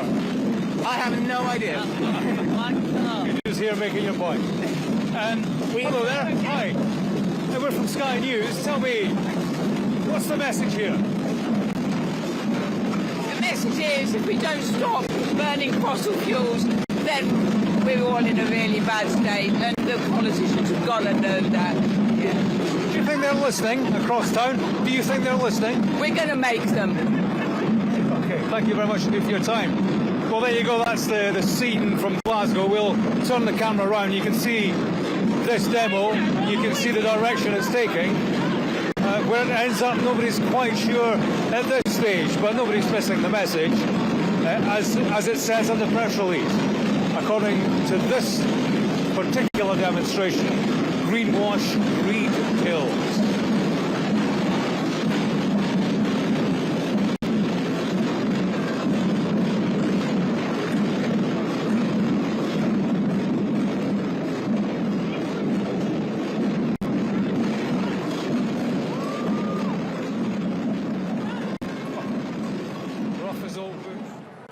So James Matthews out there on the streets in Glasgow with protesters, and I think we're going to see protesters on the days ahead until the end of COP, no doubt. So we'll be revisiting James out there a little bit later on. But right now, I'm going to take you over to India and my colleague, correspondent Katerina Vitozzi, who's in Kolkata. Katerina, good to see you there. So a lot of talk here about finance today, and the session that we just watched was all about financing adaptation for those countries who are already experiencing climate change. What's the situation where you are now? Well, here in Kolkata, Anna, this is the world's fastest warming city, and the problems that are faced here are to do not only with temperature rise, but also what that brings in terms of extreme weather. So you see heavy, very localised flash flooding throughout the city. So you would expect adaptation measures to address some of those issues in the urban landscape, but also perhaps more significantly, just 85 kilometres south of where I am here in Kolkata, you hit the Bay of Bengal, where there are intensifying cyclones caused by the rising temperature of water. You've got rising sea levels caused, as we know, by the increased amount of glacial melt, but also the rising water temperature, which makes water expand and rise.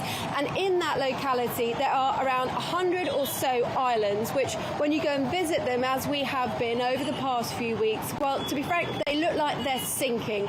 And these aren't just islands made up of palm trees and stretches of sands and beach umbrellas. These are islands where people live, and in fact around 1 million people might be expected to have to leave those islands as they become uninhabitable, as their landmass shrinks, as they're just battered by intensely strong cyclones. And then it's a question of where do those 1 million people go? So when we're looking at adaptation measures for there, it's not only a case of building things like seawalls and allowing people to be able to stay in those islands. It's also about adaptation measures that would enable alternative locations to be built, climate-resistant migrant cities, if you will. And these are all issues that over the coming 10, 20, 30 years are going to be coming.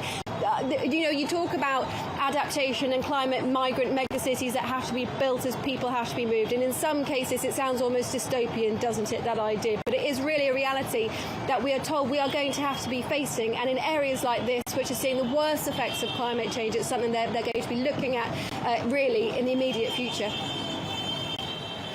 And Katerina, how do people there feel then that India has updated its plans to reach net zero, but it's by 2070? It's a lot later than the other countries that have put forward their plans.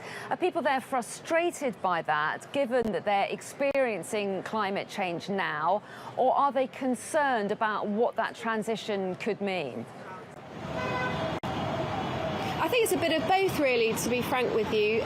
At least it's a date is something that we've heard from a lot of people. We know that India was among now just a very small minority of countries that hadn't submitted its nationally determined contributions. It hadn't updated its Paris climate goals. And we had that very bold and very effective statement by Prime Minister Narendra Modi on Monday during the World Leaders Opening Summit, where he outlined not only the 2070 net zero target, but those updated short-term goals for India. So many people here saying at least we do have a date, that's something. We have these updated short-term goals, which are more ambitious, if not perhaps as much as some people would have liked, but are more ambitious than those that had been previously agreed, 6 years ago at the Paris Climate Agreement. So some people see it as a start, but does it really go far enough? Some say, no, it doesn't. We need to have a climate change policy domestically which reflects the global intensity of this crisis. However, you do have some people who feel that the short-term goals effectively are more important. You've got this 2070 ambition, which is 50 years away, but the short-term goals are addressing 2030, so the next 10 years. And we also spoke to a climate activist yesterday who said that actually if you look at the breakdown of the short-term goals, in some ways, if you look at them and then you look at what technology might be available 10, 20, 30 years down the line, we might see that 2070 net zero target moving forward. Now, on the flip side, we know it's not going to be an easy transition in a country like India, so heavily reliant on fossil fuels. When we're talking about fossil fuels, really in an Indian context, that means coal. It's the world's second largest importer of coal. It has a huge domestic production. It employs many tens and hundreds of thousands of people, both directly and indirectly.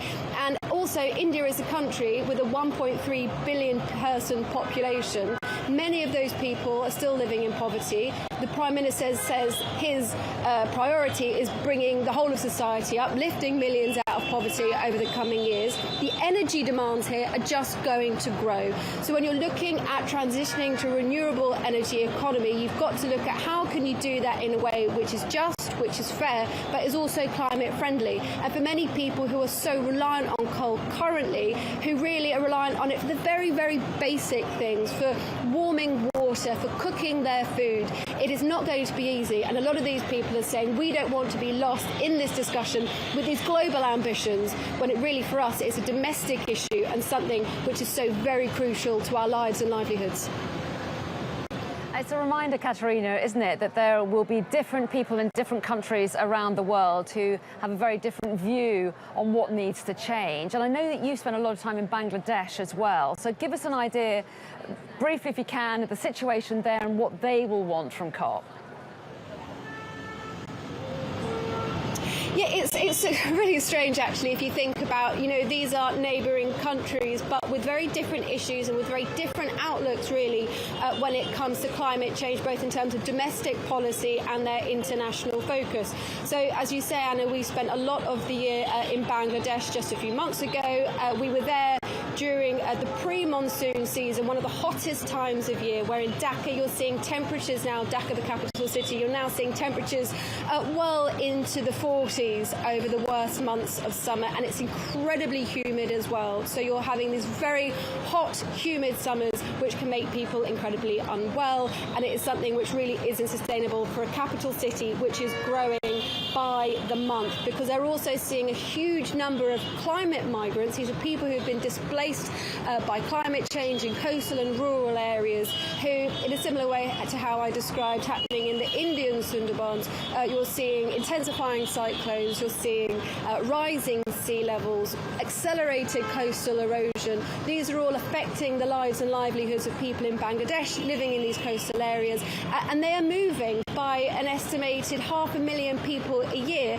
to Dhaka, the capital city. So for Bangladesh, this already feels like an emergency, and they estimate that by 2050, based on current projections, that they would see 30 million more people displaced in the way that I've described. And then it becomes not only a question of a climate change emergency, of an extreme weather emergency, but then the foreign ministers, when we spoke to him just a few months ago, told us it becomes a security issue, not just for Bangladesh, but for the whole world. So when you're looking in that context of adaptation, it is something which is required extremely urgently. In fact, Bangladesh is already preparing for the worst case scenario. But when it comes then to climate financing, they are very specific about what they would require financing for, and they are looking for that pledge, that the original pledge we heard 3 years ago being made for this totemic $100 billion a year climate fund. They still want to see that total honoured and that total met, and then that would be used for things, adaptation measures, not just mitigation measures, so not things which would simply reduce the amount of carbon in the atmosphere, but adaptation measures, things like I've already mentioned, seawalls and embankments to protect those coastal areas, but also for bigger scale projects, things that would help them update their energy sector in order to turn to renewable energies. Because, as one person spoke to yesterday told me, there are countries who've not been able to benefit from the Industrial Revolution, but they don't want to be left behind in the green one as well.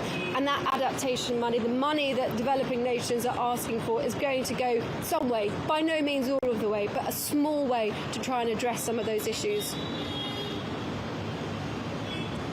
Katerina Vitozzi there in Kolkata, thanks very much indeed, and we'll be rejoining you in the days ahead. Thank you for now, though. Meanwhile, coming up on Sky News Climate Live, we're expecting to hear from the COP President Alok Sharma shortly. We'll bring that to you live.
Welcome back to Sky News Climate Live. A little bit earlier, we saw some of the pictures just before we went to the break. There is a group here of indigenous people from Chile who've been playing music and trying to draw attention to their plight. They say that they're at the forefront of climate change. You can just about see them there behind that COP26 sign, and they really wanted to draw some attention to what they are experiencing in Chile. And we're hearing voices like this across the summit, people who are really suffering from climate change right now and want the leaders to listen and take action. So just a little bit of a snapshot there of some of the people who are gathering here at COP and wanting to have their voices heard. Well, meanwhile, the Chancellor Rishi Sunak has said the UK will become the first ever net zero aligned financial centre. He also said London's financial institutions will commit £100 million and billions in new green bonds to help make climate finance more accessible to developing countries. At least 80% of the global economy has committed to net zero or carbon neutrality targets. Our challenge now is to deploy the investment we need to deliver those targets around the world. To do so, we are accelerating 3 actions today. First, we need increased public investment. And I want to speak directly to the developing countries of the world. We know that you've been devastated by the double tragedies of coronavirus and climate change. That's why the G20 is stepping up to provide debt treatments more swiftly. It's why the IMF are providing a new $650 billion allocation of special drawing rights, and Kristalina will say more on this later. And it's why we're going to meet the target to provide $100 billion of climate finance to developing countries. And while we know we are not yet meeting it soon enough, we will work closely with developing countries to do more and to reach the target sooner. Over the next 5 years, we will deliver a total of $500 billion of investment to the countries that need it most. And we can do more today. I can announce that the United Kingdom will commit £100 million to the task force on access to climate finance, making it quicker and easier for developing countries to access the finance they need. And we're supporting a new capital markets mechanism, which will issue billions of new green bonds here in the UK to fund renewable energy in developing countries. Two tangible, practical examples of how we're delivering our promise of $100 billion. But public investment alone isn't enough. Our second action is to mobilise private finance. Let me pay an enormous tribute to Mark Carney for his leadership that is delivering results. The Glasgow Financial Alliance... I'm going to interrupt that bit of Rishi Sunak speaking earlier because Alok Sharma, the COP president, is speaking right now. Let's listen in. There's no turning back.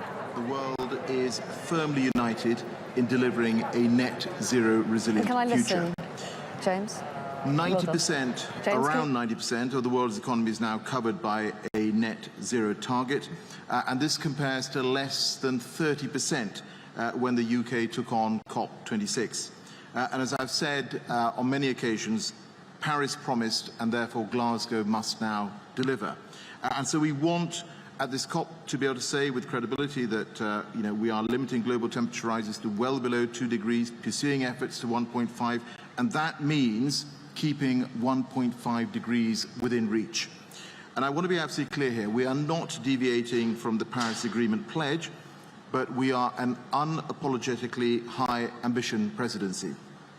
And yesterday we saw the start of that with commitments from countries across the world to halt deforestation, curb methane emissions, and ensure that finance is flowing to cleaner, more resilient infrastructure. And the most vulnerable countries are at the front and centre of my mind. Today is Finance Day. Countries are setting the tone on ambition, and now, of course, the finance needs to follow. As I've said over the last couple of days, it is regrettable that we are highly unlikely to have met the $100 billion goal in 2020. But on the basis of information submitted by donors, the OECD analysis shows that developed countries will make significant progress towards the $100 billion goal in 2022, and I believe it also provides confidence that we will meet it in 2023. And over the 5-year period from 2021 to 2025, we will likely be above $500 billion in aggregate. And of course, whilst I'm here as COP president in a neutral role, I'm very pleased that the UK has doubled its climate finance commitment to £11.6 billion, and then yesterday announced a further £1 billion, taking our commitment to £12.6 billion. And it's encouraging that developed countries have stepped up over recent months, and indeed even recent days, in terms of finance, and I hope through negotiations and more broadly, we will be continuing to increase the focus on adaptation and access to finance, which matters a great deal to many of the most climate vulnerable countries. And I think today the force of the private sector is plain to see. And now, of course, the task is to ensure that finance flows to where it is needed most. I was also encouraged by yesterday's announcement of the South Africa Just Energy Transition Partnership. This is a sort of country partnership-led model that we need to see much more of in the coming years. And it is about making sure that countries are supported to shift to clean energy and that no one is left behind as we consign coal to the history books. Now, let me turn briefly to the negotiations. These, as you know, have started. I'm cautiously optimistic that we are making progress across a significant spectrum of issues. We have initial draft texts emerging across a range of the issues that are being discussed. And I have to say I'm very pleased that the can-do attitude that's been shown by the leaders is so far being reflected in the negotiating rooms as well. We've also been consulting on the cover decision, where there is an opportunity to pick up on the call from world leaders for greater acceleration in climate action during this crucial decade.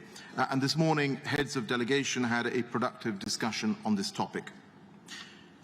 On logistics, I also want to thank all the negotiators and the observers for bearing with us as we adjust to delivering an extraordinary COP in such extraordinary times. The daily testing regime is rigorous, but it is important, and it is there to protect us and also, very importantly, the people of Glasgow. And of course, the UNFCCC are adjusting and improving our processes every day, and we are committed to ensuring that we deliver an inclusive and transparent COP26. With that, I will pass to Patricia if she wants to make any opening remarks, and then we'll go to Q&A. Thank you. Thank you very much, Mr. President, and let me just maybe highlight some of the announcements that have been made that I think are encouraging regarding the question of climate finance, and that I hope will allow us to make progress towards the ultimately objective, which is to move the billions to the trillions in order to be able to support the deep transformation of the world that is required. The co-president has already mentioned the announcement by the UK. Climate finance envoy Mark Carney said this morning in the speech he gave, make no mistake, the money is here if the world wants to use it. He also said there is fuel for finance and finance to fuel the world's climate ambitions. I think those phrases very clearly express the situation. There is the money, we need to mobilize it for climate, we need to put it at the service of this, that is really achieving the transformation to address the biggest challenge for humanity. Some other announcements. For example, yesterday the United States joined Britain, France, Germany and the European Union in a multi-billion-dollar partnership to support South Africa finance a quicker transition from coal. This initiative is valued at $8.5 billion overall.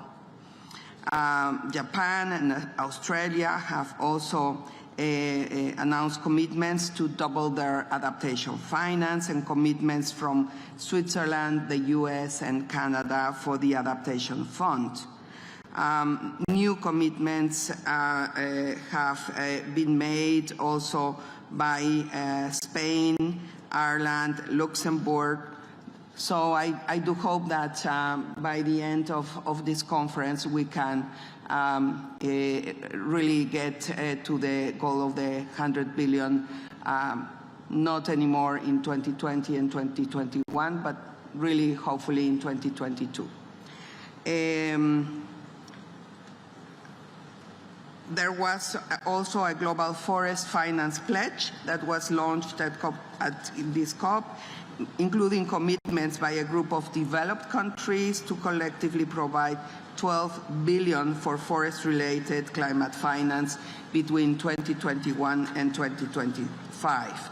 Now, the important point is that all of this needs to be reflected in the outcomes from the conference. The conference needs to acknowledge, of course, these significant steps forward, but we also need to see there how we are getting to move from these announcements to the mobilization of the trillions that are required. The co-president has made a very broad presentation of the different groups that are already meeting. Let me also say on behalf of the Secretariat that we continue to work very hard, closely with our UK counterparts in order to make things, especially the access to the venue, as agile as possible. But I do want to ask you to bear with us for your understanding because of the fact that we do need to have strict controls that can allow us to take every possible measure to ensure the health and safety of all participants. Thank you, Mr. President. Can we open the floor now for questions? Gentleman on the right here first, please.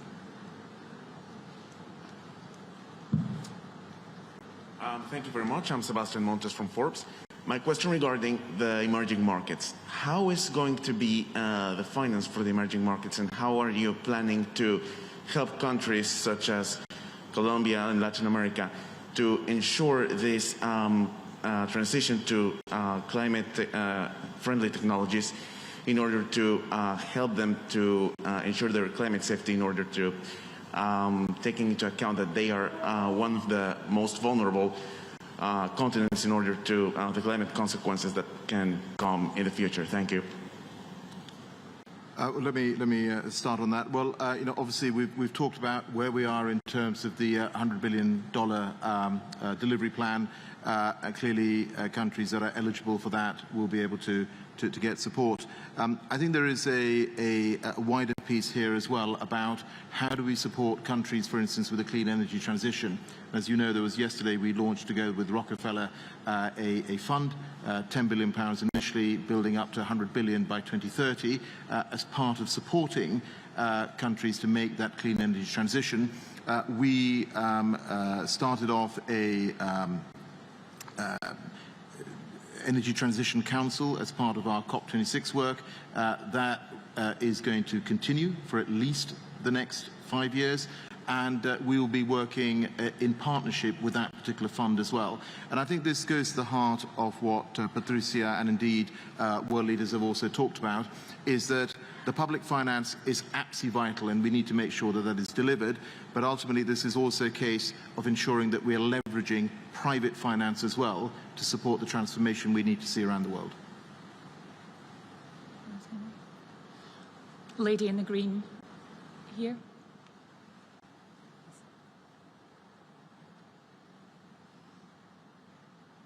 Oh, I'm too short. Hi, Lisa Friedman from the New York Times. Thanks for doing this. Two questions, if I could. One, I know you said bear with us about the logistical issues, but I hope you could address them a little more and what's going to be different. There's a lot of anger mounting outside the blue zone, people who can't get in, many more people accredited than capacity, wheelchair access, et cetera. I just spoke to a veteran of 15 COPs who said this is the worst organized he's ever seen. I hope you could speak to that. Secondly, on vulnerable countries have asked, the Vulnerable Country Forum have asked for countries to come back every year through 2025 to increase their targets to the 1.5 goal. Is that something that's under consideration in the actual negotiations? Thank you.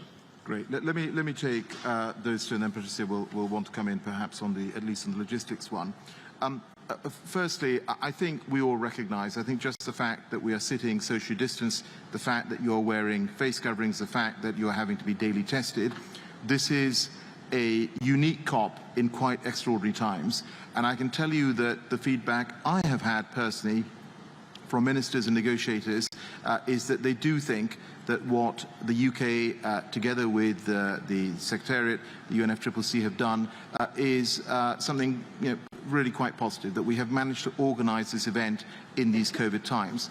Nevertheless, of course, we regret any logistical issues that people feel are stopping them coming in a timely manner, and we are working to fix those.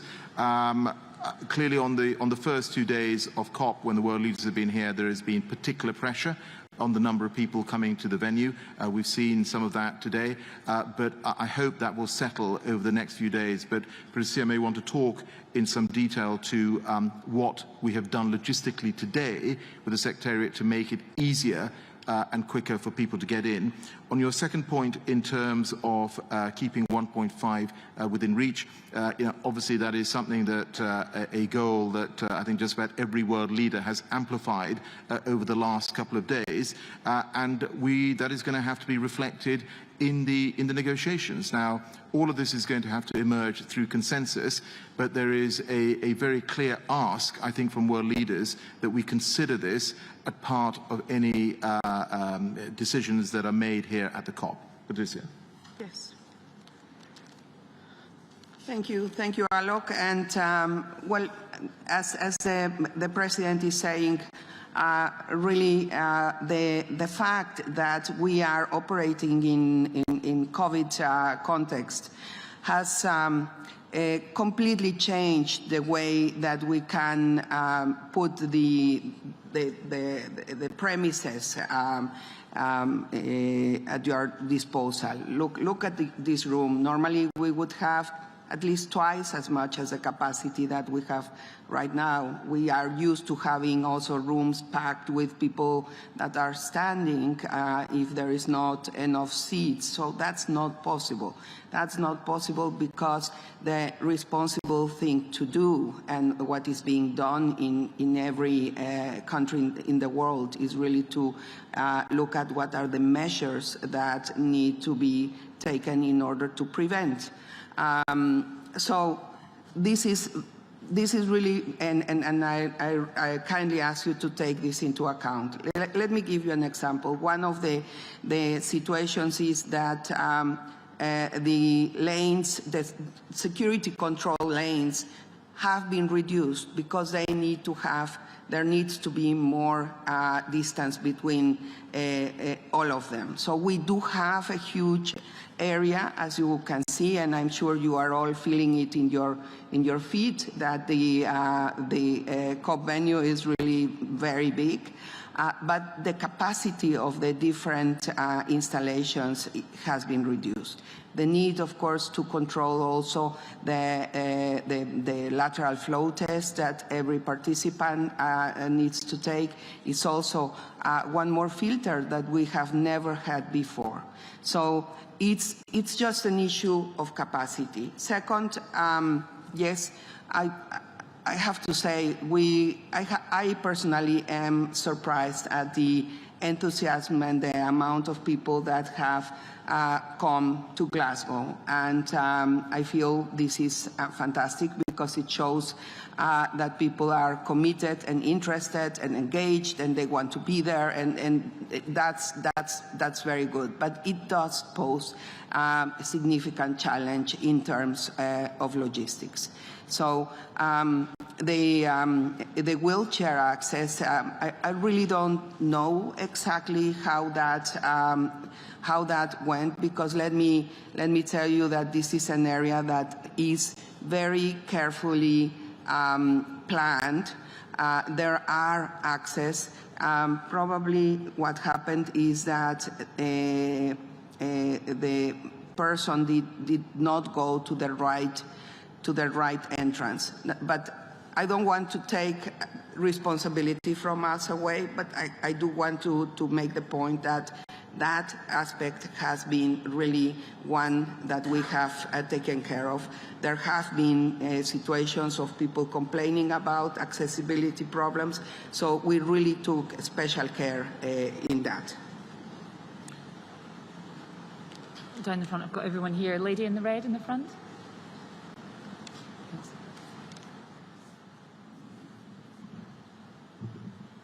Continuing with the logistics, not maybe with the issue with the entrance, but on the transparency on the process of the negotiations.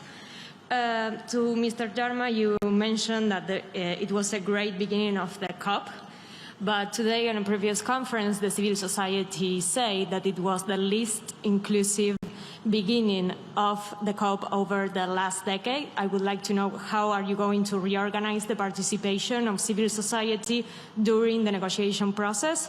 And to Ms. Espinosa, I would like to know a little bit more about the role of private sector on climate finance. Thank you. Forgive me, can I ask your name and where you're from? Sorry. Thais Gadalara from the media redacción from Argentina. Thank you. Thank you for those two questions. I think firstly in terms of transparency, look, we are totally committed to this being a very inclusive COP. You've heard our responses to the previous question. I'm not complacent. Patricia is not complacent about this. We have a regular discussion every day, in fact, to try and address the issues that are emerging. You will know that at one point there was a discussion around a ticketing system for people to gain access to rooms. We consulted with parties. Parties felt that wasn't the right approach, and so, we put something else in place. What I can say to you is that we are aware that observers have raised some of these issues, and we will ensure that access to them is available. You will also know that in addition, of course, to physically being in the rooms, there is access virtually where people can actually tune in and see the discussions that are ongoing. Thank you, Alok. Let me make also a comment on the transparency of and the inclusiveness. Imagine this is the first time that we have asked governments to be represented only by 2 delegates in the room. So, what I want to underline here is that the limitations of space and the limitations in the numbers of people that could access the room is for everyone. It is just a question of capacity. And so there were some spaces assigned also to the observers, the different constituencies, but yes, for sure, not enough. But it's really just a question of capacity. The same about the delegations. Normally, you know how many people are in those rooms. This time, it was just not possible. Regarding climate finance and the private sector, well, I would say that especially at this COP, since we met in Madrid, I think what we are seeing is really a big change in the finance sector, including and especially the private finance sector that is realizing that climate risks are very important for their portfolios and that they need to align their portfolios to a more sustainable way of doing things. If you look at the program of activities in the climate action space today, it's just amazing. The level also of the panels. The president was chairing one panel this morning. There was another panel with Kristalina Georgieva, the head of the World Bank. I met this morning with the CEO of Citi. Who, by the way, is a woman, which made me feel very happy. So it is really a remarkable change. Gentleman at the front.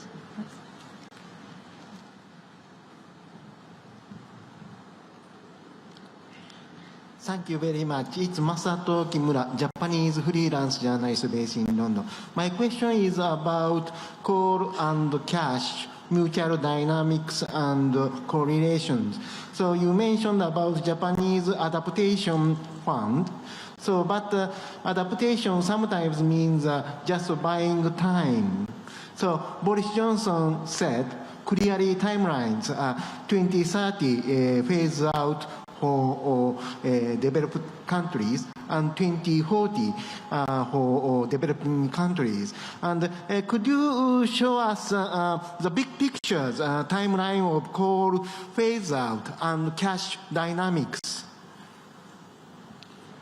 Well, I think, let me take that question. So, firstly, in terms of coal, I think what you have seen is quite a remarkable change over the past months, in the sense that we've got all the G7 who have now committed in May at the Climate Environment Ministers meeting that I co-chaired, to say that they will not be financing any international coal projects from this year.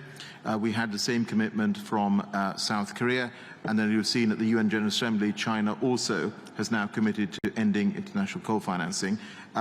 Of course, we are seeking further commitments when it comes to domestic coal from countries, and we'll see where we get to. I think we do recognize that what we are asking from some countries is going to be really very, very challenging. But I think this goes back to the point about how do you support countries to make a clean energy transition. And I just briefly mentioned in response to an earlier question, the Rockefeller Fund, which has been set up by Rockefeller and Bezos and others collectively. I think that is what we're going to need to do to particularly support developing economies as part of their energy transition. On the issue of cash, I think we've discussed that in terms of where we are on the 100 billion delivery. But then, of course, what also matters is the private finance mobilization as well. And I think both Patricia and I have discussed that in questions just now. The second row lady here, please.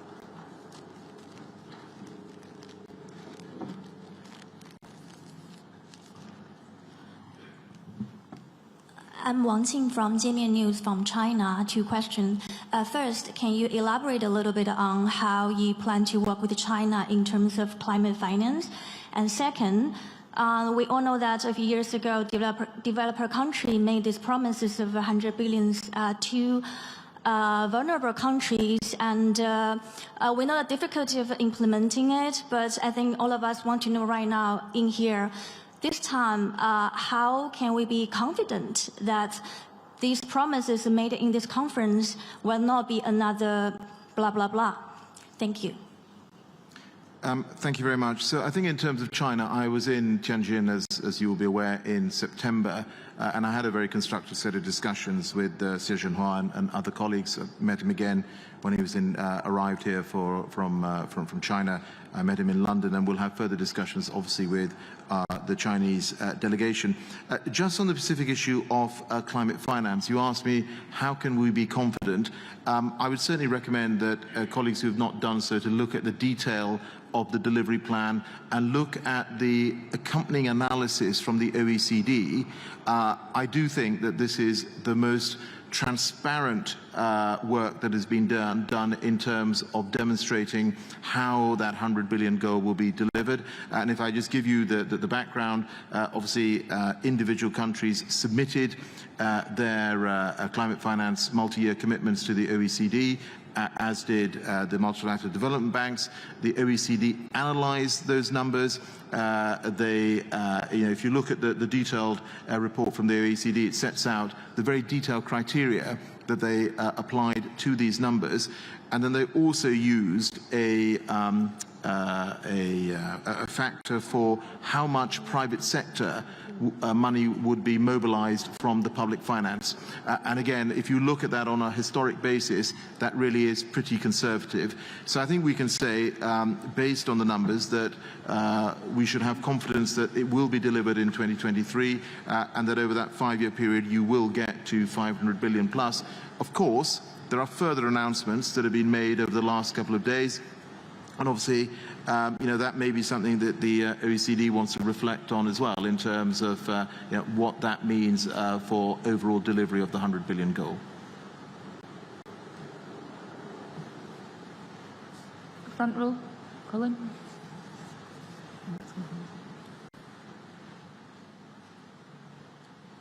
Colin Fernandez from the Daily Mail. The numbers of delegates from different countries have been published today, and they show Brazil has 479 people, Turkey 376, Democratic Republic of the Congo 373, and that compares to, say, the UK with 230. I mean, are some of the delegations excessive, in your opinion, in size? Yeah. Well, I think from a UK perspective, I haven't seen those published numbers, but I think from a UK perspective, that may just refer to negotiators, not, I think, everyone who is here as part of supporting this particular event. I mean, Patricia, I don't know whether you want to comment on historically how these numbers compare with previous COPs, and perhaps when you were COP president a few years ago. Thank you. Well, the fact is that there are different practices in each government on how to accredit their delegations. In many cases, and I do know this is the case, for example, of Brazil, they include in the delegation people from the private sector, from civil society. They include also members of parliament, some subnational authorities. So it depends a lot. If you go through the list, if you would go through the list, you would see it is really a different groupings. Some other countries don't do that and really just include the negotiators in their delegation, and then they find a different way to be able to give access to the private sector. Members of parliament normally are included in the delegations also because it is there is not a constituency of parliaments, although there will be this Sunday a meeting of the Interparliamentary Union that will bring together legislators from all over the world. But the intention with that is, of course, to create also a lot of synergies and enthusiasm internally to transform the commitments in actions, working with all the different actors in society and politics.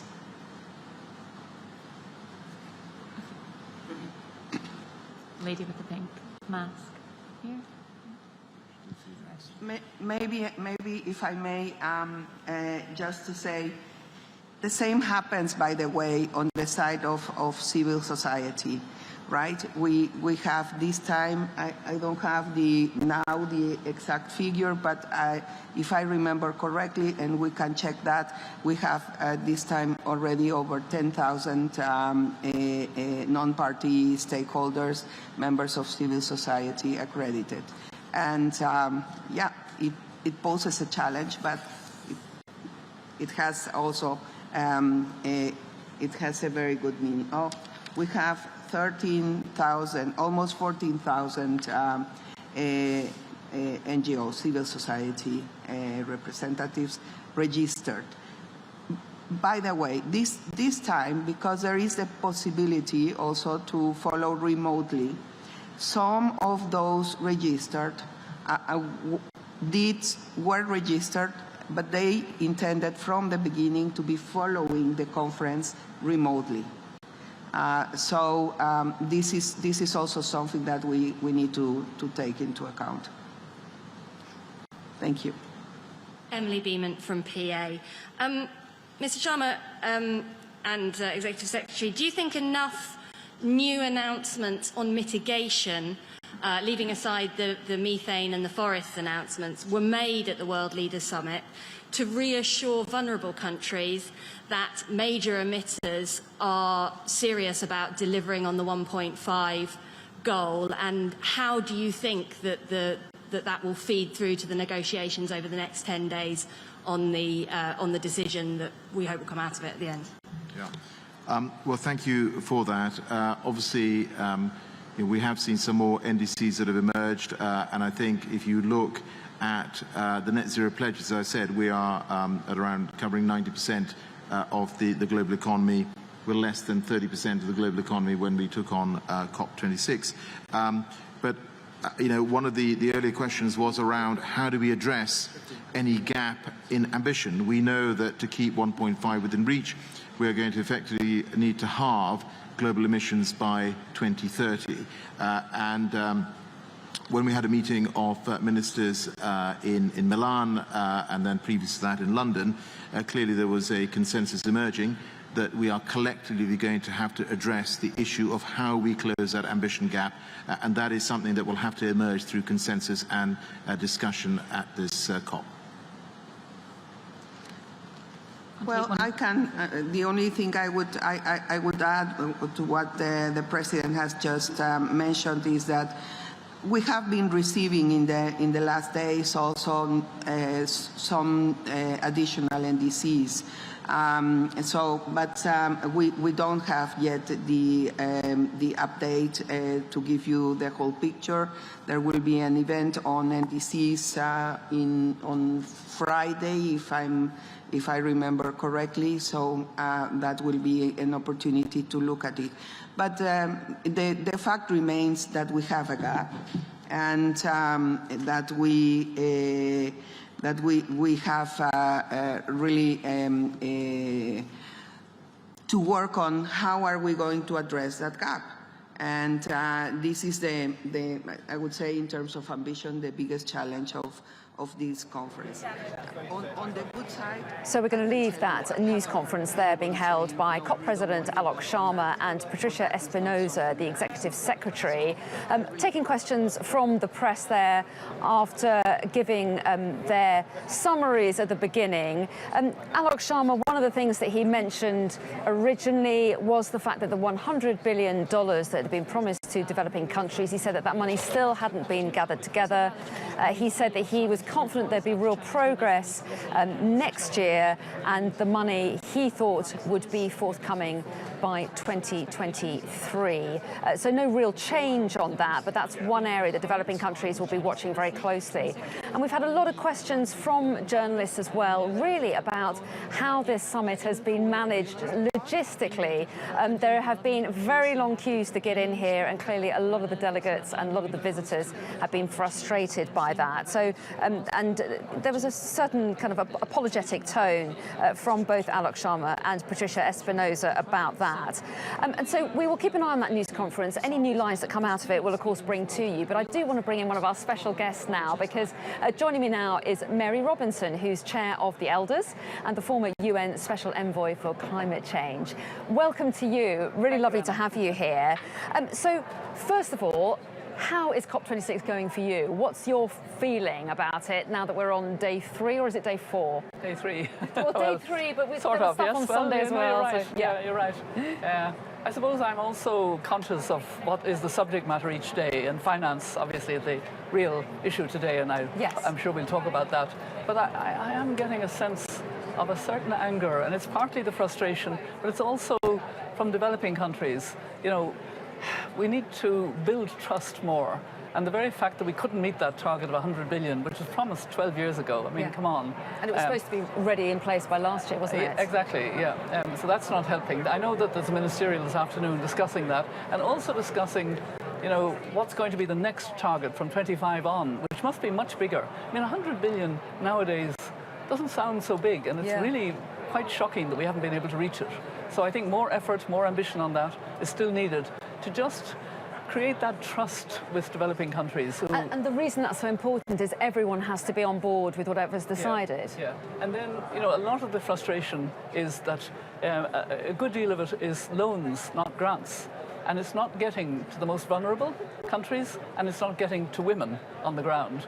And, you know, on this Finance Day, I think it's important that we also talk about you know, the role that women play at local level in building resilience in their communities, and how little finance gets. Let me give you a figure, Anna, that absolutely shocked me. It's from a German Climate Finance 2020 report, and it is that only 0.01% of funding worldwide goes to support projects that address both climate issues and women's rights. That's fascinating. And also, there is evidence, isn't there, that women are disproportionately affected by climate change? Very much so, and then aggravated even more so by COVID. So both COVID and climate are really making life very difficult. And I took part in a gender event in the Green Zone. I was glad to get into the Green Zone. It was the Glasgow Caledonian, a very good event on gender-just climate finance. And you know, we heard some very good grassroots women speaking about how bad it is in their countries, in Togo, in Kenya, on the ground. And, you know, again, how little money gets to women who are the agents of change in their communities, and who are the farmers in their communities, etc. So, you know, 80% of the farming in Africa is gender.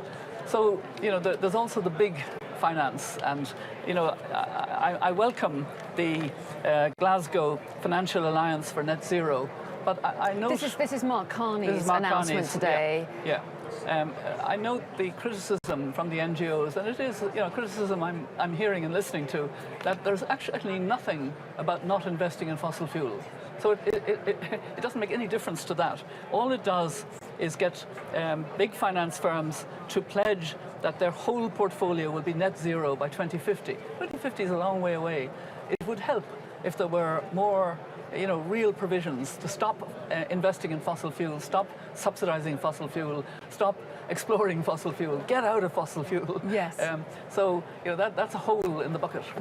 And yet, that will still, according to Mark Carney, release about $130 trillion that will move out of investments in polluting industries and into green investments, which has got to be a good thing, hasn't it? It's a huge amount of money. Hopefully, and, you know, and it's science-based, so, you know, that is the hope. But, you know, to say 2050 at this stage and not have targets for 2030, let's see how rigorous it can be. But the very fact that there's nothing about, you know, restricting financing of fossil fuel, you know, when we know it's fossil fuel that's destroying us, is a hole.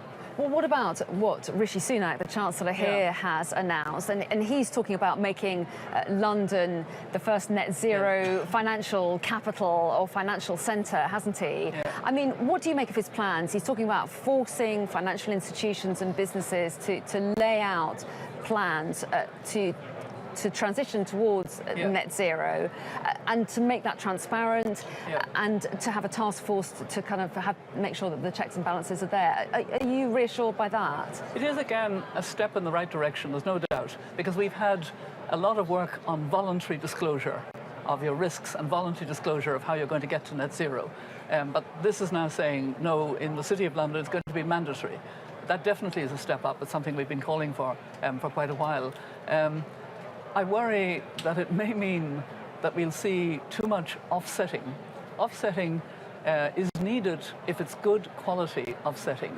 But actually, I'm aware, my university, Trinity College in Dublin, supported a project for mangroves in Senegal.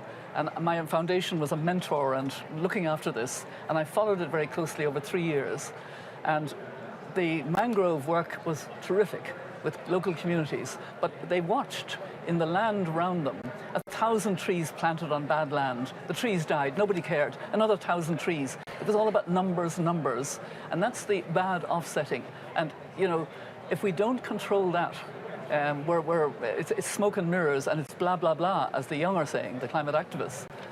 So I worry that if we're not tight now in our provision. So it's a good step. It's a good step that it's mandatory rather than voluntary, but we need to make sure it's not done by offsetting of a bad sort.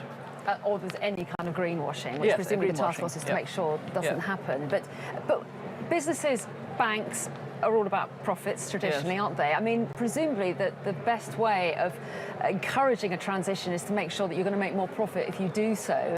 To what extent can the government play a role in that? Would you like taxes or regulation to make it harder to make money out of polluting industries? Oh, absolutely. There's no question. I work very closely with the B team of business leaders, and indeed with the broader We Mean Business. And I'm glad that so many of them have now committed to net zero by 2050, and that a number of them have science-based plans at this stage. You know, what Sunak has done is good in making that mandatory for the City of London, but as I say, none of it is saying you can't invest in fossil fuel or stop subsidizing fossil fuel, and that's the hole, if you like, because we're still seeing in the productivity report of the UN, it's frightening to see what countries are planning to do in increasing their oil and gas and even their coal, though coal less, especially in the richer parts of the world, and then the emissions gap. I mean, these are still, you know, we got a bit of momentum from India in particular, and I was very glad to see that. Pleased with that, I was really pleased with that. Clearly they set their target at 2070 to reach net zero. Most countries are heading for net 50, or that's the ambition here, isn't it? And some of the outliers, like China and Russia, are saying 2060, but India went for 2070, but you still think it's a positive move? India is a very large country. The per capita emissions are very small, tiny in comparison to Europe and even more so the United States. They have rigorous targets for between now and 2030, in real terms. And it's going to bend the curve. Melbourne are saying, because of what India has done, we may be for the first time below the 2 degrees by 2030. I mean, it's been 2.7 degrees. It may have brought us marginally below 2 degrees, which still isn't enough. But it just shows what India has actually contributed, in fairness, through just, the 2070 is just because it's a small, it's a developing country with very, very large population, and it's going solar as hard as it can, but it actually has to bring energy to its people. And, realistically, it actually is a very good thing. Brazil was very deceptive and has actually gone backwards.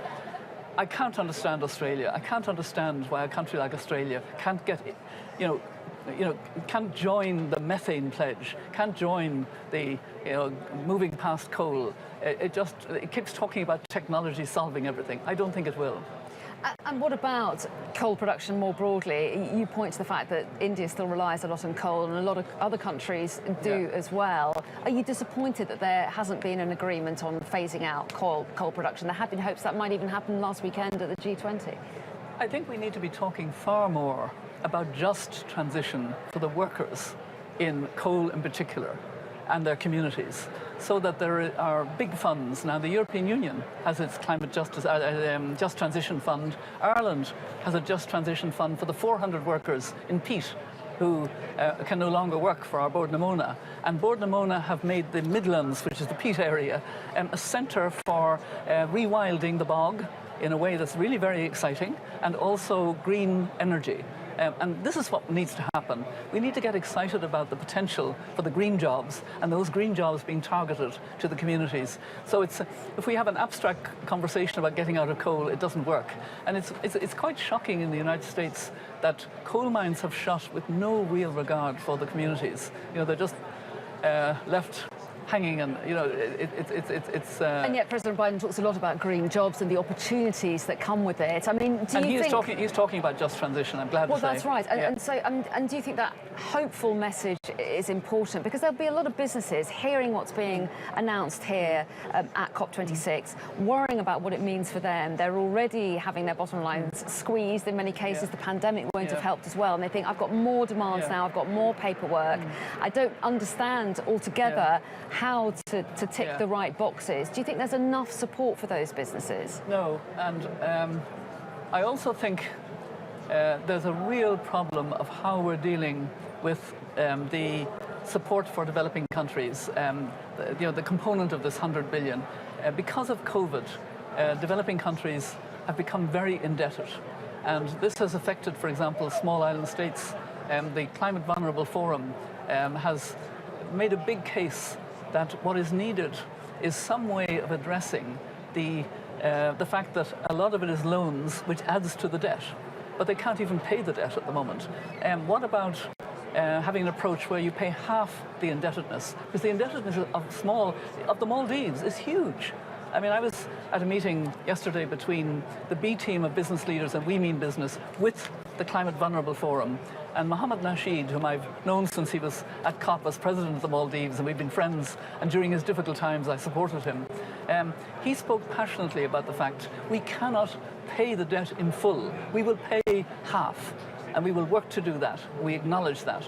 Let the other half be converted into climate resilience money, so that it helps us to become resilient. You can't do climate action if you're swimming or drowning in debt. And that is a big problem for developing countries. And then when you get down to it, the gender dimension of that at ground level is how it's affecting women, as we've said, both COVID and climate. I mean, the climate is not gender neutral. That's why I have this feminist climate justice today because this is Just Climate Gender Day, and this is the constituency of women and climate, promoting different colours each day. We began with red for Indigenous women on Monday. Yesterday it was orange for feminist leadership on climate action. Today it's for gender justice in the financing, just gender finance. And I can't remember what tomorrow is, my team will tell me. But, you know, I'm noting in the blue zone, very few are wearing yellow, but in the green zone where I was this morning, oh, that's interesting. And in fact, there were young men wearing yellow. And I met one of them and I said, good on you, you know. We're going to pause right there, if that's all right. Yeah. I know you've been just talking about the importance of focusing on women. We are actually going to cross to a man. It's Mark Carney, who we discussed a little bit earlier on. He's made an announcement earlier on. Let's just listen in, because he's holding a session right now. Okay. We have a very distinguished panel, and they have been introduced at the high level, and so I am now going to turn to them, starting with you, Shamara, obviously CEO of Macquarie, leading a key work stream in GFANZ on precisely this issue, working with a series of governments and others, and really I'm going to ask you just to can you tell us what you're doing, Shamar, about this issue? Because in many respects, if I may, the task has been set for Shamar to help solve these issues. Well, thank you, Mark, and to GFANZ and CFLI for supporting us in addressing this important task. And I guess in terms of what we're doing to mobilise capital for developing countries, I wanted to start by acknowledging that developing countries have actually been getting quite a bit done. So Brazil and Chile, for example, were the first countries to run meaningful clean energy auctions. And it was in Brazil that the cost of onshore wind came down to below $50 for the first time. And those auctions also catalysed what happened in the UK and Taiwan. And India, in terms of solar, has committed now, I think Prime Minister Modi lifted it from 450 to 500 gigawatts, and it was bringing down the cost of solar that allowed that to happen. Now, having said that, we still need to accelerate what's going on tremendously if we're going to deliver what's needed for these developing economies and the global community. And I'd start by noting that there's still 800 million people without access to energy, and many others that have to be really sensitive to the cost of energy and curtail their needs if the costs are going up too much. So we need to deliver energy to help these countries urbanise and industrialise and lift living standards of their citizens to where developed countries are. But we need that to do that in a way where we're minimising carbon emissions, because if they do it with the same carbon intensity that they've done for the last 2 decades, or we all have, they're going to eat up half the carbon budget that we have out to 2050.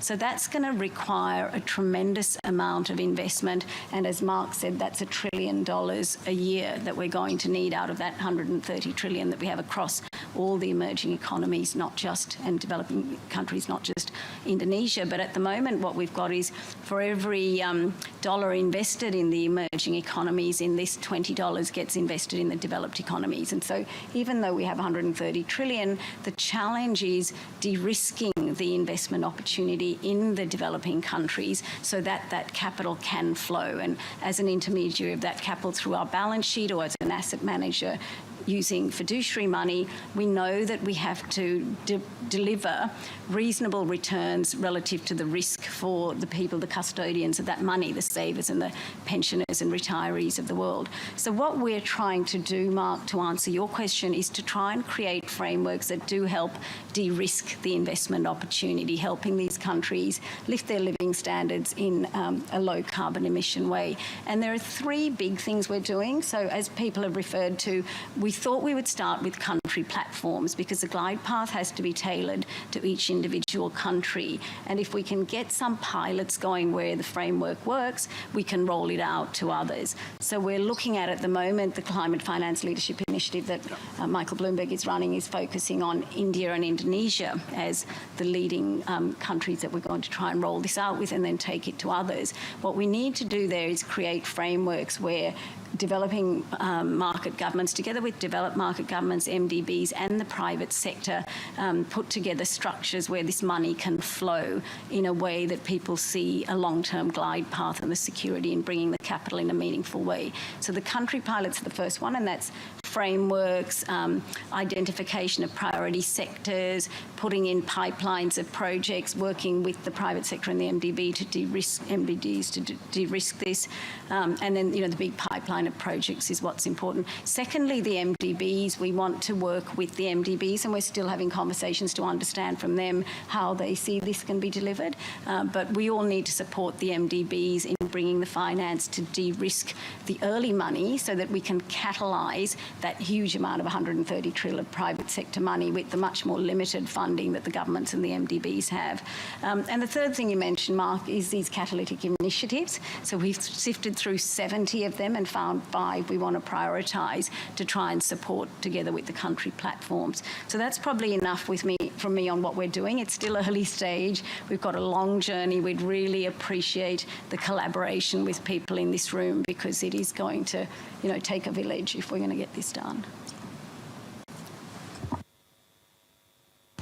That's great. Thank you, Shamara. I'll just underscore that last point.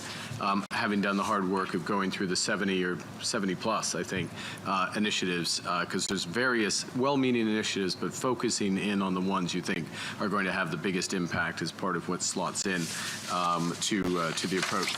John, I'm due to turn to you next, and obviously PKA has had a tremendous experience in this area, including in Africa.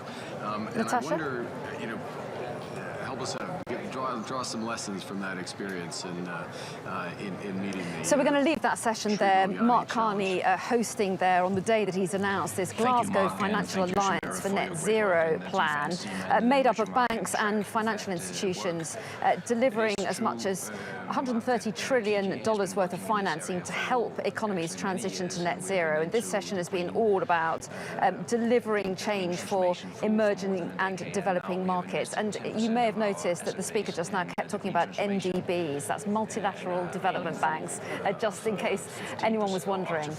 So Mary Robinson is still with me, and making sure that the money gets to the right people is crucial, isn't it? So on the ground, in a poorer country that's already experiencing the effects of climate change, knowing how to access funds and making sure the funds are available is really crucial.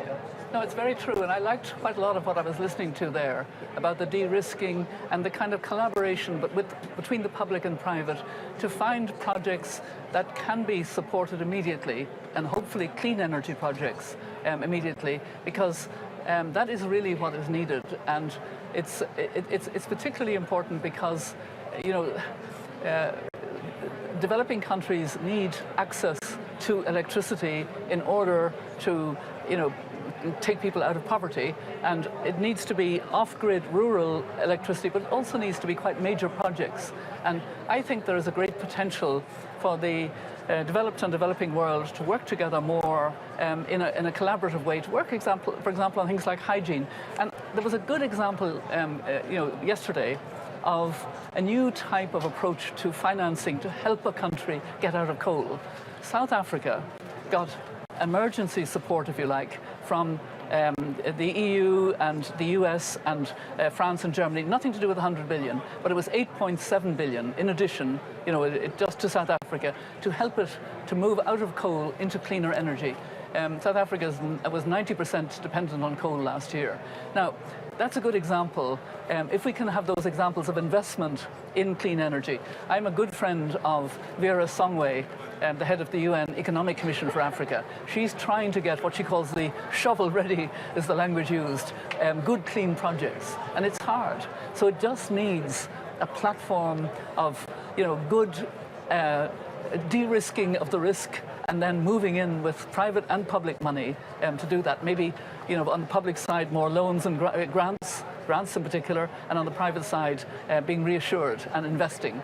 And I do think all of this is very important. Well, yes, and it's so interesting, isn't it? I was talking to Caterina Vitozzi, our correspondent, who's in India at the moment. She's on Kolkata, and she was saying how she's experienced some extreme weather when she's been there, and clearly much of the country has been affected by it. But at the same time, they're deeply reliant on coal, and they worry about a transition. They worry about the effect on their energy supply, but they also worry about jobs as well. And that's just one example of a number of countries where individuals are really concerned about their livelihoods. It sounds simple, just cut out fossil fuels, but it's so complicated. Yeah. And, you know, in many ways, the problem is that we're not seeing the richer parts of the world where we've built our economies on fossil fuel and we've become richer because of that, weaning ourselves off much more rapidly. I mean, it still is very worrying that we can't get a direct answer about whether the Cambo field in the North Sea will be opened. I mean, I find that extraordinary, you know, that the presidency of the COP still may be going to open a coal mine. I think maybe that's not going to happen, but is it going to open a Cambo oil field? That's subject to a public inquiry, isn't it, the coal mine at the moment? It is. And, you know, leadership matters in this, and we do need to see, you know, like Denmark is doing in other countries, real clear leadership. The government would say they've set out their net zero strategy. They say they're ahead of the pack in doing that. They've not only committed to some tough targets, but they've now set out a credible plan, they say, to reach those targets. They would say their green credentials are pretty good. Well, certainly they have taken initiatives in, you know, saying they will be net zero earlier than other countries, etc. No, you know, I'm not trying to take from that. And, you know, there are things like Prime Minister Boris Johnson announcing yesterday another $1 billion while aid was cut. And so you're always trying to see what's real. And I think the point is there have been promises made and not implemented. And in fact, that's a real criticism of, you know, the wider civil society that's here about, you know, plans for net zero. How real is it?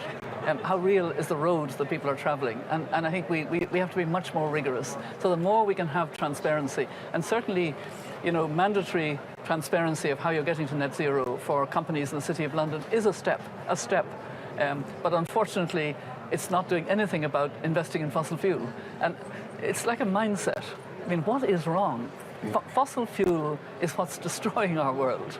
We need to get out of it as fast as possible. And those who can move faster are the richer countries.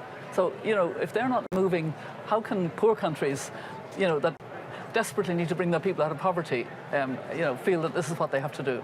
And finally, the main ambition appears to be of COP26 to keep 1.5 alive, to keep global warming capped at 1.5. We're running out of time, but briefly, if you can, are we on track? Well, I think we've had a messaging, even from the G20, for meaningful and effective action, which is meant to keep us on track with 1.5. And I think, you know, the United States, which joined the high-level, high-ambition coalition, made a statement that countries that have not had ambitious enough nationally determined contributions should step up, and those who aren't giving enough finance should step up every year, not the 5 years that the Paris Agreement said. We have a stock taking in 2023. I'm more hopeful that we're getting into that rigorous mode now. It's not there yet. Does it feel like things are changing? I hope the delegates will actually give us a transparent, accountable, rigorous way of being aligned with 1.5. Then COP26 will be what we need at this point. Yeah, so cautiously optimistic, is that how you characterise it? I think yes, and I would like, I'd like to reflect on the fact that there is a lot of anger in developing countries, that, you know, the trust is a little bit edgy at the moment. And, you know, you mentioned some of the problems. It's hard to do a COVID, a conference during COVID. And, you know, fair dues, a lot of attention has been paid to this, a lot of attention to protecting people, which I think is necessary and appreciated. But it hasn't been as inclusive. It really hasn't. Even for people with disability, as we've heard. And there's the lack, you know, there's the wheelchair visible disability, and then there's the invisible disability, and neither have been fully catered for, nor has gender. Which is something that came up a lot in the press conference. Mary Robinson, always a pleasure to talk to you. Thanks so much for joining us. You're watching Sky News Climate Live. Do stay with us. We've got plenty more coming up after this break.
Yes.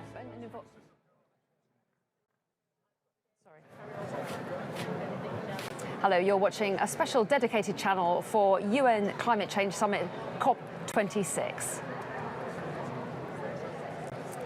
And we're live in the heart of the conference where climate change activists, experts and world leaders are gathering. You're watching Sky News Climate Live.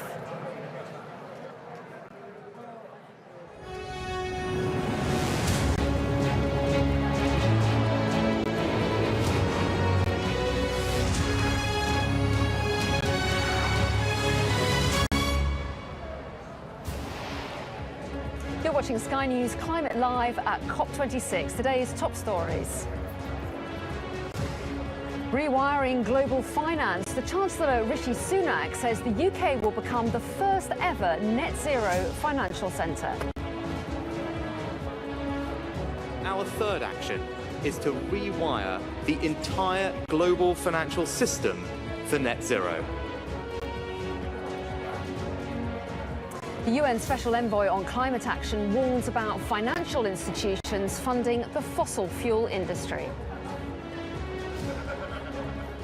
The main message is telling everyone and informing everyone about the fact that the fashion industry is one of the most harmful industries in the world to the environment and providing solutions. Stella McCartney tells Sky News how COP26 can help secure a more sustainable future for the fashion industry.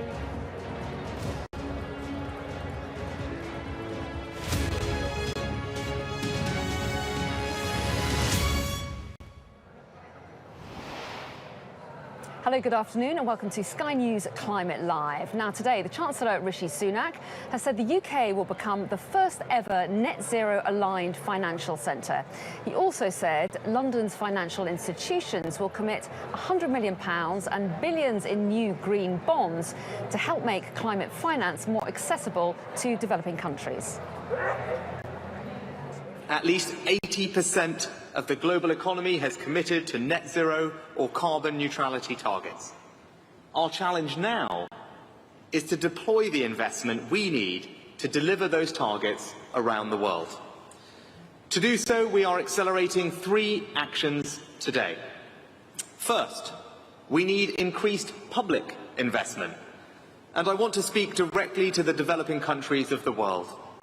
We know that you've been devastated by the double tragedies of coronavirus and climate change. That's why the G20 is stepping up to provide debt treatments more swiftly. It's why the IMF are providing a new $650 billion allocation of special drawing rights, and Kristalina will say more on this later. And it's why we're going to meet the target to provide $100 billion of climate finance to developing countries. And while we know we are not yet meeting it soon enough, we will work closely with developing countries to do more and to reach the target sooner. Over the next 5 years, we will deliver a total of $500 billion of investment to the countries that need it most. And we can do more today. I can announce that the United Kingdom will commit £100 million to the Task Force on Access to Climate Finance, making it quicker and easier for developing countries to access the finance they need. And we're supporting a new capital markets mechanism, which will issue billions of new green bonds here in the UK to fund renewable energy in developing countries. 2 tangible, practical examples of how we're delivering our promise of $100 billion. But public investment alone isn't enough. Our second action is to mobilise private finance. Let me pay an enormous tribute to Mark Carney for his leadership leadership that is delivering results. The Glasgow Financial Alliance for Net Zero has now brought together financial organisations with assets worth over $130 trillion of capital to be deployed. This is a historic wall of capital for the net zero transition around the world. What matters now is action, to invest that capital in our low-carbon future. To do that, investors need to have as much clarity and confidence in the climate impact of their investments as they do in the traditional financial metrics of profit and loss.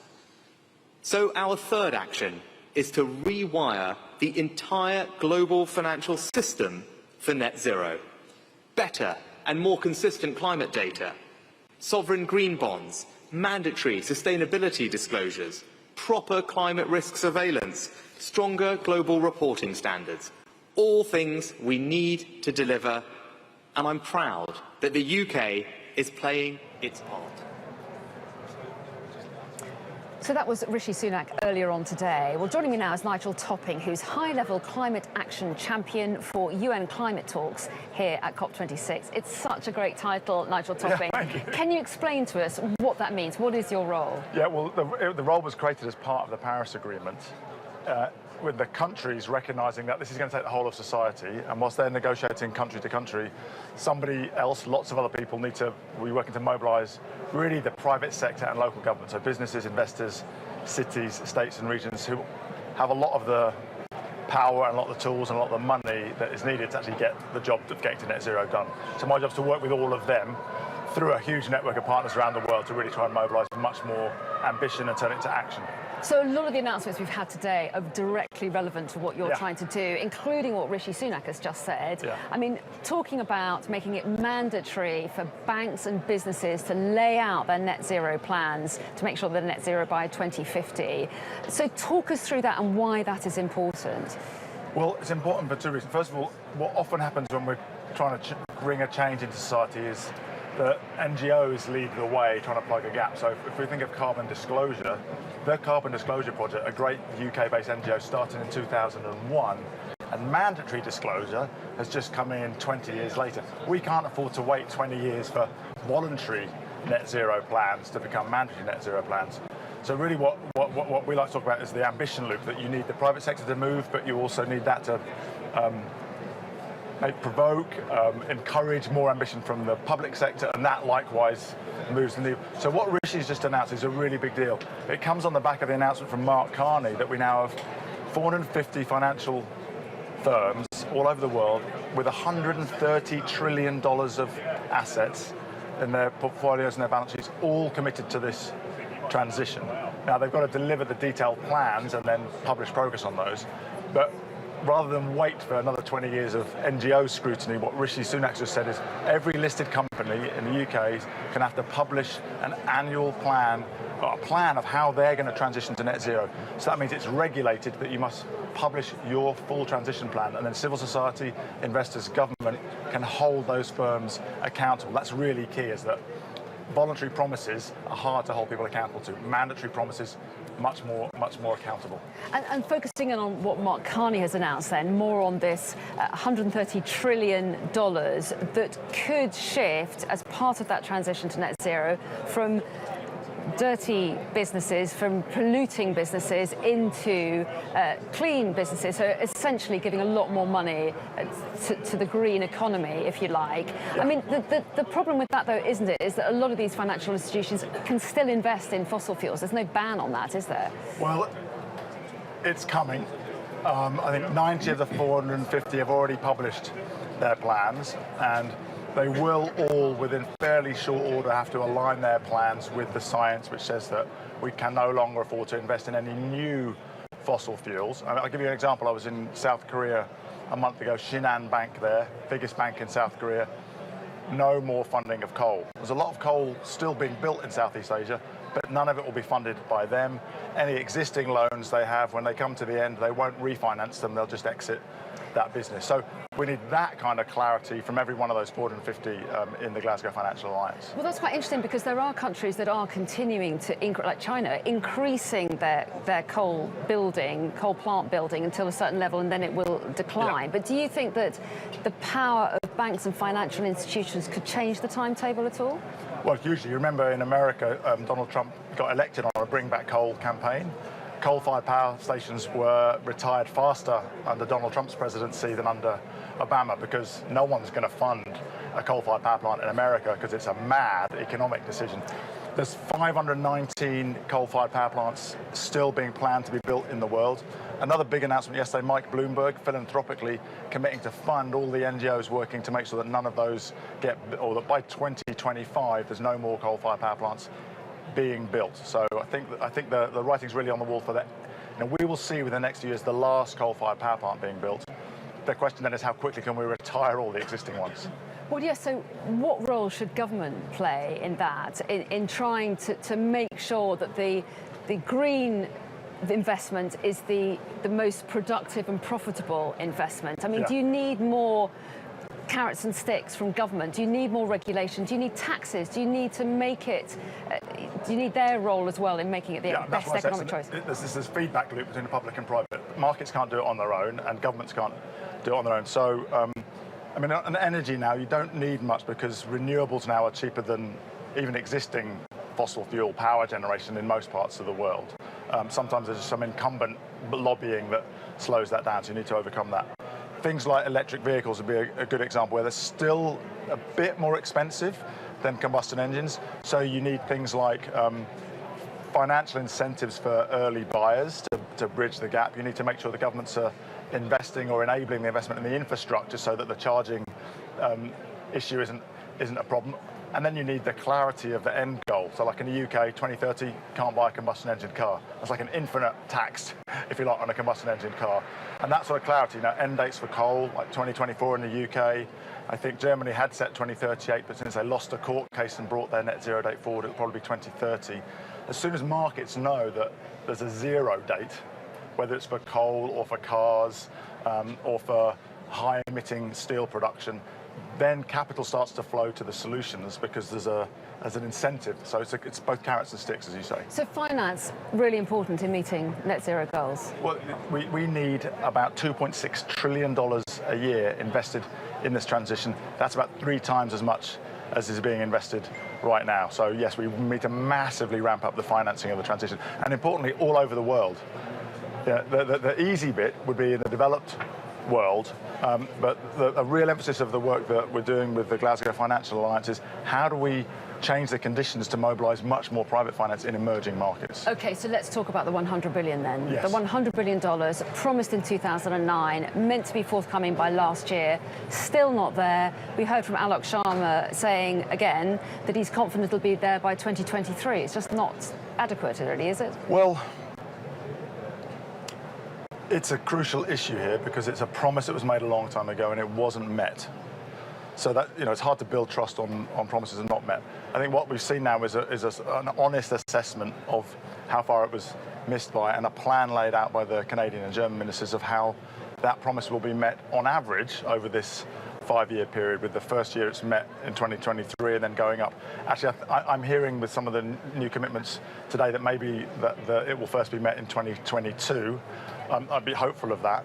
And as I say, that's really important that it's met, but what's even more important is that we don't just focus on that number, we focus on what actually needs to be deployed to solve the problem.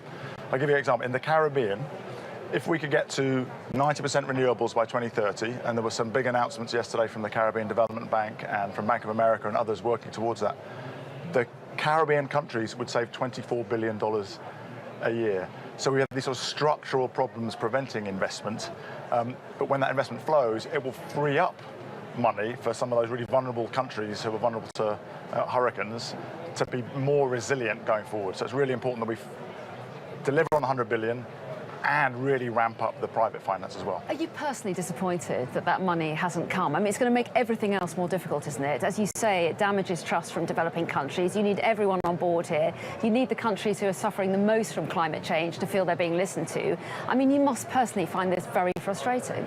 Oh, beyond frustration. I mean, it's a fact now that it wasn't met last year. So I'm a pragmatist. The key thing is that it is still delivered in spirit of on average over these 5 years, and the conversations have started about what that commitment will be in the next period after 2025. What I'm really focused on is that kind of collaboration between the public and the private sector, which allows the 70% of the finance which we know must come from the private sector to flow. So again, I visited some of the Caribbean islands recently.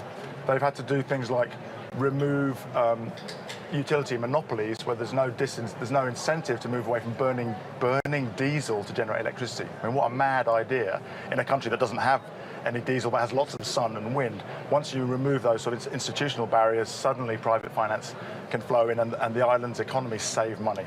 I think you have to go. I'm going to ask you one more question. Yeah. Is this conference going to keep 1.5 alive? I'm very confident it is for two reasons. First of all, this is definitely turning out to be the first implementation COP, the first action COP. Every day has a different real economy theme. Today's finance, which is why we're hearing a lot about finance. Every day will be a different theme. It'll make it much easier for all of us to follow the news. And the other reason is that we know that the way these big industrial transformations happen, we know this from history, is they take a long time to get going, but once they pick up momentum, they go exponential. So we're seeing that now. You know, India, amazing amount of renewable energy that it's committed to, acceleration of the phase out of the combustion engine. And yesterday there was all these breakthrough commitments with over 40 countries, and again, public sector committing to work together on some of the hard to crack issues like steel, batteries, agriculture, to make the technologies affordable for everybody and available by 2030. And there are similar initiatives on the private side. So you've got public and private working in unison towards these breakthroughs, which means that we'll be able to keep 1.5 alive. Okay, well, I'll get you back at the end and we'll make sure that's still okay, true. Look forward to Nigel Topping, very good to talk to you. Thanks very much indeed. All right, great to talk to you. Now, one of Britain's best-known designers is in Glasgow today to show delegates at COP26 how fashion can help fight climate change. Stella McCartney has teamed up with Prince Charles to show how the next generation of sustainable clothing might look. Speaking to Sky News, she outlined her message to the fashion industry.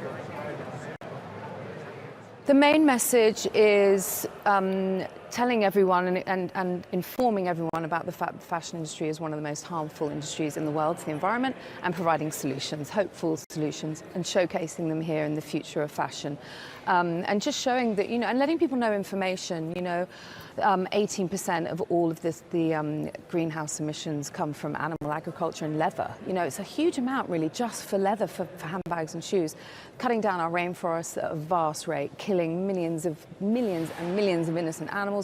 Really poor human rights, very, very bad for the people actually having to work with these toxins, these chemicals. It's cancerous, and also who wants to do that for a living, So I'm here to kind of inform people, provide solutions, great technologies. Yeah, what's really exciting, because we've been doing it for so many years.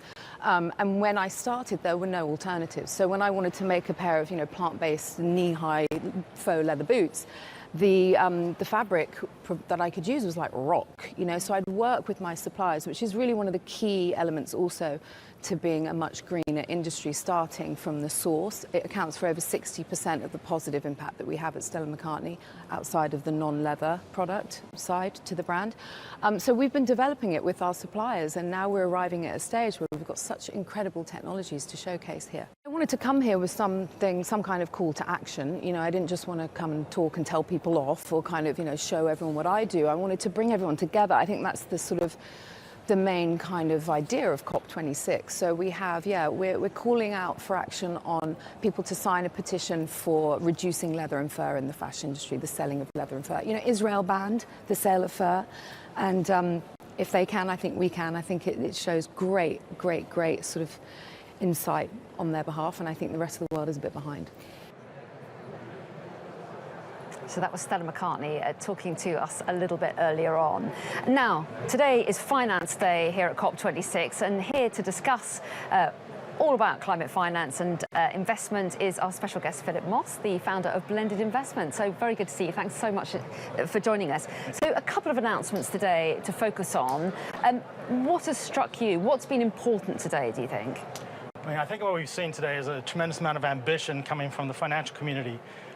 What strikes me is that 20 years ago, we talked to investment companies, and they were talking about the fact that they couldn't look at climate risk because of their fiduciary responsibilities. Today, we've seen a complete shift in that narrative, and now people are saying we need to look at climate risk because of our fiduciary responsibility. That's really interesting. I mean, because there'd be a lot of people watching that might feel a bit skeptical. They might say, you know, you've got banks and financial institutions saying, yeah, we're going green. And they may say, well, how do we know this isn't greenwashing?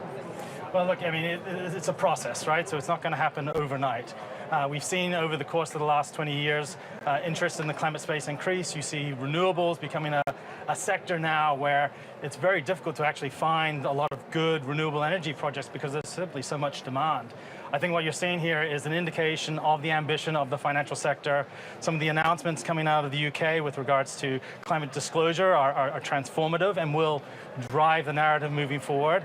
And you're seeing a commitment towards developing countries as well and trying to bring them into the discussion and ensuring that they're not left behind. OK, so let's break down those two things. You talked about Rishi Sunak's announcement, making it mandatory for financial institutions and businesses to lay out their net zero plans, making sure that they're net zero by 2050. You described, I think, did you say revolutionary? What did you say? You said that was really important anyway. So talk us through why you think that matters. Well, I think until companies start to understand their carbon footprint and develop plans in terms of how they can get to net zero, it's very difficult to come up with any sort of compliance. What we've seen in the past is a lot of voluntary action, a lot of initiatives structured to encourage businesses to become net zero. Now we actually have mandatory requirements for companies, and once you actually see those risks on a piece of paper, quantified, it becomes much more difficult to push back and say, no, we can't tackle them. OK, so it pushes people in the right direction. But what about those businesses who are watching thinking, well, you know, I don't know how to be green in that kind of way. It's a scary process. I'm worried it's going to cost me more money. My margins are thin anyway. What would you say to them? Well, look, you know, as we've seen, again, coming back to the solar industry, you know, many years ago, it was very, very expensive to get into solar. What we've seen is as more companies have come into the space, there's been a greater sharing of knowledge, costs have come down, and now in many cases, solar is actually cheaper than most conventional fossil fuel generation. You'll see the same thing in industry. It's an opportunity, and at the same time, you know, there will be some businesses that will suffer.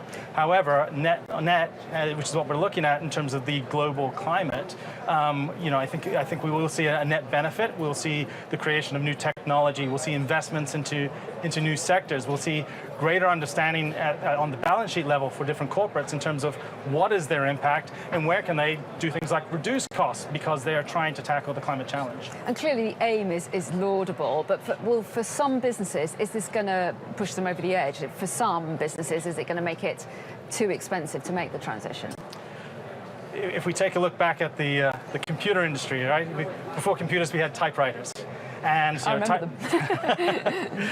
You know, we are going to see the transition away from certain technologies, but I don't think this is a case of saying to businesses, you're going to have to shut down because of what you do. I think it's really a case of corporate leaders taking a look internally, looking at their strategies, looking at their skills and their IP, and saying, how can we transform our business to be in compliance with credit risk? So let's look at Mark Carney's announcement as well, which you also referenced earlier. He's announced the fact that a huge number of financial institutions, 450 banks, insurers, asset managers across 45 countries have essentially said that they could deliver around $130 trillion of financing to green industries. Essentially, this is all about banks deciding not to invest in fossil fuels and switching to green technologies. That's right, isn't it? So essentially, that's a lot of money that could potentially flow in the direction of green businesses. It's a lot of money. I mean, I understand it's $130 trillion in assets from these companies. So some of that, a large portion of that, will go into climate finance. I think that, you know, we're seeing that companies are struggling to figure out how to move forward. Banding together and an alliance provides them with some support in terms of talking to their shareholders and saying, look, we need to move forward.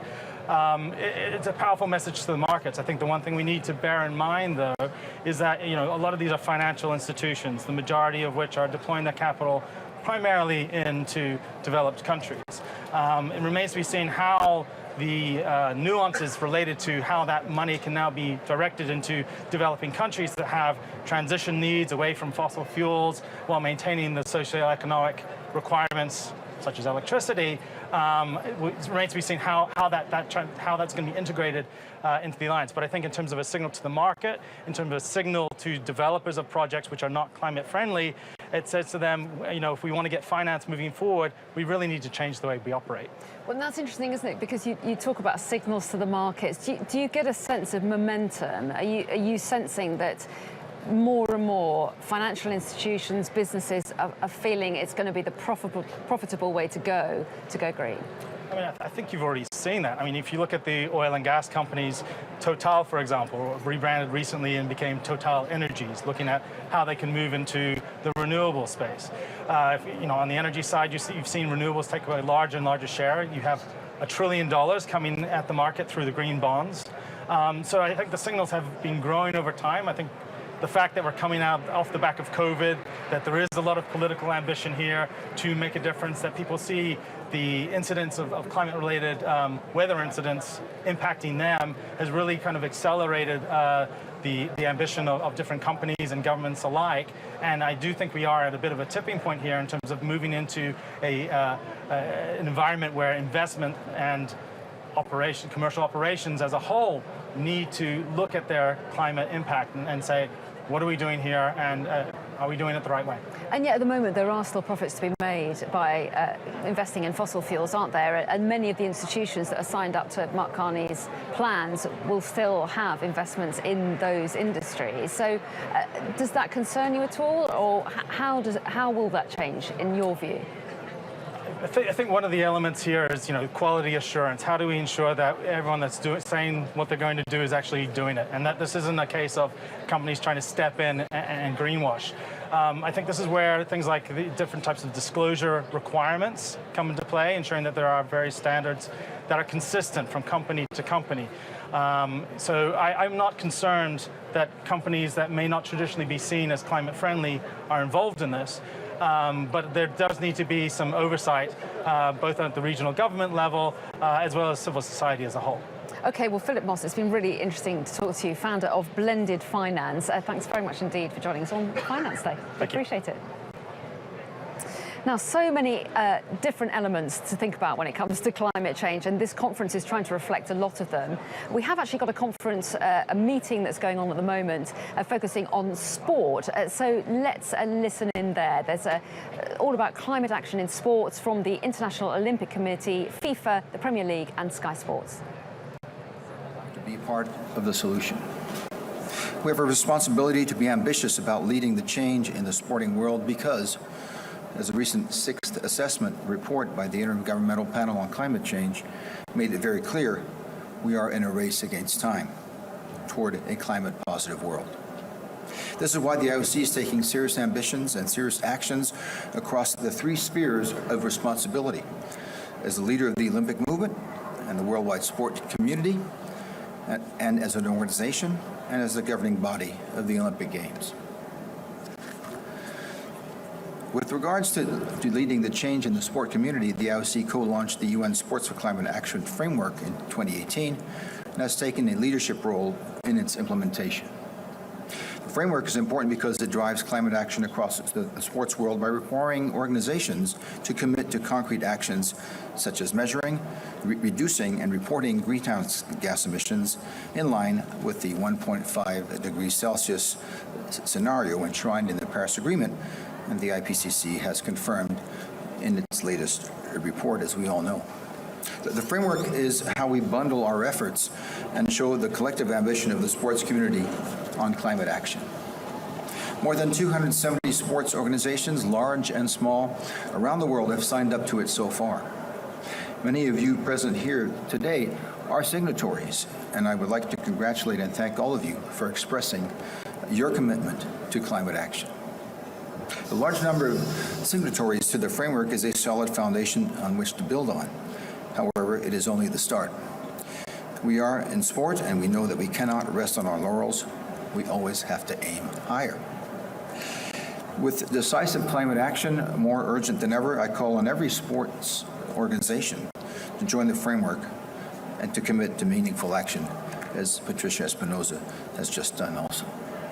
As an organization, our commitment to sustainability is illustrated by Olympic House. The IOC headquarters in Lausanne, as I hope you all know by now, is certified as one of the most sustainable buildings in the world. The IOC is already carbon neutral. It's a carbon neutral entity.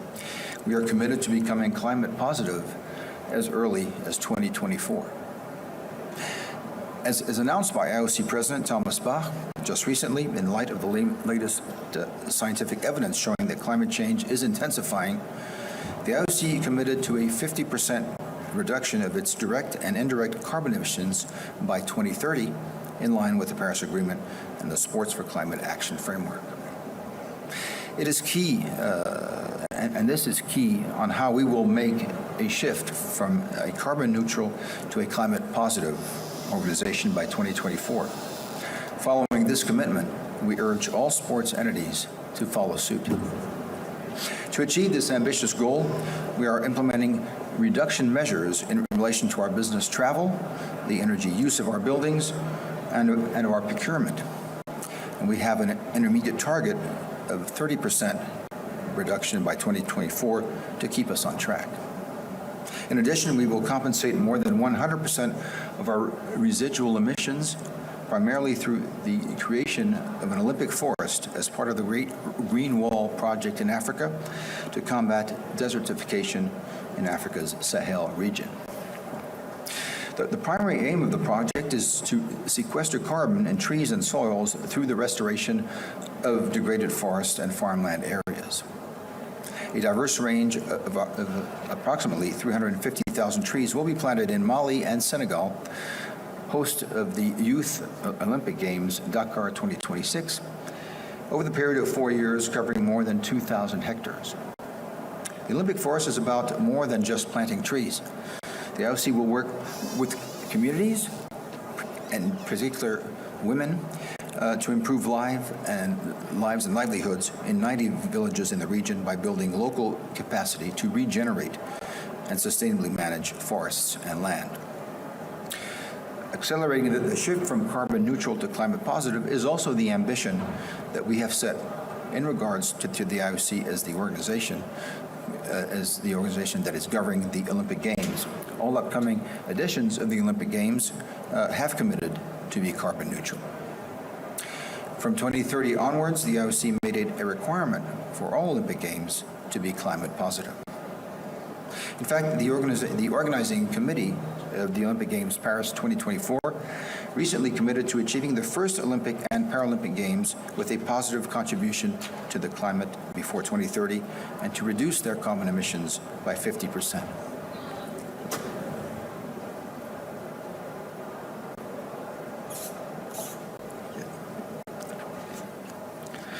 As a leader of the Olympic movement, we call on other sports organizations to follow this lead in regards to their events and operations. In this, the IOC will continue to support international sports federations and national Olympic committees in their transition toward carbon neutrality and indeed to become climate positive. Collectively, we at the Olympic movement can make a difference that is felt far beyond the sports world. Few sectors have the inspirational power and the global appeal that sport does. This is why we welcome and support the Olympians' engagement in climate action. The Tokyo 2020 athletes call for ambitious climate action, which gathers over 20 Olympians from 15 sports in over 40 countries, has a huge potential to drive engagement. And you will hear more about this later from Hannah Mills, Great Britain, double Olympic champion. I don't need to present her. But she is also the IOC Sustainability Ambassador. The inspirational power of sport gives us all the responsibility to use this power to inspire others to change behaviors for the better. This was also highlighted by the youth representatives who gathered in Milan at the Youth for Climate Summit where they agreed on a manifesto which recognizes the unique role of athletes and sport to galvanize actions on climate. After all, the overarching mission of all of us at the Olympic movement is to make the world a better place through sport. All the elements are in place to strengthen our efforts to combat climate change, to show purpose and urgency. The time is now to act. Having provided a high-level overview of the Olympic movement's approach to climate change and the IOC's leadership role, we now invite other members of the sports community to share their climate action commitments.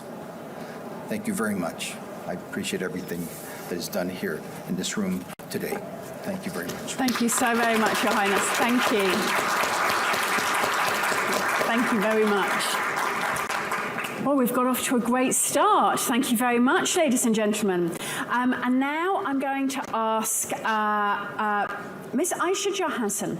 So you heard earlier from the FIFA president, but I'm very excited to introduce Ms. Johansson because not only is she a FIFA council member, she was the first female FA president in Sierra Leone, and until recently, the first in the continent of Africa.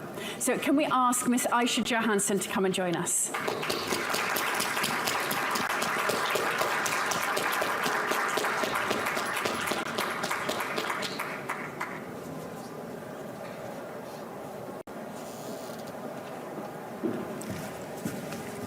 Thank you.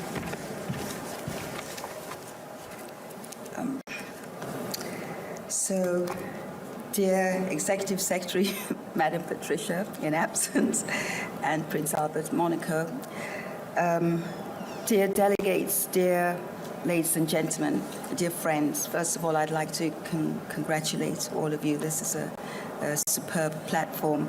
I'm extremely honored to be invited to talk to you today about climate change and football. As a FIFA Council member, for every step that we take into making global developments and changes in football globally, we always keep the planet or the protection of the planet in mind. Before we go further, I'd like to just share something which is personal. And that is that in this room and everywhere since the summit started, I think we're all together with one goal, one vision, one aim. And that is to protect our climate. That is to come together to see that all these devastations and all that we're hearing, it isn't just fiction, it is a reality. Now, I come from a country where we've had the most beautiful country, I think, in the world, and certainly in Africa, Sierra Leone, tiny as it is, but it's an absolute paradise. Unfortunately, we have not been making pretty attractive headlines, you know, with this brutal civil war that we've had and the Ebola. And of course, now what I want to share with you is in 2017, the region mudslides, where over 1,000 people and children, including children, homes were destroyed. And this was as a result of, one could say, there was corruption. One could say people were allowed to settle in areas where they shouldn't settle. Heavy rainfalls, the failure to protect our forest reserves in the mountains, soil erosion, everything that we're talking about today. And before then, I'll be honest in saying that, of course, like most people, heard about climate change and the potential, devastations that it would cause. Didn't pay that much attention. Why? Because it wasn't at my doorstep. But in 2017, like I said, woke up one morning and 25 minutes away from where I stayed. It was horror, daylight nightmare, where children were off to school, people going about their daily business, and the mountains just opened. And within, I kid you not, 10 minutes, over 1,000 people dead, homes sunk. And it was like a movie. And from where I live, right at the top, you could see. I have a football team. It's a Premier League club now. I founded in 2004, and that was not, I didn't buy a Premier League club. These were actually kids that I took under my wings, you know, in the area, community kids that were orphaned from the Civil War. And so it's a long story, but anyway, took them my wings, educated them, and put them through the football sessions. We're going to dip out of that International Olympic Committee hosted Sports Committee Summit there and take you back to the final finance summit of the day. This is the finance ministerial meeting. Let's have a listen. But will join. As I say, this is truly diplomacy in motion in a very physical and metaphorical sense. So, over to you, Minister Blasberg.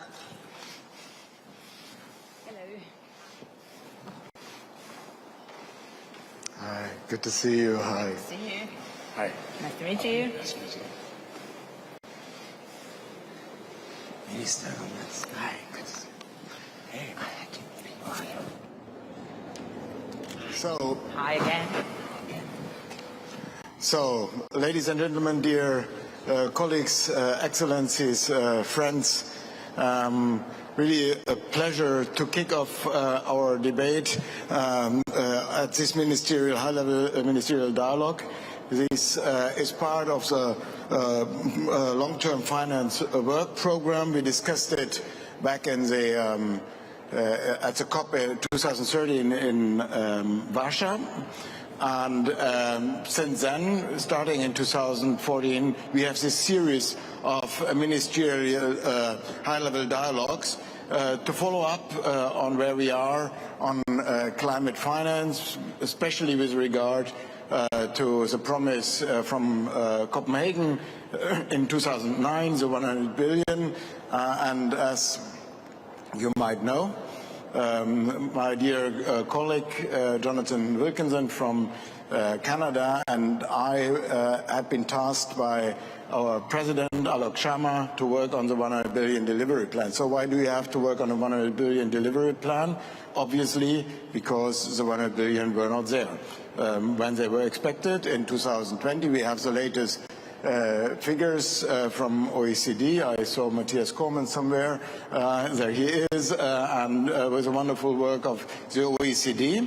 We have credible numbers, but unfortunately they were too low. In 2019 they came up to 80 billion, which is not an issue for the OECD. On the contrary, it's not the fault of your organization, but the developed countries missed the target in due time. And that was the background for Alok to ask us to work on that, to outline where we are at the moment and also what we can expect in the near future. So what we did over the last months since the ministerial in London, since July, we pushed everybody whom we could grab from the developed world, also the banks, to increase their climate finance and finance to do more, to come up with new pledges. And what appeared to me as a mission impossible turned out to be a successful race to this COP. We saw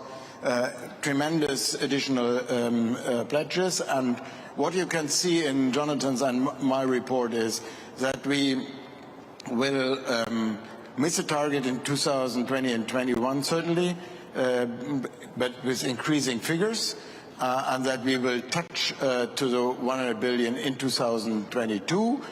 With a bit of luck, we might cross it, and in 2023 we will cross it and increase to, well, in our report you will find the figure of 117 billion, but we luckily heard some late announcements the last days. For example, Japan yesterday with another 10 billion in this period of time. Also Norway came up with something, and I want to encourage everybody to not stop looking for more money, to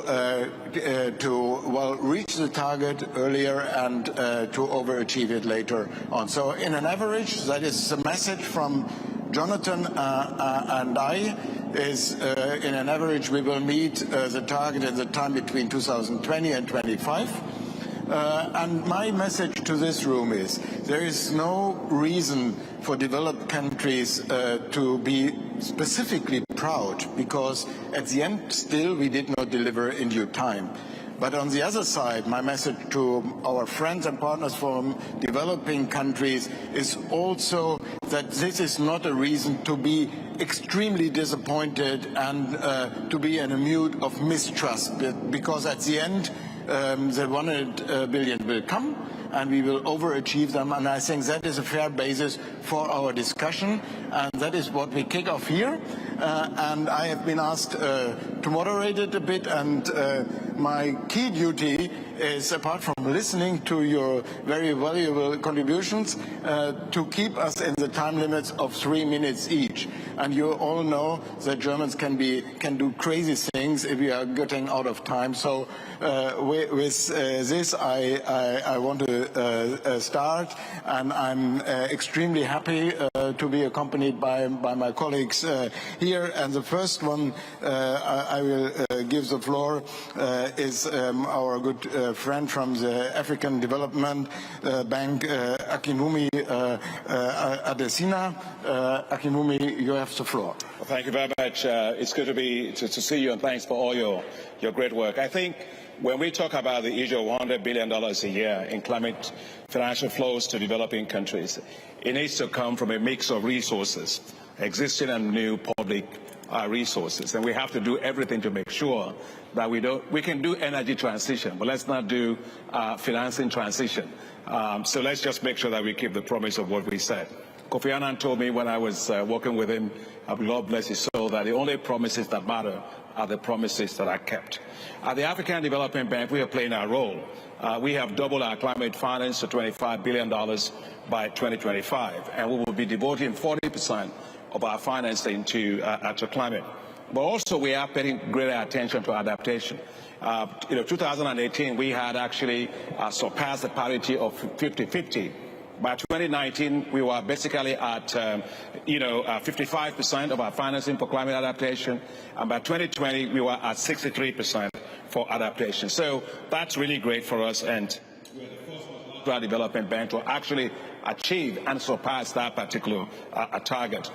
The bank also is working very closely with the Global Center for Adaptation to launch the African Adaptation Acceleration Program to raise $25 billion for adaptation for Africa. But it's not just adaptation alone, mitigation also matters. We have launched a $20 billion project called the Desert to Power to try and develop 10,000 megawatts of electricity all across the Sahel of Africa that will give electricity for 250 million people and conserve a lot of carbon resources. And let me use that opportunity to thank my dear brother and friend Glemerek here from the Green Climate Fund for the great support of $150 million. And so I can give you that's very, very important for us. But let me also say that there are other innovations that we must do. We need to optimize our balance sheet. And so, we've been doing this at the African Development Bank, and I'm very delighted that the UK government provided us, announced by the Prime Minister, $2 billion of guarantee facilities that will allow us to do what we call room to run, which is basically sweat our balance sheet and use our money to leverage more resources for climate financing. But even if we get $100 billion, the key is which projects are we going to put them in? So I want to just say that we need to actually continue to work and make sure project development facilities are there. We have that. Africa 50 has that we can develop bankable projects. But I also want to say that it's important for us to support the countries. We can align to Paris, but if the countries don't have resources to do their updated national determined contributions or their long-term strategies, we will not be able to have convergence and actually fund them. And the last thing I wanted to say is that, and when we do that, they'll be able to come to you and get access to financing from your funds. And finally, is the issue of the SDRs. The SDRs, we have them on the table, right? I want to make a case that in addition to the SDRs being used right now for the poverty reduction and growth trust at the IMF and also the Resilience Fund. Some of those SDRs should be reallocated, or allocated, let me say, assigned to African Development Bank and others that have prescribed holders, that have been prescribed holders of SDRs. Why? First, we can leverage it. We can leverage the SDRs at the African Development Bank 4 times to $50 billion become $200 billion. That's what it's going to take to reach the numbers that we are talking about. And lastly, just to close, we need to shift from billions to trillions, because that's what's going to take to really save our planet. The British normally say, let's not be penny wise and pound foolish. Let's do the right thing and save our world. Thank you very much. Thank you so much. And with this, I pass to our good friend Yannick Remarek, has been mentioned already from the Green Climate Fund. And interested to listen to your view, but maybe you also want to echo what we just heard. Specifically, I would be interested in the SDR points, what your view on that is. Please, Yannick. I was not planning to address the SDR, but I will accept your invitation, Minister. The distinguished participants, dear colleagues, it's a great opportunity to be able to participate in this discussion. As a number of you will recall, GCF was established in 2010 and was received an initial capitalization in 2014-2015. Last year, we have programmed for almost $3 billion of project. We have doubled our annual programming capacity and tripled the number of projects under implementation over the past 18 months in order to assist developing countries in their effort to maintain climate ambition in the context of COVID-19. Today, we have $37 billion of assets under management, including $10 billion of GCF co-financing. We have adopted a 4-pronged approach in order to scale up and increase the effectiveness of climate finance. Our first prong is to assist developing countries in establishing a conducive environment for climate action. And this means removing barriers to novel ideas, optimizing development co-benefits, adaptation and mitigation action through, for example, supporting integrated planning, integrated strategies, integrated policy development. Our second prong is to accelerate innovation. And the technological innovation, policy innovation, business innovation. And for that, we can support incubators and accelerators. We can provide early financing to climate innovators in developing countries. We will not address climate change without supporting climate innovators in developing countries. The third prong is that once you have a functional solution, how do you bring it to commercial scale? And for that, we use limited public resources that we blend with private investment to basically de-risk these market-creating projects and crowd in private finance and establish a commercial track record. Once we have this commercial track record, the next stage is to enable all domestic financial institutions, public and private, to basically be able to originate this kind of solution and access capital markets to finance them. The cooperation, coherence is critical among the different actors. For me, one of the key added value of climate funds is that we act as hubs. We work with more than 200 delivery partners. And so we can basically create unique coalition of different type of players.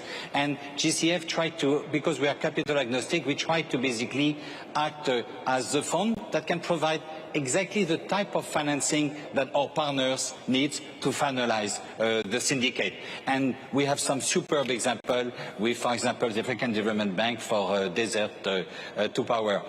On the SDR, I was not planning to discuss it. GCF is not a prescribed holder of SDR, but it's a discussion we have had with a number of governments who have been asking us over the past couple of months to consider becoming a prescribed holder.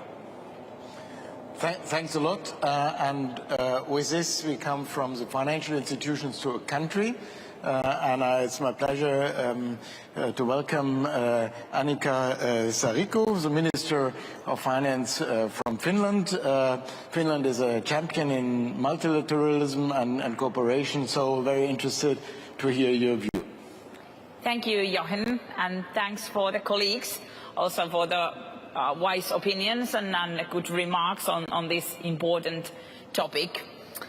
It is good to have this kind of discussions here, and especially I'm happy to have this kind of finance day where many ministers of finance from different countries, we can meet here and have the discussions also on the table where we were sitting together as a coalition for finance ministers. A few words about that later, but somehow I think that I'm here in two different kind of roles, two different kind of positions and roles which I have here.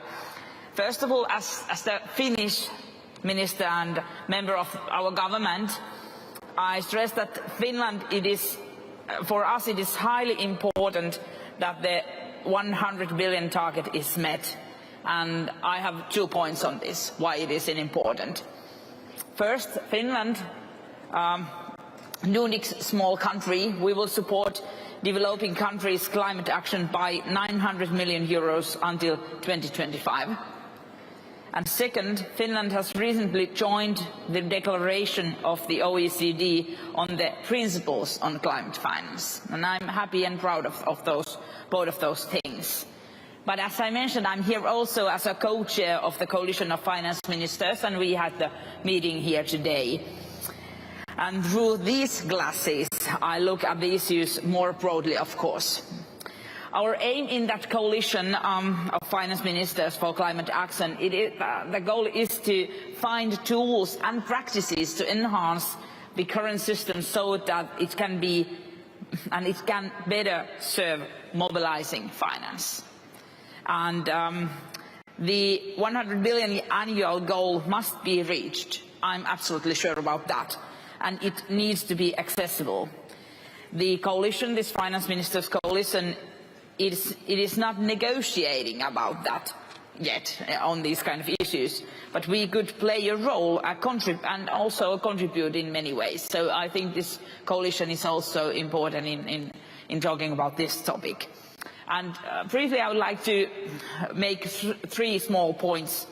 First, the coalition, we already have 67 countries in. That's a good number, 67 countries. And they represent different levels of development, climate challenge and geographic backgrounds. In the coalition, we work together.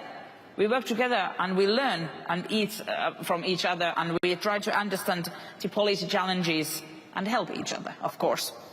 And second, we finance ministers, we are acting as governors in many international financial institutions. And also those institutions are part of that coalition. We can meet and discuss there with the financial institutions, and we ourselves, we have a role on those institutions. It is important that the complex ecosystem of multilateral financial organizations works efficiently, and that we know each other's tools and that we have the same targets. This means that the many is used efficiently and leads to maximum climate impact. And thirdly, about the coalition. Coalition is about mainstreaming climate into economic policies. Why is this important? It is important because careful economic and financial planning leads to transparency, finance stability and better credit worthiness. Investors and donors value this, and they also need transparency about where the money is flowing. So I think we need to go deeper to the incentives. Which are the incentives? Have more country-focused approaches and also ensure that our financial systems work efficiently to mobilize climate finance. This way, I think we could achieve more with the existing resources. And somehow the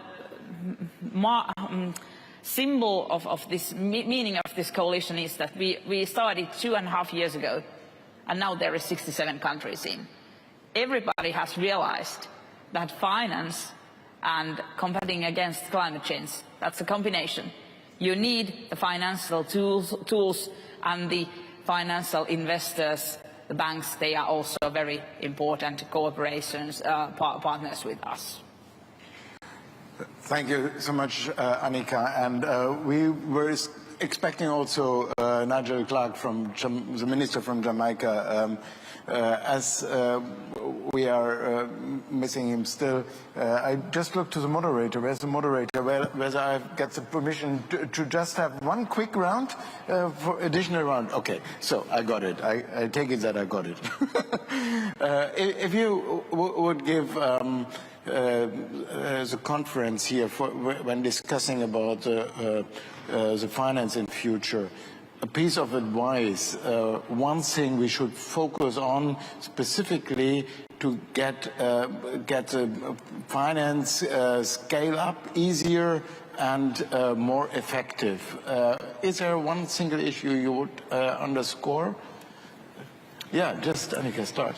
Unfortunately, my schedule is so tight that I have to go soon, so I'll raise my hand. But I want one point to mention. In this field, what comes to finance and climate change, we need more facts. We have to analyze the facts, and we have to find the real numbers. What kind of problems climate change is causing, and what are the costs of them? So we have to know the number, what we are losing. We're going to dip out of that meeting of finance ministers. It is the final major summit taking place to do with finance and, of course, getting the cash that is so needed to underpin many of these commitments to net zero there. We're just going to come out of it for a moment. I want to introduce you to Nigel Sizer. He is the former president of the Rainforest Alliance and global director of the Forests Programme at the World Resources Institute. Good afternoon to you, Nigel. We had some big announcements yesterday, didn't we, concerning what you care about most, and that is, of course, the forests. What did you make of it all, what you heard? Was it good news? It was very good news. It was very significant what they said. Boris Johnson called it precedent-setting, and I think he was right. 12 governments announced $12 billion in financing for countries around the world, especially in tropical regions, to help them protect remaining intact areas of forest. It's a lot of money. It comes at a key time. It's more significant commitments than have been made in the past.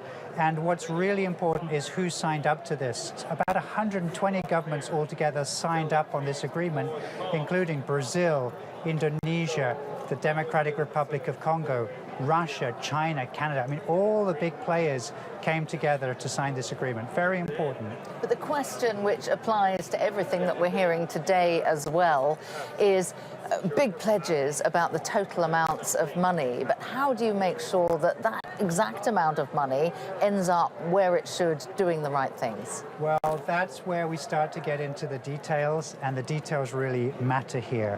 So one thing, $12 billion was pledged.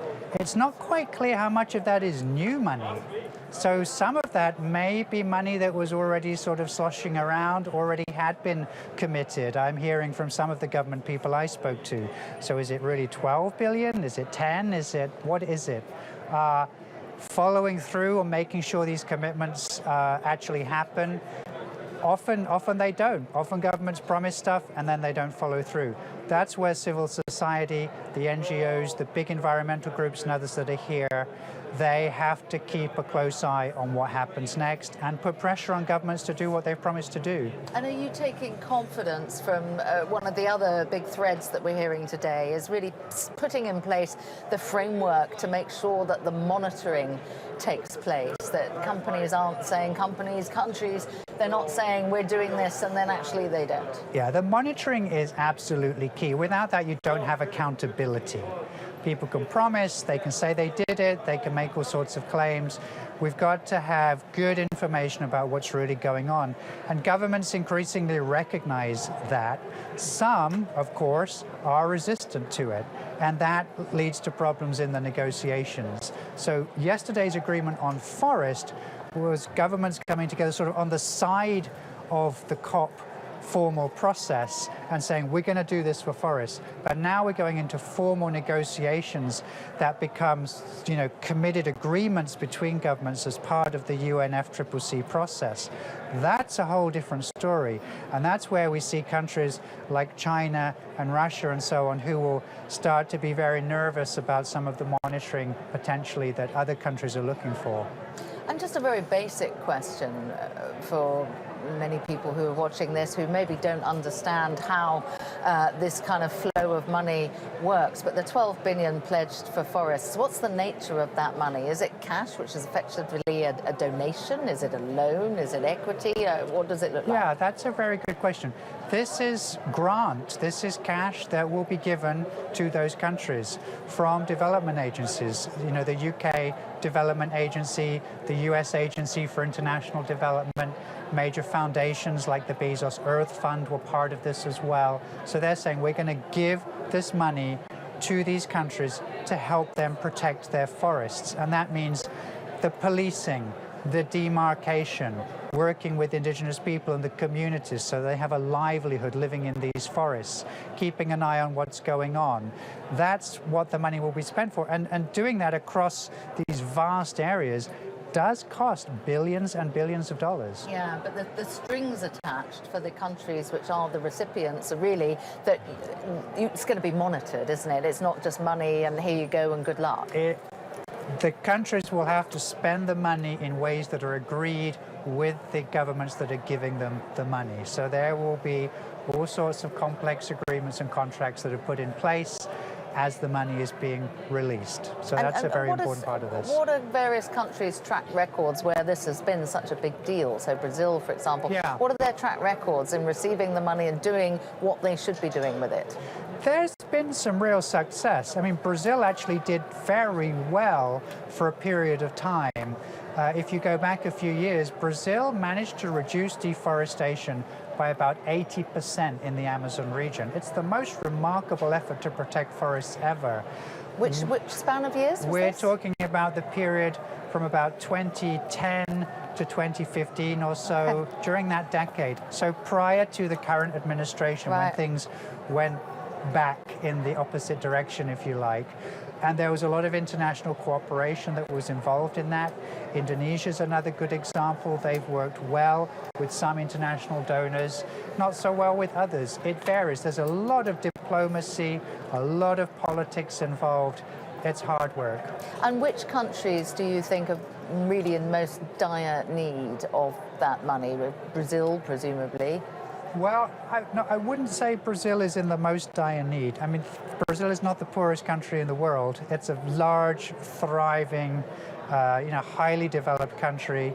Indonesia as well. I think when we go to Africa, we've got some much poorer countries. Some of them are actually very rich in forests. They have much less resources available, less technical capacity, and so that's where some help is really desperately needed. But all the countries need to be encouraged and incentivized. If Brazil does a good job protecting and managing the Amazon rainforest, their Amazon rainforest, that is of enormous value to all of us. It's not just about climate change. That's the rainfall that falls on major parts of the United States and other parts of South America, maybe affects weather patterns as far away as Europe and Africa. So the Amazon and Brazil are providing a service to the world that we've had for free up until now. It is time we started paying for that and rewarding them for what they're doing. Yeah, it's like the tragedy of the commons, isn't it, with this whole environmental problem. There is one country in Africa, and forgive me, that just the name of the country just escapes me for a moment, but where they are being paid to effectively protect. Gabon. Yes, that's it. Gabon. Yes, there you go. We've done reports about it. Yes. Do you think that is a potential solution? Do you see that working? Well, Gabon is leading the way on this. Their president and their minister have been real innovators on this. And Gabon is actually leading the Africa group in the negotiations here at COP26. So there's some real bright spots like that emerging in some of these countries. And I'm sure we're going to see a lot more of that. Now, the 12 billion, I know you opened by saying it's very good news. Is it more than what you hoped for? it was a surprise. We weren't expecting that announcement. By our calculations, it's not as much as is needed, maybe about twice as much as that's needed or so between now and 2030, but it's a very, very good start. And some of the development banks around the world have been criticised in some quarters for not getting enough money into the emerging markets. Do you think that's fair, and do you think that this conference will see a pivot? Well, I hope so. The development banks have a very important role to play. I mean, historically, if we go back a few decades, they were a big part of the problem. They were financing coal plants and all sorts of other activities, and have been doing that until fairly recently. They're now shifting to try to be the good guys here and really, well, take advantage of the opportunity as well to grow their portfolios and provide very important financial services to these countries as they transition all the infrastructure to be based on renewable energy and so on. It's trillions of dollars that's going to be needed over the next decade or two to do that. So these banks are well placed to help with that. And I think they've learned a lot about how to play a more positive role there. Well, I think the other thing that we're seeing is a move towards this sort of blended finance, aren't we? Yes. So sort of teaming up with private capital. But what the development banks, I think, are starting to do more now is to effectively take the startup risk, aren't they? To sort of shield the private money a little bit from that. Is that the way forward? Are we seeing more of that now? That's a very important role for those banks to play, and a very important role for philanthropy to play as well. So major foundations and the banks can basically say to investors, look, come to these countries, these high-risk countries where investment is desperately needed, and we will basically underwrite your investment. We will cover some of the risk in various ways, and then the private investment will come in. They want to go into these countries.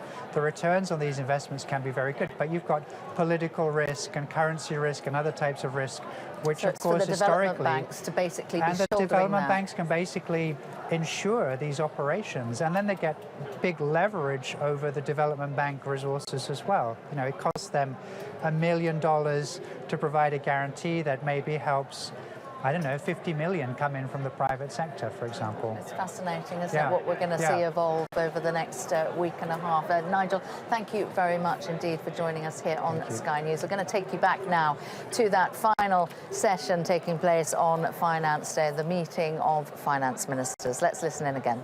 Moderated by Chancellor of the UK, Rishi Sunak. And I'd like to also call up Carlos Dominguez, who's the Secretary of Finance for Climate Change Commission in the Philippines. Also, Minister Arbaleche, who's the Minister of Economy and Finance of Uruguay. Alison Rose, who's the Chief Executive of NatWest Group. And Matthias Cormann, who's the Secretary General of the OECD, to talk under the Chancellor's guidance about how to support a financial system for net zero and a resilient future. So, Chancellor Sunak, the floor is yours. Brilliant. Right. I think. Come and have a seat. Should we go from this end? Alison, Matthias, you want to come down here? Right. Come and have a seat. Alison Rose, hello. How do you Matthias, hi. Alison, hi. Hi, how are you, Matthias? Ah. How are you, Mr. Arbaleche? Welcome. Thank you. Come and have a seat. Hello, how are you?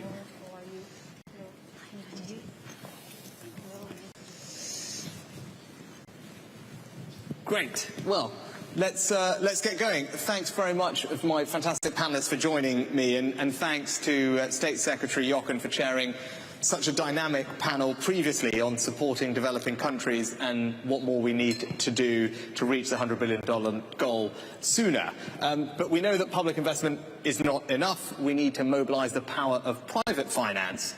The Paris Agreement was explicit on this point.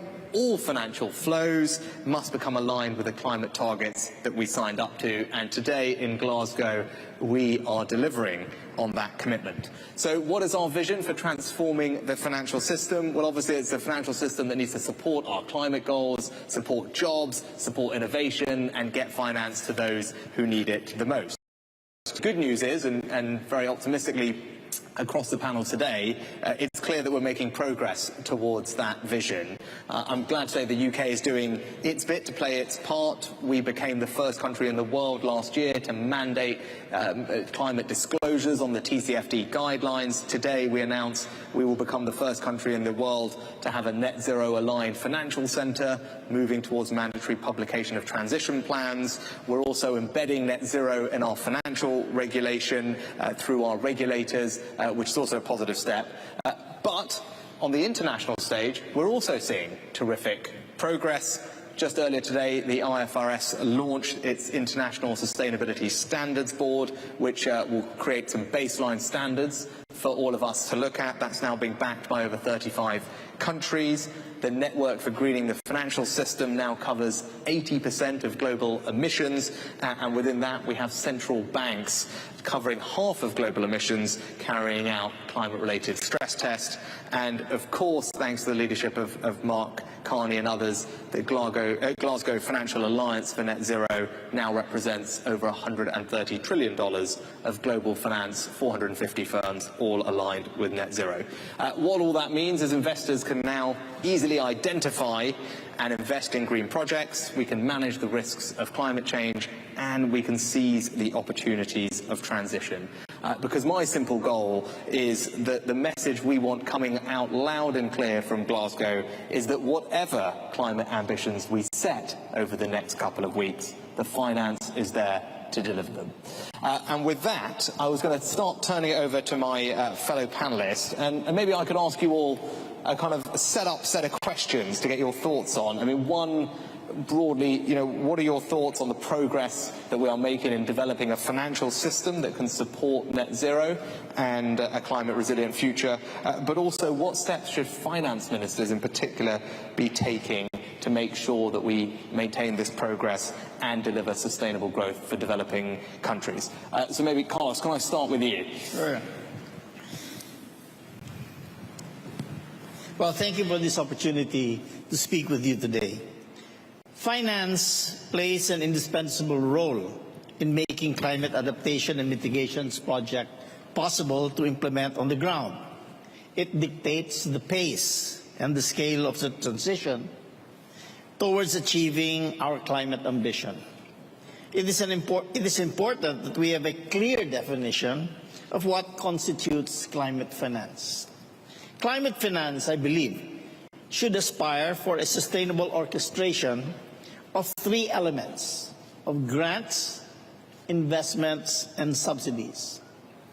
Grants should be used to improve the capacity of local communities in climate vulnerable areas to undertake the mitigation and adaptation measures. These grants should come in the form of education or technical assistance programs to help the people conceive and execute localized projects.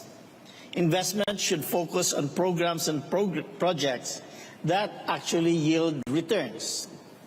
For instance, investments in solar power will unlock more business opportunities, create new jobs, and lead to energy self-reliance in the long run. Subsidies are meant to support initiatives leading to the transition to a climate-resilient economy. These should address the financial costs and risks of such adjustments. For instance, we need to provide financial aid to communities during the transition period when they start to gradually shift to renewable energy sources, replacing power plants that use fossil fuels. This blended approach should be at the heart of climate finance. Given such funds come from investors and taxpayers, accountability and transparency must be ensured. Beneficiary countries need to constantly assure their donors and taxpayers and investors that their money is being used properly. The Philippines is firm in its position that those who have emitted and continue to emit the most greenhouse gases must bear the largest financial burden in this transition to carbon neutrality. The Philippines, however, will not wait for Western nations to get their act together. Climate change is here.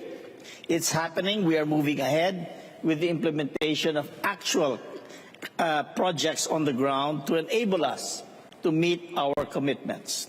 We introduced our own sustainable financial roadmap with the help of the UK to mobilize public and private investments in green projects.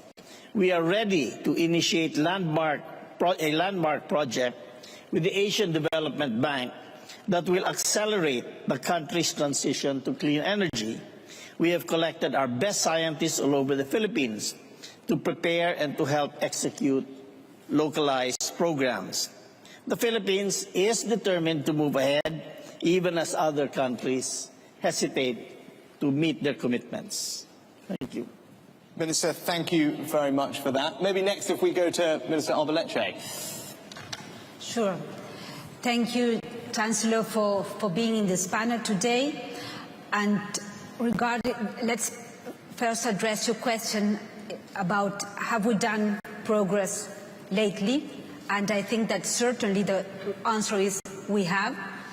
In the case of Uruguay, it's the first time that we do have in the budget law articles that mainstream climate action into economic policy.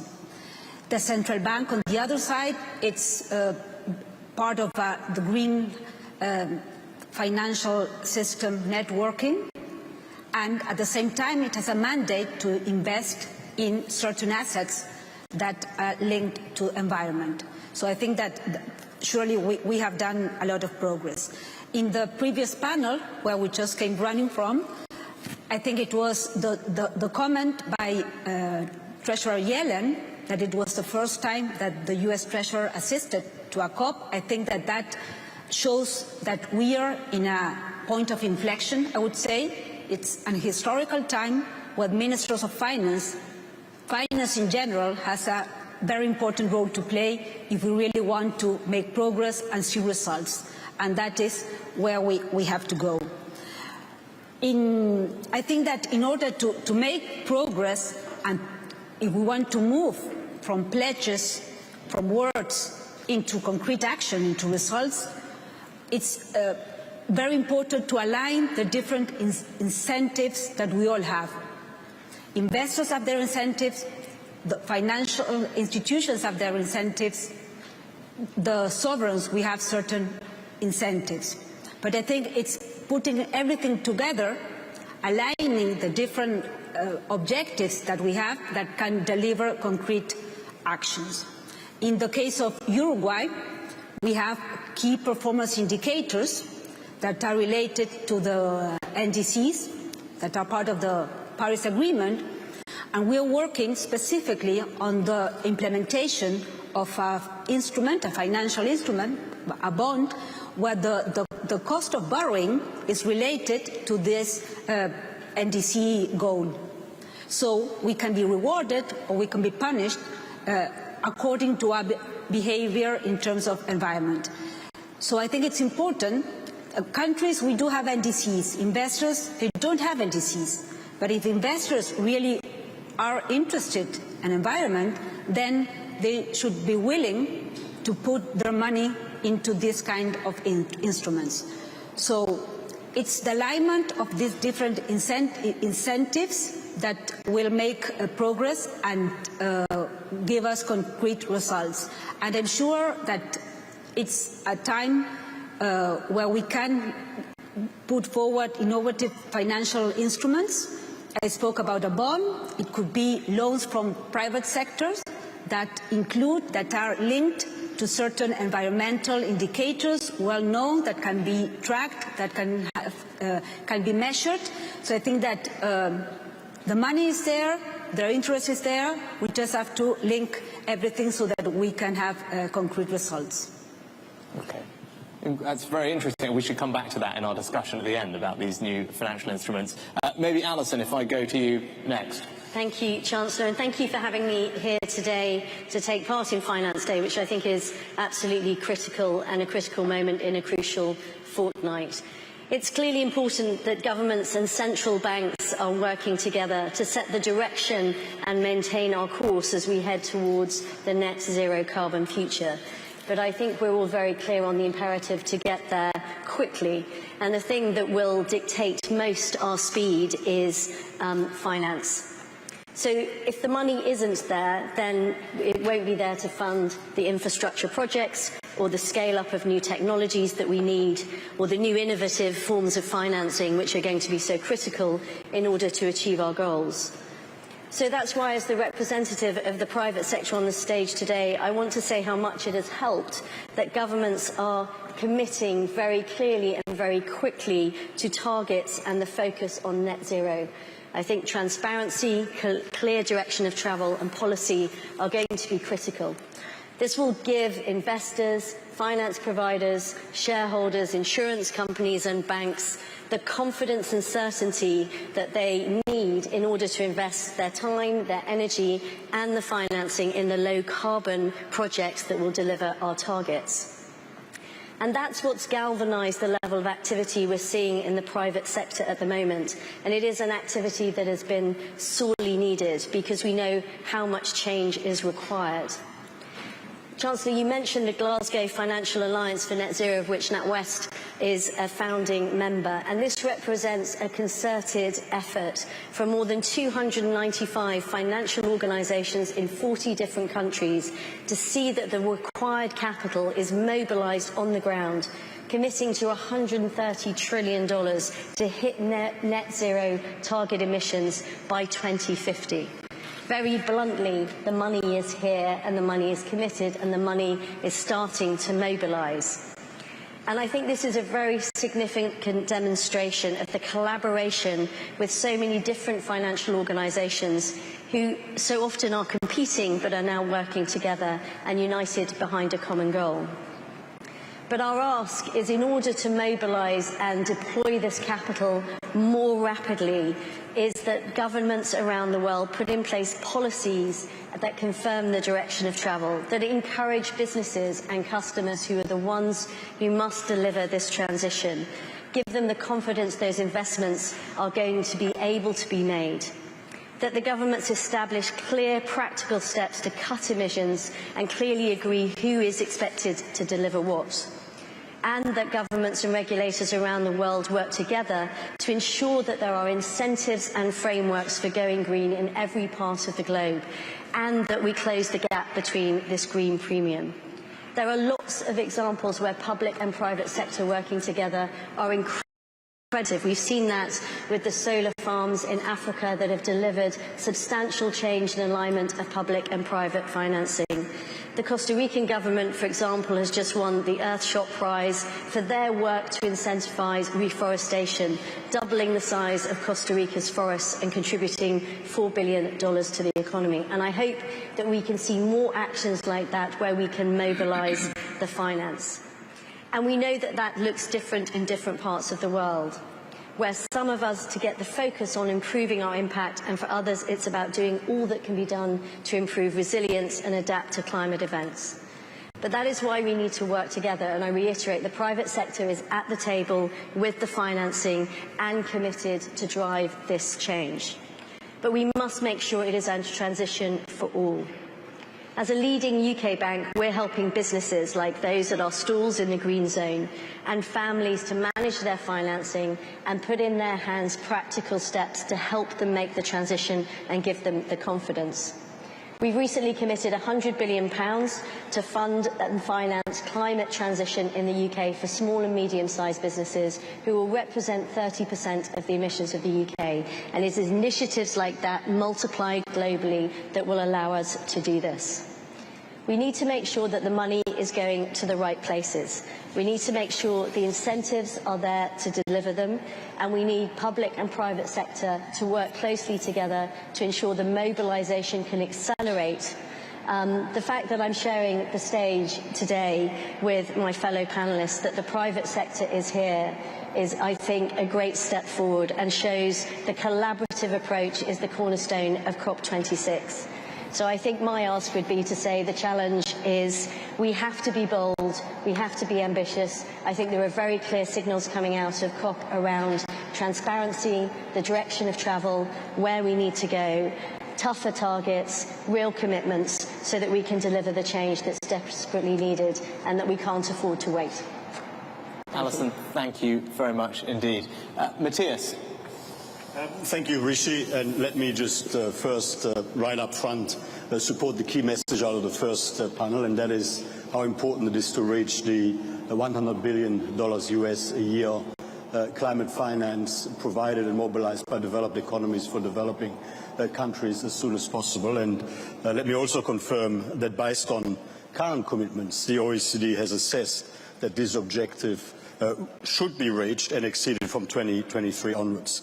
And let me also confirm the key point that you made, and that is to be able to get to net zero, we need to make all finance flows kick in that same direction. And that is not really happening just yet. So to go to your question about what finance ministers should be looking at, well, governments should be removing those distortions that divert investment away from the transition to net zero. And too many policies still encourage emissions-intensive investment, production and consumption.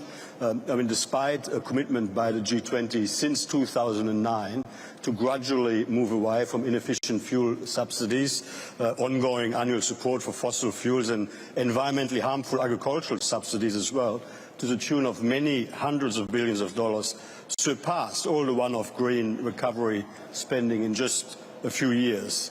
And of the total recovery spending announced to date across OECD, EU and partner countries, about 10% has been identified by the OECD as having a mixed or even a negative impact on the environment. And really, in terms of looking at finance flows, kicking goals in that direction towards net zero by 2050, that's really something that we've got to continue to look at. Let me highlight one bright spot on this front, though. The OECD's Development Assistance Committee in the lead-up to COP26 has announced that it will fully align official development assistance with the goals of the Paris Agreement on climate change. And to put that into perspective, in 2020, official development assistance through ODI donor countries came in at the tune of $161 billion US.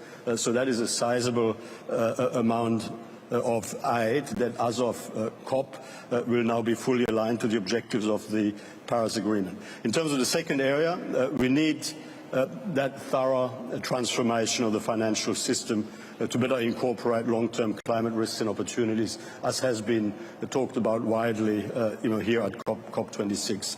Around $40 trillion US in assets are subject to some form of environmental, social and governance assessment. Yet scores across major ESG ratings providers lack consistency or links with environmental outcomes. Portfolios could score well on environment metrics despite having a high carbon footprint, for example. At the OECD, we will advance a policy framework to better integrate ESG factors that support the net zero transition. Finally, we need to find ways to better support the transition in emissions-intensive sectors. Those are sectors with insufficient access to finance to get on to that transition pathway, particularly in emerging economies and developing countries. So our report on transition finance finds that there is a serious lack of consistency in the guidance and taxonomies for transition finance. Convergence and clarity is needed to help build markets for transition finance while avoiding market fragmentation and greenwashing. That is why we will develop OECD high-level principles on transition finance in close consultation and collaboration with the right range of stakeholders. These are just some thoughts. Okay. Matthias, thank you. Now, we've got a few minutes left, so I was going to maybe pick up on something that a couple of you mentioned, and I was going to ask Minister Alba-Lecce and Minister Dominguez to respond. You heard from Alison about the $130 trillion of private finance that's signed up to the GFANZ commitment that can be deployed over time to support countries like yours with the transition. You heard from Matthias and me about the things that we're trying to do to rewire the global financial system to enable those funds to flow to the right place.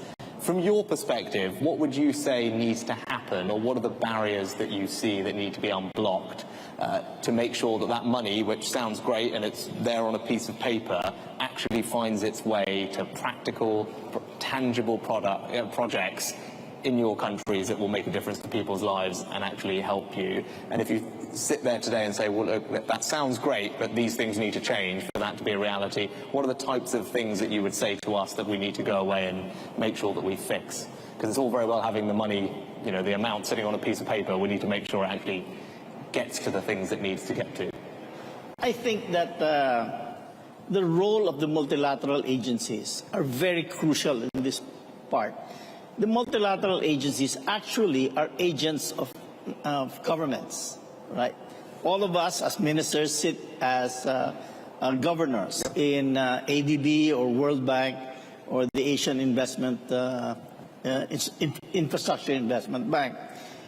It is very important that these multilateral agencies actually begin the projects. That will allow the private sector, I believe, and give them confidence that these projects have been studied very well, have been vetted by the multilateral agencies, and will, I think, open the doors for funds from the private sector to flow into actual projects on the ground. Okay. Thank you. That's very helpful.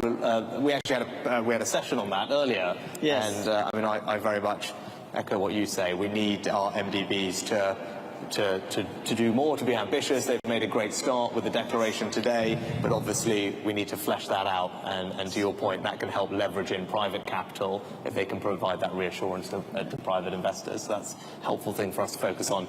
Minister Arbaleche. Thank you, Chancellor. I think that what we need is, as I've been saying many times today, is to walk the talk. We really need to deliver. And in that sense, I agree with my colleague, we have to be innovative, we have to be creative. The instrument that, by we, I mean everybody. I mean banks, private banks, multilaterals, sovereigns, issuers, we all have to be creative. I think that the private sector and the corporates, they have already issued green bonds, and they have already issued bonds that are linked to certain indicators. In that case, what we've seen is that if the coupon, the interest payment, can be higher if the company is punished because it doesn't fulfill its commitment. What we are starting right now in Uruguay is to have both a step up or step down coupon, so that we are rewarded or we are penalized according to our environmental behavior. So this kind of innovative instrument, I think that the private sector can also think of this. Banks, the financial system can think of this. So I think that we have to think out of the box. As we said before, the money is there. We really want to mitigate and to adapt to climate change. So we have to meet the different areas with innovation and creativity. 2 weeks ago, during the IMF and World Bank meetings, we had different meetings with the multilaterals, but also with donors, with private sector, and there is appetite for this kind of instruments. So I think that those that are experts have to sit down and to think for how to join these different ends. I mean, to that point, Minister, I was maybe going to ask Matthias and Alison. Matthias, from where you sit, are you seeing innovation and creativity around how we finance the transition, the structuring of new products, new instruments, new types of bonds? Is there any advice you can provide, or things that you think we will need to adjust and adapt to make this work, along the Minister's points about a new type of bond with a coupon that fluctuates depending on performance? I mean, I think that certainly the world is really focused on getting this right, and we've got the best and brightest minds really thinking through carefully on how this can be done with the appropriate levels of integrity to really achieve the mission. I mean, I think that there is a lot of work to be done to ensure that, you know, some of the early good intentions that were probably not structured in the best possible way are properly tidied up, and I think it is important to get the definitions and some of those standards right. So there is a real role for regulatory and policy guidance and rigor. But I think, I mean, you know, I think overwhelmingly people are focused on getting this done, and I think we will get it done. Okay, good. Alison, any last thought? Because you mentioned actually integrity before, about having clear information for businesses like yours to make decisions that you can trust the information. Yeah, I think giving people confidence, I mean, having a common taxonomy, clear transparency in terms of transition paths, so that people can align with that both on the finance side and the borrower side is really critical, because I think, you know, there is a lot of terminology around, and what we need to give is integrity and clarity and direction of travel. And I think what that will do is actually allow the money to flow faster. I agree with you. There are good signs and good indications. I think there's some great things we can do with the multilaterals that will very quickly allow the money to flow. But that's, you know, policy direction, common terminology, clear alignment between borrower and lender across multiple dimensions will mean the money will be deployed, because there is real commitment to meet this and fund the transition. Very, very clear message, and we are over time. So thank you all for your fantastic contributions. I think we know what we have to do, that you paint an optimistic but realistic vision of what's possible for us, and we now need to get to work. So please could you join me in thanking our fantastic panellists.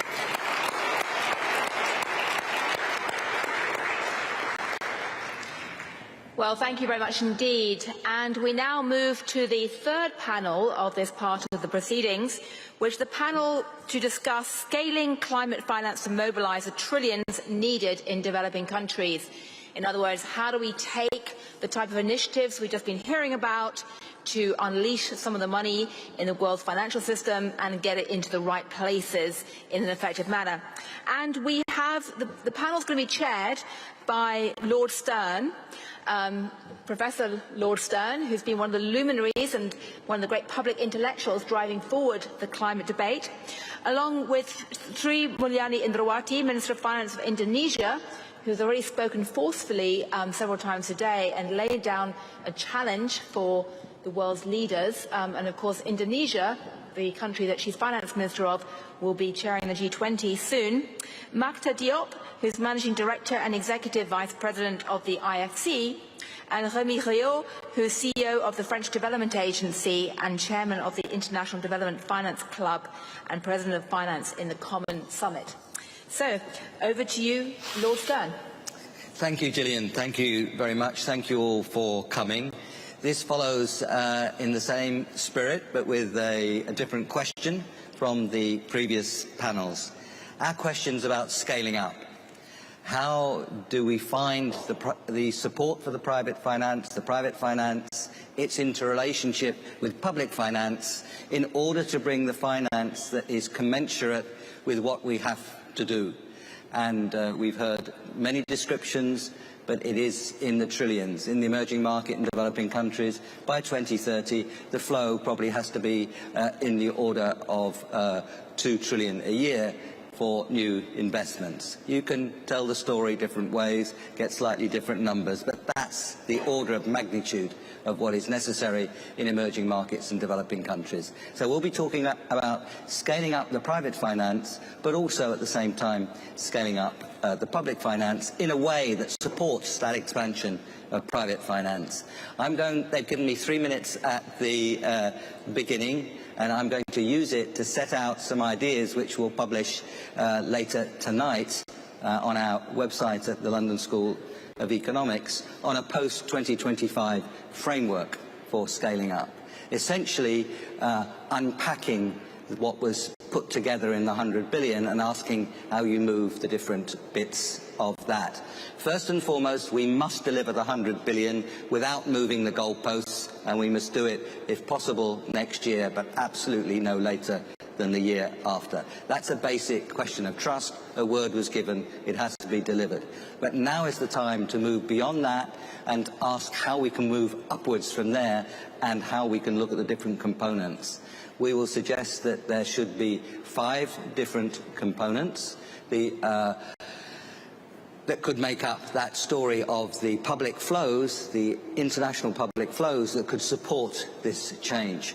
The first one would be the bilateral commitments, which we think should be around $60 billion a year by 2025. The next one is the support for the concessional funds, the special funds, which are managed by international institutions, such as the Green Climate Fund, which was here before, and the Global Environmental Facility. The third one is the expansion of the multilateral development banks and what they can bring to the table. Remy will be talking also about the development finance institutions, and that, we argue, from multilateral development banks should go up to around 90 billion a year by 2025. So those are three key sources. The fourth is the private sector, which is directly mobilized by these funds. At the moment, most of the institutions that we're talking about here, they hover around 50 cents private mobilized for every dollar. Way below a dollar, way below 1 for 1. That has to be organized in a way that is really ramped up, that those multipliers are ramped up in a very substantial way. And the fifth strand is what we might call innovative finance. The special drawing rights of the IMF, the voluntary carbon markets, the philanthropies now who, bless them, are moving strongly into this whole area. If we put those five components together in a creative, strong way, we as a world working together, then we could really start to mobilize the many hundreds of billions through these processes that would support and drive the trillions of dollars of investment finance that are necessary. Some, of course, would come from domestic resource mobilization from the public sector in the countries concerned. Of course it would. Some would come from the domestic private sector. South Africa, Indonesia, India, many examples where the private sector is very eager to move, but it has to have the right framework and the right kind of support and risk management that these public funds can give. So that's a story we must now, here at COP26, talk about the post-2025 framework, and it's a scaling up framework, and it is looking at the way in the different parts of the system can fit together, and this panel is absolutely perfectly placed to have that discussion. They will all be part of it in their own ways. So, Sri Mulyani, it's been a pleasure to work with you for so long. Great admiration for what you've been doing, what you will do as the head of the G20, what you've begun to do as the co-chair of the Coalition of Finance Ministers on Climate, and what you do all day, every day in your job as Finance Minister of Indonesia. Over to you, Sri Mulyani. Well, thank you so much, Nick. It's really a pleasure to be in this panel, and especially talking about how we are going to mobilize funding, which is first part, as mentioned, Nick, is already being pledged during the Poland COP24 meeting, 100 billion, which is not delivered. I think the most recent report by the biennial assessment is only around 48.7 billion, right? So this is going to be something that needs to be still accountable. The accountability of this 100 billion will continue, very important. You mentioned earlier that this needs to be delivered 2022, 2023. That is only like 2 years from now.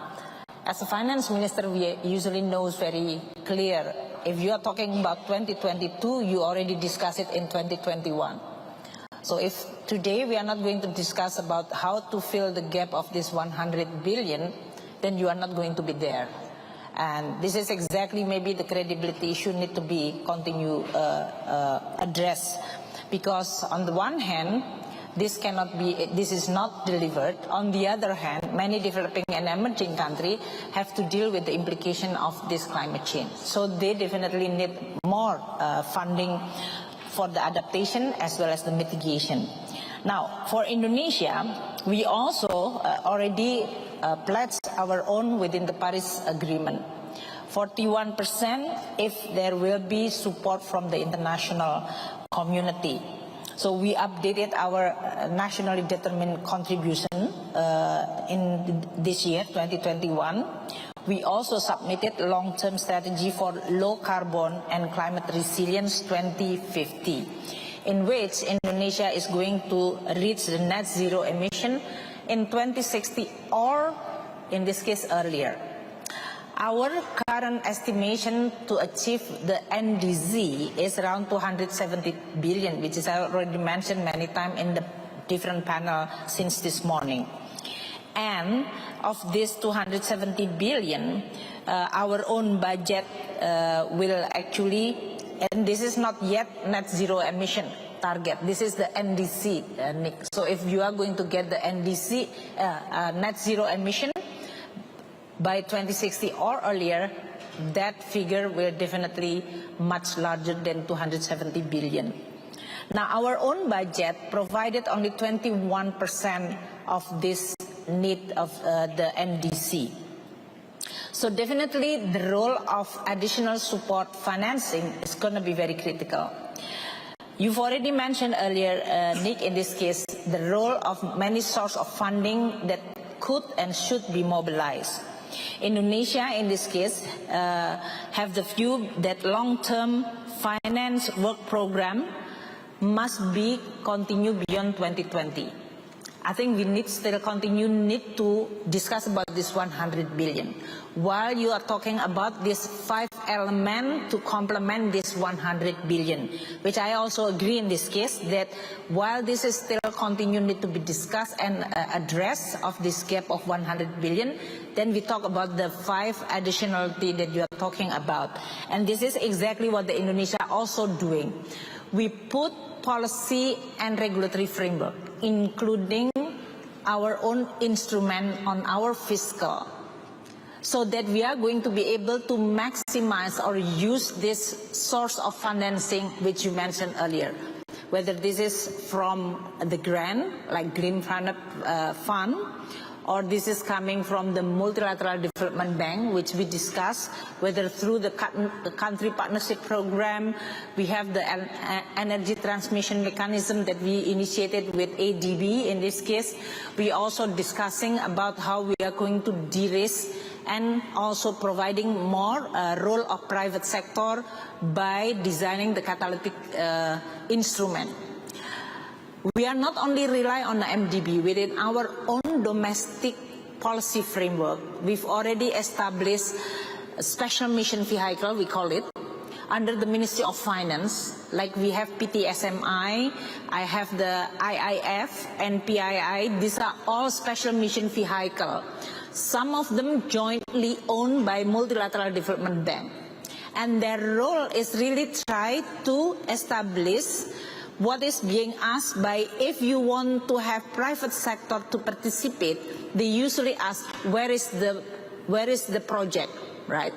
And project preparation, I work in the World Bank with Mahtar, and we know very well. You can talk about so many renewable projects or any project with the climate change, but they are not there yet. So the preparation for the project is very important. That's why we have Project Development Fund, which is being created by the Ministry of Finance through this special mission vehicle. We can work together with MDB and other in order for us to be able to develop and preparing this green project.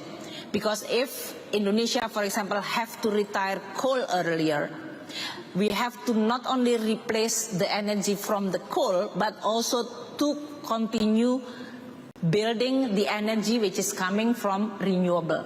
So this will require huge renewable energy project. And Project Development Fund is going to be very critical. We also, within the Ministry of Finance, introduced VGF, Viability Gap Fund. Because sometimes when you have the project, they are requiring a high rate of return, both because of huge capital spending as well as the rate of return that is expected, while the affordability of the industry or the people to buy those electricity is much less. So you really have to feel that. VGF also created by us. Government even also providing guarantee in order for us to, again, creating this catalytic role. So what I'm saying is that for Indonesia, we establish all this regulatory framework, institution, and instrument in order for us to be able to exactly what you just mentioned earlier, Nick, to link this pool of fund from the private sector, especially also the global fund, which is huge, 130 trillion, that they are willing and able to come to Indonesia. We also issue green bonds. And this is, I've already mentioned many times about the green bond.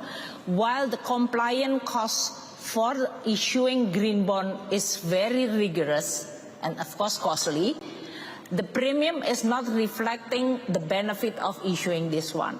So that definitely need to be fixed or to be corrected. So what I'm saying is that while we are talking about this 100 billion which is not delivered, accountability of this 100 billion pledged by the advanced country need to be continued and delivered in the next 2 years. At the same time, emerging and developing countries could and should develop policy framework, regulatory framework, including developing their own instrument of financing in order for us to be able to benefit or to get this potential pool of funds globally.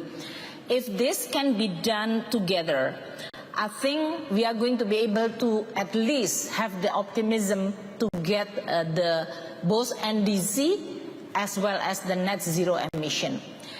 At the Ministry of Finance, we also currently developing climate change fiscal framework.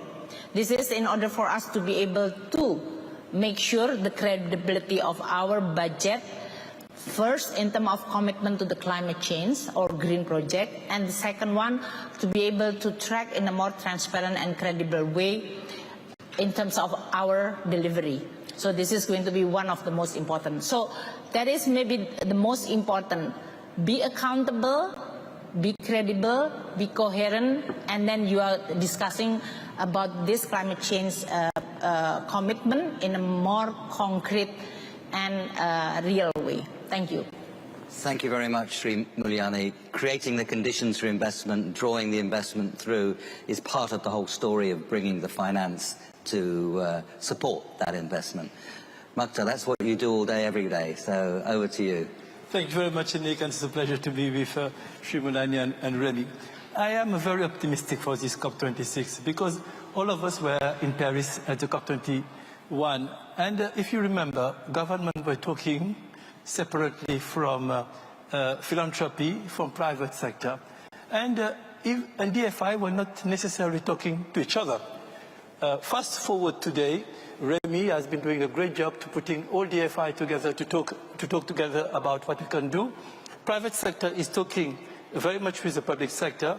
And as this morning I was in a panel, philanthropy, I was saying that, you know, how can we have the greatest effect? Is it just to put our resources that we have or try to leverage it? So what I'm hearing in this COP26 is leveraging, catalytic, and working together in partnership. And I think that this is what will be the finance of today if you want to be able to reach these resources. So what I'm seeing as being the challenges that we are facing. First, we need to work on the regulatory framework. Sri Mulyani said it very well. Let me give you a number. 200 framework today to monitor the green financing across 40 countries. So private investor is very costly to think about all these monitoring, these frameworks, these requirements. So let's try to standardize all this. Standardizing will be reducing the cost of doing business. Second, PPP is important, but for PPP, we need to have a flow of project. Project preparation is very, very important, and we need, as much as we try to mobilize additional resources, to strengthen the capacity of government to really have these. But also to think about not only the capacity from the DFI or the partners to help countries, but the countries themselves to be able to have a program which is a long-term program. So this is a second element. The third element that I think which is very important is to expand the pipeline and find platform. How do we want to expand the pipeline? Is by reducing the cost of development for project.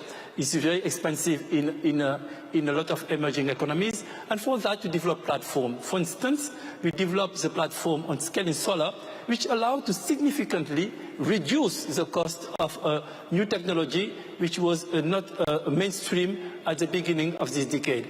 I remember in 2012 when Sri Mulyani and I were looking at it at the World Bank, we were talking about 22 cents in PV solar. 5 years later, it was 2 cents. and that it was simplifying the process, simplifying the technology access. The last point is innovation. Innovation, and I would like to take the opportunity to announce that IFC is putting a package of $5 billion, which will be $3 billion on a platform on loan, will be allowing us to finance activity which has 100% aligned to Paris, and a bond of $2 billion that will allow over 5 years to mobilize $13 billion. How did we do that? Is that exactly what the point you made earlier, which is blended finance and de-risking. De-risking, de-risking, de-risking. By de-risking this bond, we are able, with Amundi, who is the manager of this bond, to be able to bring bonds which are not investment grade to investment grade, and therefore make it accessible to institutional investors, to pension funds, to be able to invest in this bond and be able to have the effect that we would like to have. So I think that we have a momentum now. We need to work on all these fronts to accelerate the implementation, and more importantly, to syndicate all our effort. So lastly, what we're trying to do now is to bring the philanthropy world in de-risking investment. And we have launched the first initiative with Raj Shah recently, which allows on energy to do that. But we want to expand that approach to all sectors to be able to have that momentum with the synergy with DFI, with government and with philanthropy. Thank you so much, Matt. It's a very rich story, but two key elements in that is that we've got to bring down... You are watching a special dedicated channel for the UN Climate Change Summit, COP26. We are live here in the heart of the conference where climate change activists, experts and world leaders are all gathering. You are watching Sky News Climate Live.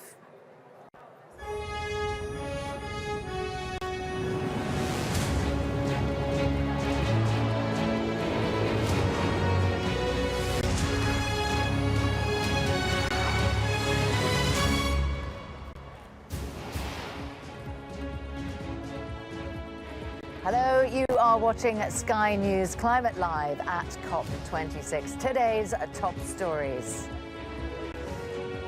Rewiring global finance. The Chancellor Rishi Sunak and Mark Carney hail a historic new era of green finance.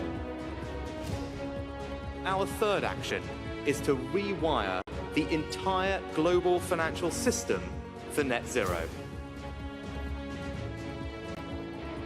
Police clash with Extinction Rebellion protesters outside the summit as they accuse the financial sector of false promises.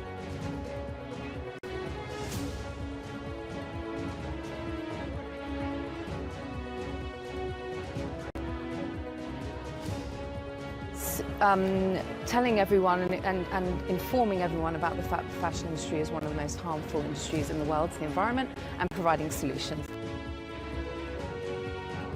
Stella McCartney tells Sky News how COP26 can help secure a more sustainable future for the fashion industry.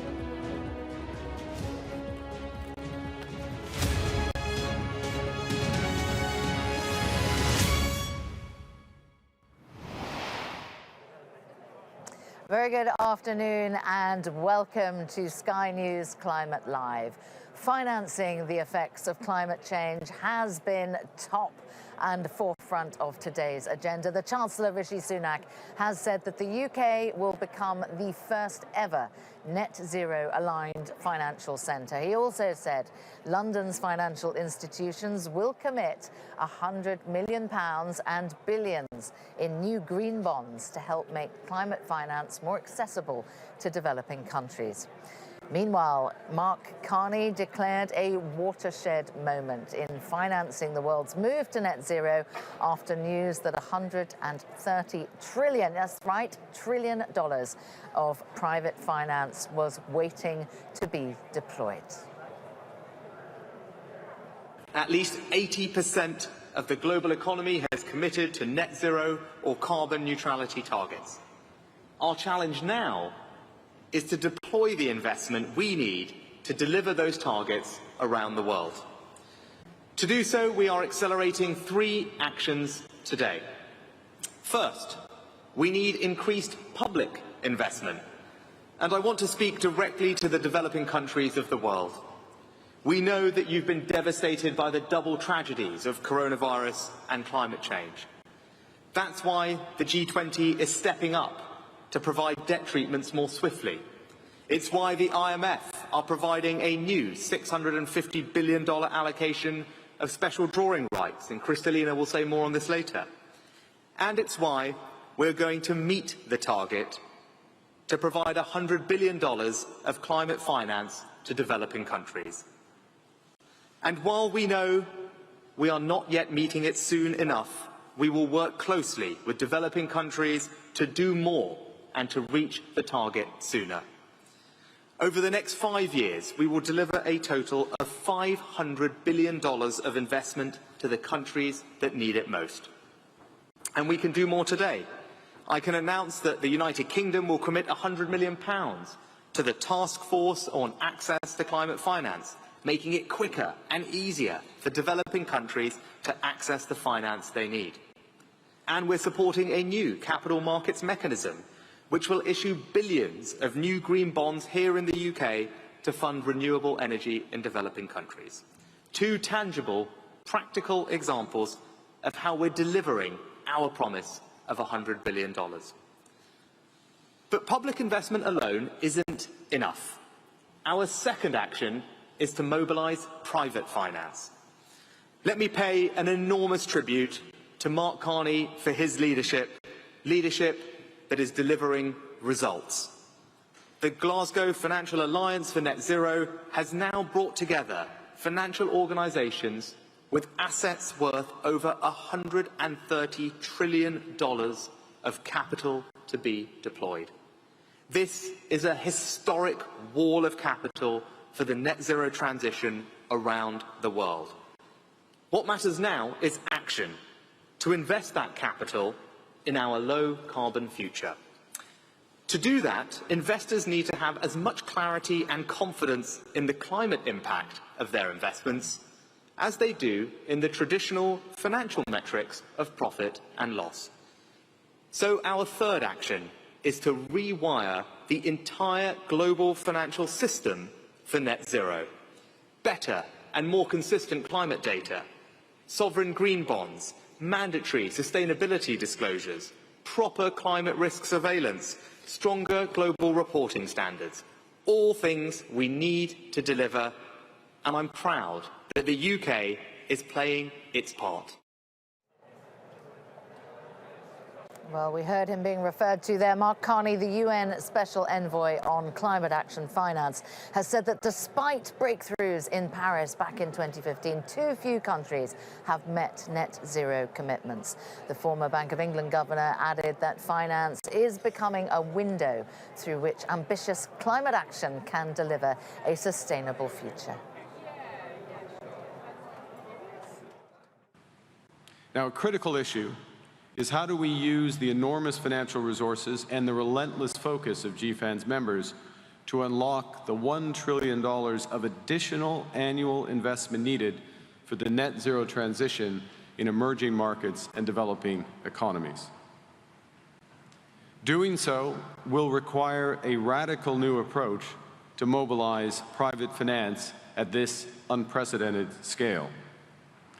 Specifically, we need new country platforms that combine ambitious country climate plans, that bring them together with GFAN's financing commitments, and you'll hear more specifics about those financing commissions from Shamara later, combining them as well with catalytic initiatives from the private sector, such as the CFLI and fast infrastructure, as well as the expertise of the multilateral development banks and the IMF.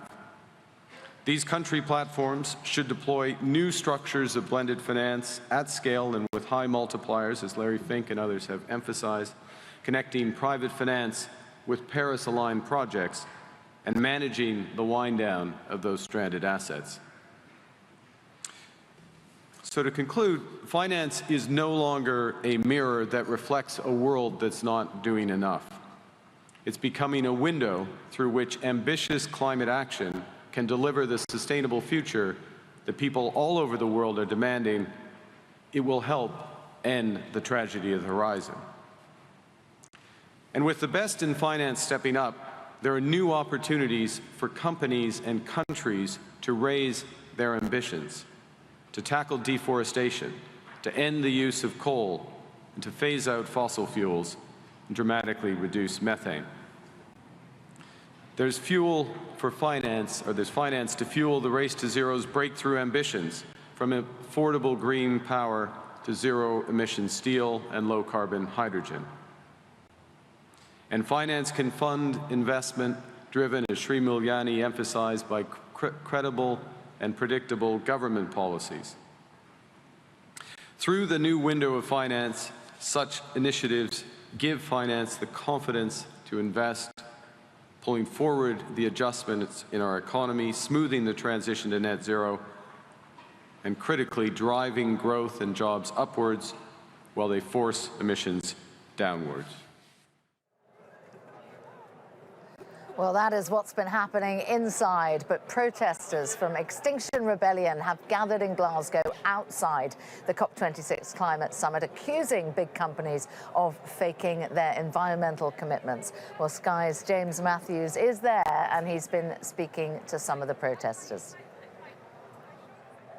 There's been very little, if any, violence. I mean, I've not seen violence, a couple of tussles. There have been at least a couple of arrests. There was one individual who appeared to be locked onto the entrance of SEC, the SEC building. Officers from City of London Police dealt with that. It is, of course, a gathering or a collection, a police operation involving forces from around the UK, coordinated by Police Scotland. So what happens and what you find is that every police line is from a different part of the country. City of London Police then, Norfolk earlier on. I'm not entirely sure where this police line is from, but we've seen British Transport Police, Met Police, Welsh Police dealing with the numbers who are going nowhere at the moment. Let's take a look again at them. This was a protest organised by Extinction Rebellion, but not necessarily contained to Extinction Rebellion. Sir, were you involved in the protest? Yeah, I was, yeah. Well, let's try and have a chat with you. One gentleman who was involved in the protest, dressed as an airline pilot. Are you an airline pilot? I was an airline pilot, yeah. I used to work for Thomas Cook. Right, well, tell me, why march? What's the message here today? The message is, that we need to be calling out this greenwash that's being perpetrated by corporations and the government, and even some of the biggest sponsors of COP26, at the end of the day, this is an existential threat to humanity, and we need to be doing all that we can. We need to be led by the science, and so far, all of this greenwashing that's taking place, the airline industry is a prime example of that with the Jet Zero Council. Yeah, quite a police operation in place. In fact, as you speak, more officers are being brought in to bolster this line. What do you think of events at the moment? I mean, there has been no violence that I've seen, no great damage that we have seen in previous demonstrations elsewhere, but it's been very fluid and pretty messy.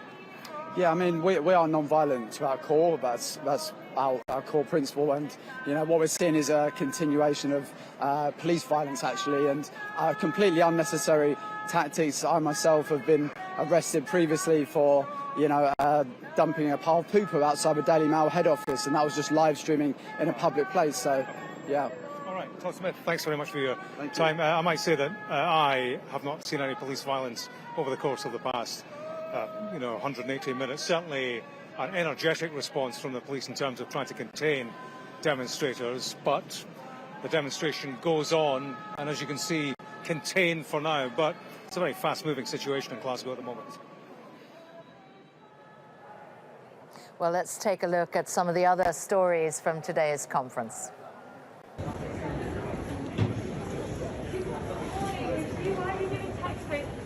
Breaks to fossil fuel companies. Can you let me know why you're giving tax breaks to fossil fuel companies? Can you let me know when you're giving tax breaks? Well, that well-known face there, of course, the Chancellor of the Exchequer. He was confronted by young climate activists on the way to a photo call. Fatima Zahra Ibrahim, the co-founder and co-director of Green New Deal Rising, asked Rishi Sunak why he's given tax breaks to fossil fuel companies, which he denied.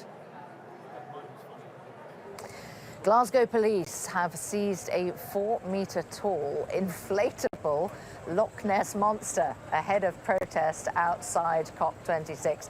That inflatable was set to feature in a demonstration organised by the anti-poverty group Jubilee Debt Campaign, protesting climate debt burdens for lower-income countries on COP26 Finance Day. And McLaren has unveiled its new Extreme E car at COP26. Prince Charles was one of the first to see the British-based team's offering for the off-road electric race series, which aims to raise awareness about climate change by racing in environments already suffering from the effects of global warming. I can't quite imagine him in that, however.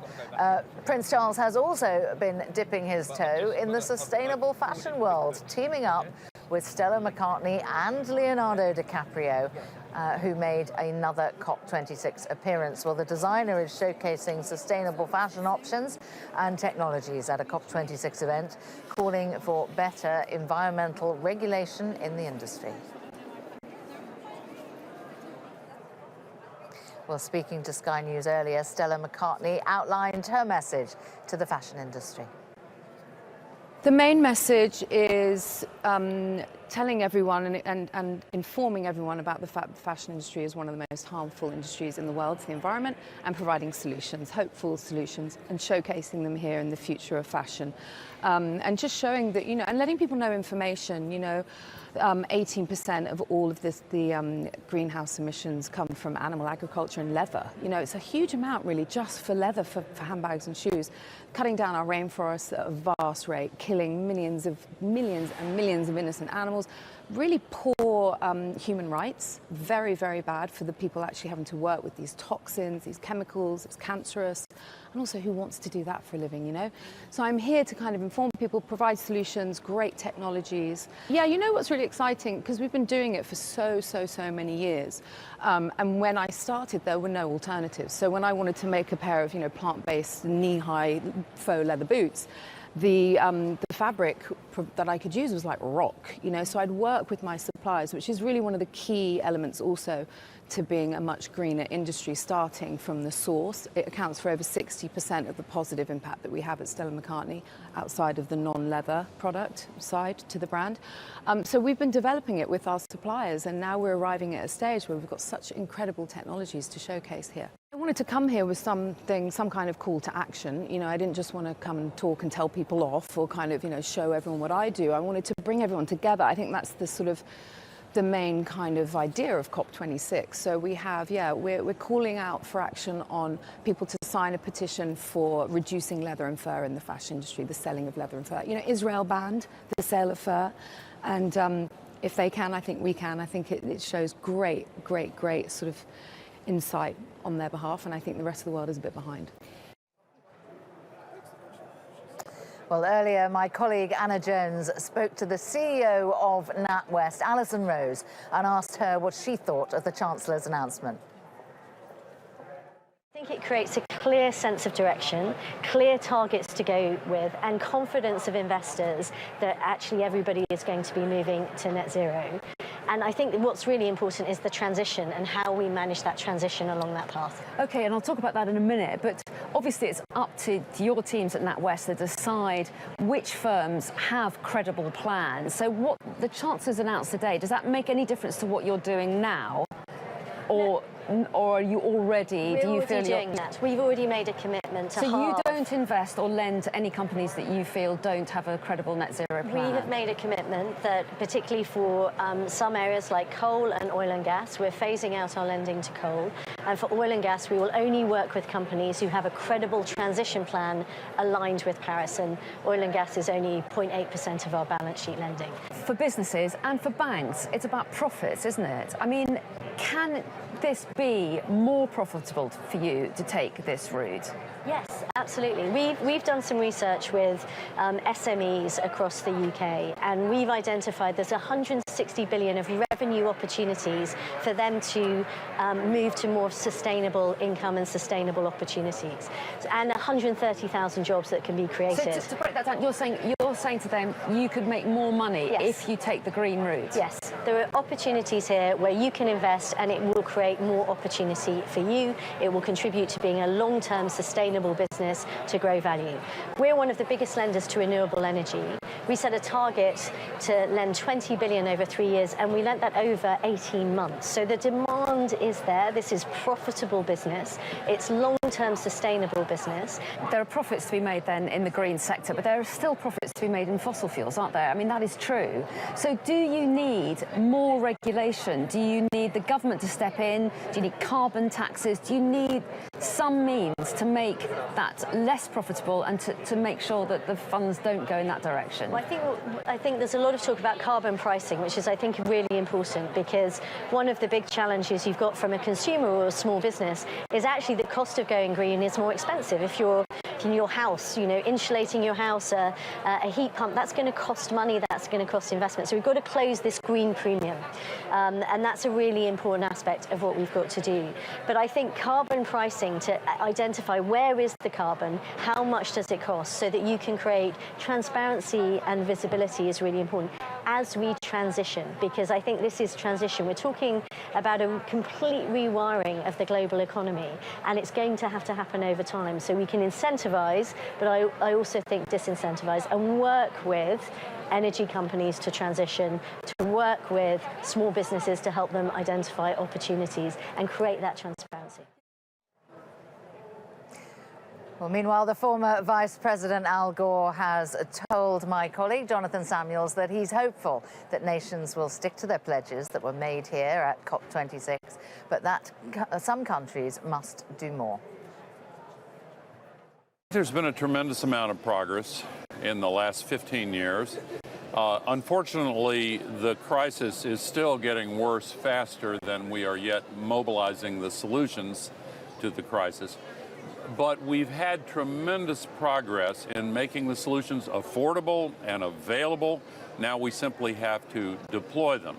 The 4 years under the previous president was a setback, but it's one from which we have recovered. In fact, the U.S. was only out of the Paris Agreement for about 2 months because the legal requirements kept us in. So President Biden's first act in office was to assure that we went back in. So we're recovering quickly. OK, well, let's talk about some of those solutions. A big announcement today, more than 100 countries promising to end and reverse deforestation by 2030. You've just seen our chief correspondent in the Amazon. A similar pledge was made in 2014, wasn't it, in New York, and nothing happened. In fact, deforestation got even worse. Are you more hopeful this time? I am more hopeful this time for a lot of reasons. One is that we now have a way of tracking these promises and really tracking them almost tree by tree with satellites and artificial intelligence. Some of the commitments, I think, should be taken with a grain of salt. I saw President Bolsonaro of Brazil say that in the next 10 years, they'll finally enforce the law against illegal deforestation. Well, if it's against the law, go ahead and enforce the law. Yeah, because he's turned a blind eye, hasn't he, to it? He has, and yes. He's not here in person. That's right. So you don't trust him at all over this? Well, no. Frankly, I do not. However, I think that most of the pledges are trustworthy and credible, and civil society and the other governments that have signed these pledges do now have a way of keeping track of whether or not these pledges are being met. So I'm hopeful and optimistic. One of the reasons, of course, that we know the forests are being cleared is for cattle grazing. Are you disappointed about the lack of mention here about meat eating, which is a huge problem for the planet? I know you turned to veganism, I think, some time ago. I don't know if you're still a vegan, but do you think that it's a shame it's not been brought up here? Well, I have heard it brought up a number of times. I haven't had any meat and dairy for about 9 years now, but I think it's a personal choice, and everyone has to make that choice for himself or herself. But your cardiologist will tell you it's a smart choice. It's having a huge impact on the environment, though, isn't it? And do you think the president should be leading by example? Do you think the prime minister of the UK should be leading by example, Well, like you are? as I say, I think it's a personal choice. Okay. If you take animal agriculture and add in all of the supply chain activities and the land clearing, it's about 25%, between 25 and 30% of the total. You have to include food waste, which is a surprisingly large component of agriculture's impact on the climate. But I think we are seeing a move toward people consuming less meat and less dairy. Their doctors are telling them it's a healthy thing to do. Another methane announcement was made today, cutting methane emissions. China, Russia, India, though, some of the world's biggest emitters, not signing up to it. I mean, that is hugely detrimental, isn't it? Sign up also, and particularly Russia, which has these massive methane leaks from their production and pipelining of gas. However, the number of countries that did sign up is quite impressive. Well, there is plenty more to come from Glasgow, and we'll be bringing you all of the latest from the conference from day 3, all about finance, plus a special report from Texas about methane emissions, a hidden danger to our planet. Stay tuned.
Welcome back. Well, as we've been hearing, some key deals have already been agreed here in Glasgow. They include a pledge by many countries to cut methane emissions, the biggest contributor to global warming, by at least 30% before the end of the decade. But it's how those promises are enforced in places like Texas, home to much of America's oil industry, which will determine just how successful this summit is. Sky's US correspondent Mark Stone reports now from the Permian Basin in Texas. If America is to lead the way in cutting emissions of a gas that's warming our planet more quickly than any other, well then this is the front line. The Permian Basin, Texas. It's where the politicians' promises in Glasgow meet the reality on the ground. Look how big that flare is from up here. We're with Sharon Wilson and her team of methane hunters. For well over a decade, they've been exposing this invisible, odorless polluter, and they are skeptical now that change is coming. We pull up alongside one of the thousands of oil facilities which dot this landscape. And with a specialist camera, Sharon shows us the problem. Put it in high sensitivity mode. And if you want to just look. Wow, so you can't see anything when you're looking with the naked eye, but as soon as you look through here, you could see quite clearly that there is vapor coming out of these tanks.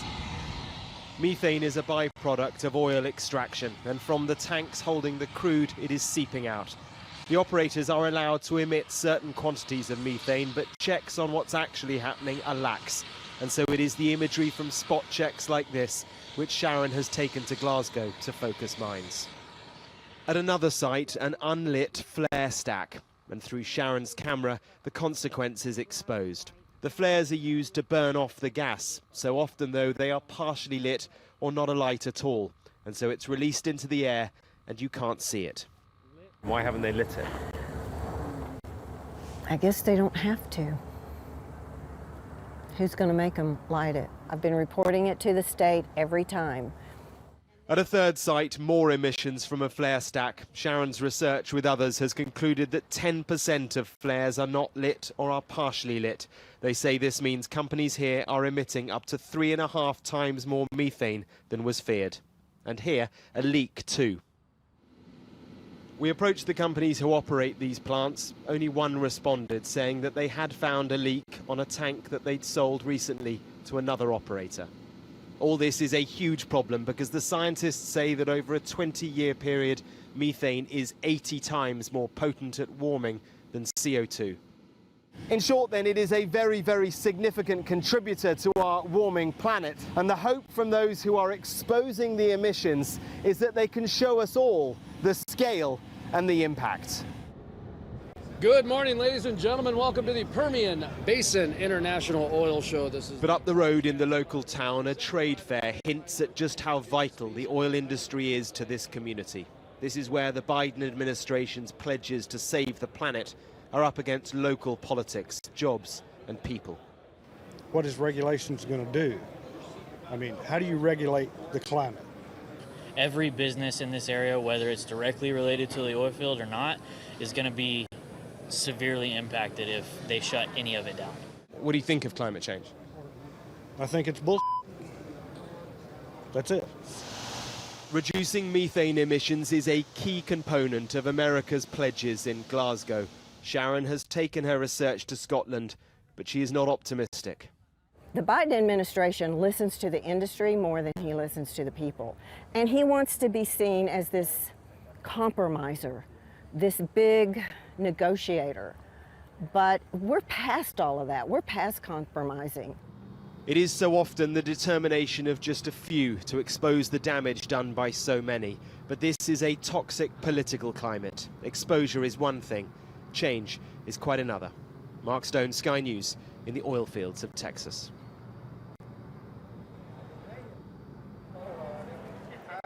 Well, I'm joined now in the studio by Makhtar Diop, the Managing Director and Executive Vice President of the International Finance Corporation, to discuss the private sector's role in climate solutions and global energy transition. Really good to see you and great to have you in the studio here.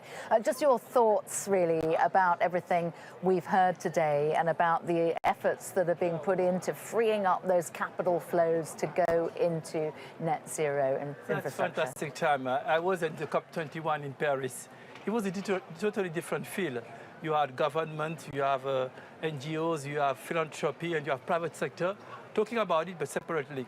Here, they're all together. Everybody is talking about how to really have an impact on emissions, on CO2 emissions. And we are finding new solutions, innovative solutions, which allow us to really team up to have blended finance, to bring some grant money from governments, money from philanthropy, to lower the risk that investors will have in that sector. And that's what I'm saying today. And I'm very confident that we will be able to mobilize more and more resources from institutional investors, from pension funds, from private sector in general. Yeah, the mood music seems good, doesn't it? The framework seemed to be being put into place there. I know that you invest in private businesses, don't you? You are part of the World Bank, but your money goes into private businesses, something like 30 billion over the course of the year. I've done my homework, you see. How much of that has been going into emerging markets and into climate-related projects in emerging markets? 1/3 of our lending has been going to climate change-related activities. So this is a very important figure, because we are the largest development financial institutions investing and working in emerging economies. So it makes a big difference when you have this portion of our investment which are going to emerging markets. And we're trying to innovate all the time, because the market is asking for new things. For instance, we have 2 new products that we are presenting. One is MCPP, One Planet. We are trying to put $3 billion to be able to, of a loan portfolio, to have activities which are 100% aligned to Paris. So that's a big investment for emerging economies. Another one is that we realize that, in fact, we cannot separate climate change, recovery, building back better. So we have these building back better bonds, and we're putting a fund of $2 billion that will be allowing us to mobilize over 5 years, $13 billion of investment for building back better. It will be about COP19, it will be about climate change, and it will be about making the fight against the CO2 emission a very inclusive fight, to have everybody and nobody left behind. I'm sure our Prime Minister would be thrilled to hear you keep using the phrase building back better. $130 trillion worth of assets committed to going into net zero investments. That was announced by Mark Carney today. The money is there, it's willing, but it's not necessarily automatically going out, is it? So how do you get that money to flow? De-risking. That is your That's exactly the motto. Having bankable project. You'll be surprised that sometimes the money is here, but investors don't find bankable project. So I'm not ready to put that money behind it. Let's not forget that a pension fund is highly regulated. So they need to make their money in bonds which are really of high quality. So in our project, what we're doing right now with these best bonds is that we're improving the quality of those bonds that will be made available to pension fund, and to make them investment grade. Without the money that IFC is putting in it, and some of the bilateral countries, we will not be able to have investment grade bonds, and therefore we'll be limiting the ability of institutional investors to invest in these bonds. So that's very important, and now we try to bring the philanthropy in this world to be able to even de-risk more money from institutional investors. And in simple terms, this is a sort of a blended finance model, isn't it? So what you're doing is you're effectively taking some of the startup risk, because some of these technologies, some of these infrastructures, they're not yet profit-making, are they? So you're effectively taking the risk, and that, therefore, attracts private money to come on the back of you. Exactly. That's how it works. And a good example is what we did in Africa on solar energy. 10 years ago, it was 22 cents the kilowatt of solar generated electricity. 6 years later, it was 2 cents. So 10 times cheaper. Why? It's because we were able to de-risk. The technology became less risky. More people invested in it. Yeah. You have a scale effect, and it brings more resources and drove down the cost of this technology. That's what we like to do with hydrogen. That's what we'll be doing with wind energy. That's what we want to do with the support of the UK on offshore wind. So they were brave investors that went in at the start of the solar revolution, weren't they? Because the margins there were so slim. And our job is to help really those early investors to really secure their investment. Yeah, I know Larry Fink of BlackRock has been critical of your organisation, said it needs a total overhaul in order to attract more private investment. This is your answer, is it? This is what you're doing? Absolutely. I think that we are closer than people think, and we are discussing with Larry Fink and others to find new innovative ideas to really bring more resources in the emerging markets. Can I ask you your opinion on the Asian Development Bank setting up a fund effectively to buy coal mines so it can close them down? It's a very different way of looking at things, isn't it? I'm just wondering whether what you think about that, and whether that kind of creativity is what we need. Exactly. We're talking right now with Asian Development Bank around that, because we know that some countries have stranded assets. They are producing coal, they are exporting coal, they are using coal for the production of energy, and it's not sustainable. So we need to help them move out from this. It's not easy, because people are working in those mines, people are making a living out of it. So we need to find something which allow not only to build the assets in a renewable energy, but to help the social transition that is needed, so that we have the full support of population and in this transition. And that's something that is important when I'm talking about inclusion in this energy transition, because at some point it was maybe enough to thought, but now we need to make it to embed it in what we are doing, and ensuring that we give people the tool to really be working in the new industries that will be appearing and will be with the new green economy. And in terms of the private investment and attracting that, we've talked about de-risking, so you playing a role in that, absorbing some of the risk. You need a pipeline of attractive-looking projects as well. But what kind of returns do you think investors, do they need to change their expectations of the kind of returns that they expect to make on those investments? As we'll be building the asset class, the risk premium will be going down, because investors will be more and more comfortable with this type of assets. So at the beginning, we will obviously try to help them make it profitable, but over time, as they get used to this type of asset class, they will be pricing the risk differently. And that's what we have seen with the green bond. At the beginning, 10 years ago, when we issued the first green bond, we didn't have the same perception of risk. But over time, as investors were getting used to this asset class, they were able to price it better and to have a return which is consistent with the risks that they are facing. And just a final thought from you, Maktar, about the 100 billion a year, which of course was pledged back in 2009 in Copenhagen to go towards developing countries. Are you feeling optimistic about that? I'm optimistic. You seem like an optimistic guy. I'm an optimistic guy because we have to be optimistic. We have no choice. And there is also, what I've seen here really is a sharp contrast of what we've seen in the past. Everybody is talking to everybody, and we are thinking about partnership, about solution. It was just not very thinkable 5 years ago that philanthropy will think about putting money to de-risk investment made by institutional investors or the bond. It was not thinkable at that time. Now we have a generation of people who are working in philanthropy, and in the public sector, we understand that the public sector will not be enough to be able to address the challenges we are facing. So we need to mobilize private resources. And you're all coming together. Okay, well, it sounds really, really promising, and it's really good to talk to you. Thank you very much indeed, Maktar Diop. Thank you so very much. Thank you very much. Thank you. Let's take you back now to plenary one, again listening to various finance ministers talking about long-term climate finance and how to overcome the obstacles that are getting in the way of those investment decisions. This being the last COP meeting to host ministerial conversation on long-term finance, I hope there will be tangible progress toward the $100 billion goal. Thank you. Thank you very much, Republic of Korea. I now give the floor to Mongolia.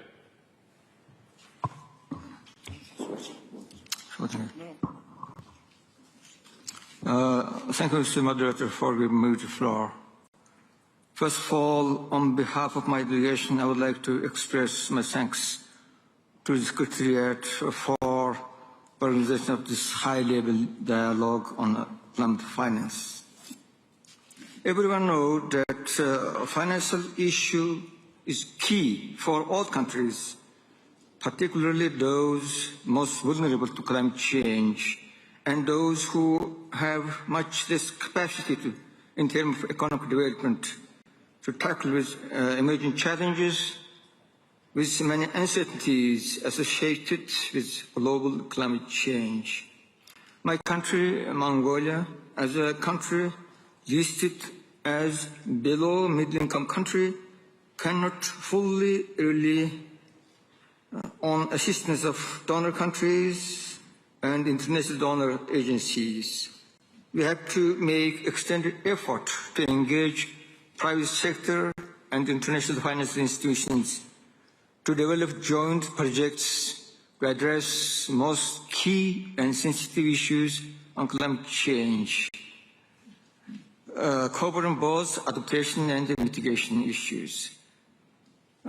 We have made some progress on that, but still outcome is modest because those international financial mechanisms like GCF, Adaptation Fund, GF, are needed more support from the advanced countries who benefited mostly from the development in the past based on carbon economy, contributing much to the global GHG pool in the atmosphere.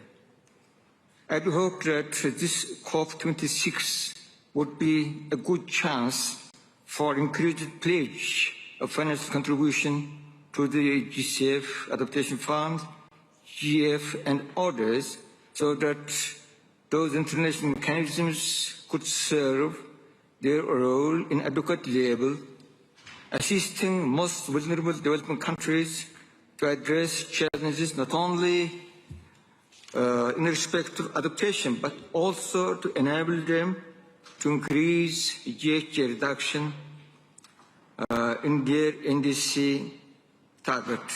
Only in that way we can make some step forward, and we need to act, not only to talk.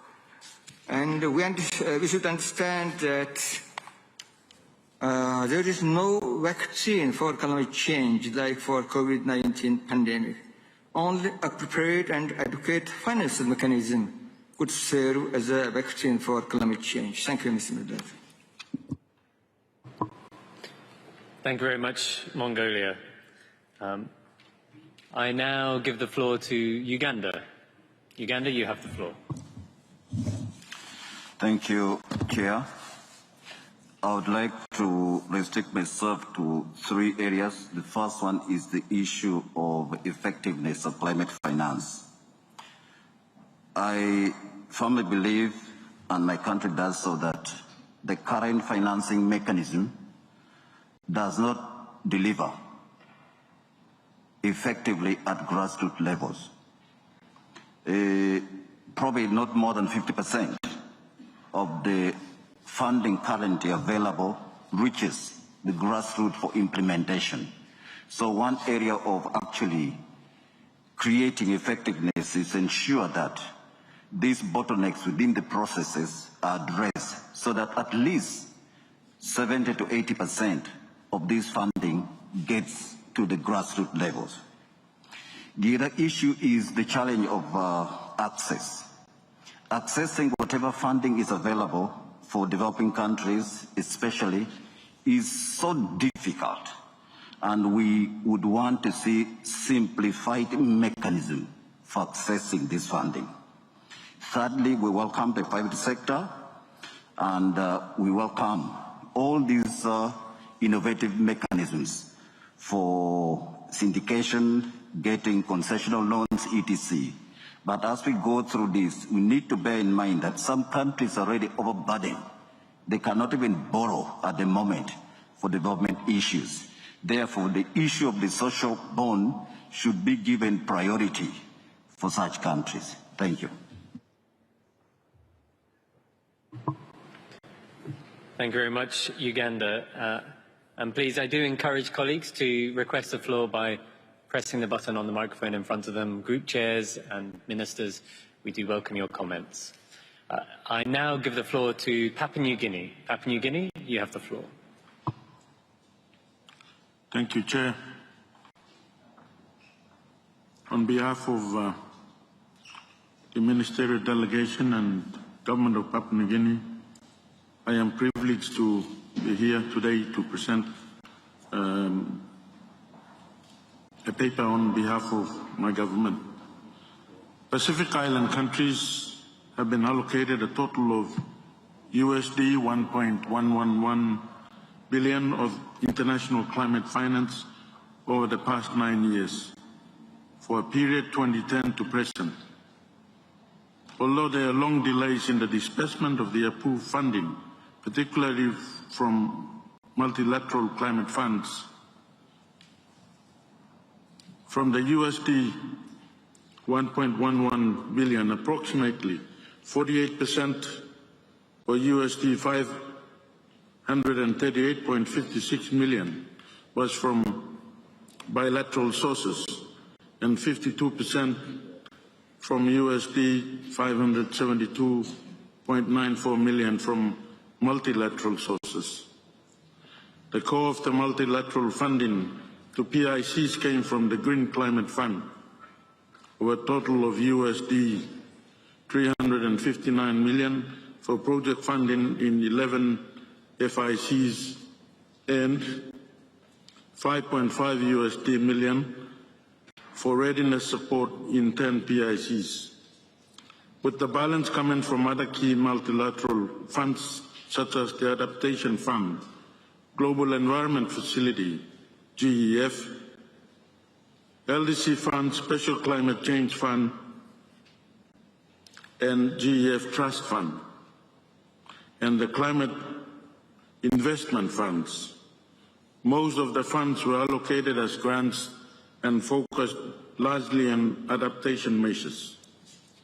In 2016, PNG engaged with the GCF for the first time after the historical Paris Agreement in 2015. The government of Papua New Guinea has also gone a step further by providing the GCF with its privileges and immunities regulations, which paves way for GCF to partner with Papua New Guinea in meeting its climate change aspirations. For the last 6 years, Papua New Guinea has accessed GCF funding for readiness purposes. More than $5 million has been accessed to develop the PNG preparedness and readiness to begin accessing the funds. One of the key deliverables include the development of GCF country program, sets out key mitigation and adaptation priorities for the country.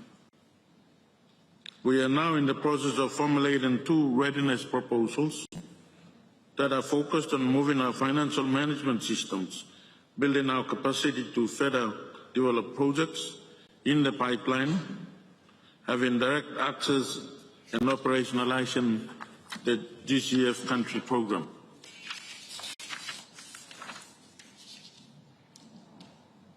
Highlight key areas: failure on the part of accredited entities or AEs to carry forward national priority projects, programs on adaptation and mitigation as per the GCF country program. We need GCF to encourage AEs to align their entity work programs with GCF country program to fast-track the process of developing projects that are currently in the pipeline. There is a concern that there is lack of cooperation and capacity in country by AEs who fail to support Papua New Guinea's GCF country program.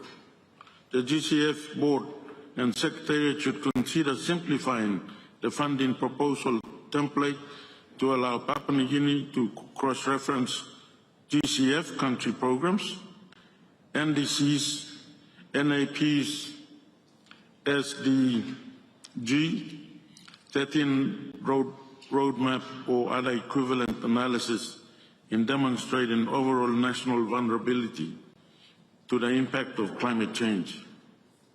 I specifically request for the Green Climate Fund to consider developing a special set of criteria to enable us to qualify and successfully draw down its financial support for priorities, including displaced communities experiencing losses and damages due to severe impacts of climate change. The amount of fund accessed already by Papua New Guinea is largely insignificant, and it is of great concern. Papua New Guinea is trying our best to access funding, however, with the lack of cooperation by AEs, it is a concern. Proposal a way forward. The next step now is to look at the option of establishing direct access entities to access the GCF. We would like GCF to work closely with Papua New Guinea in the process of establishing DAEs in the year 2022.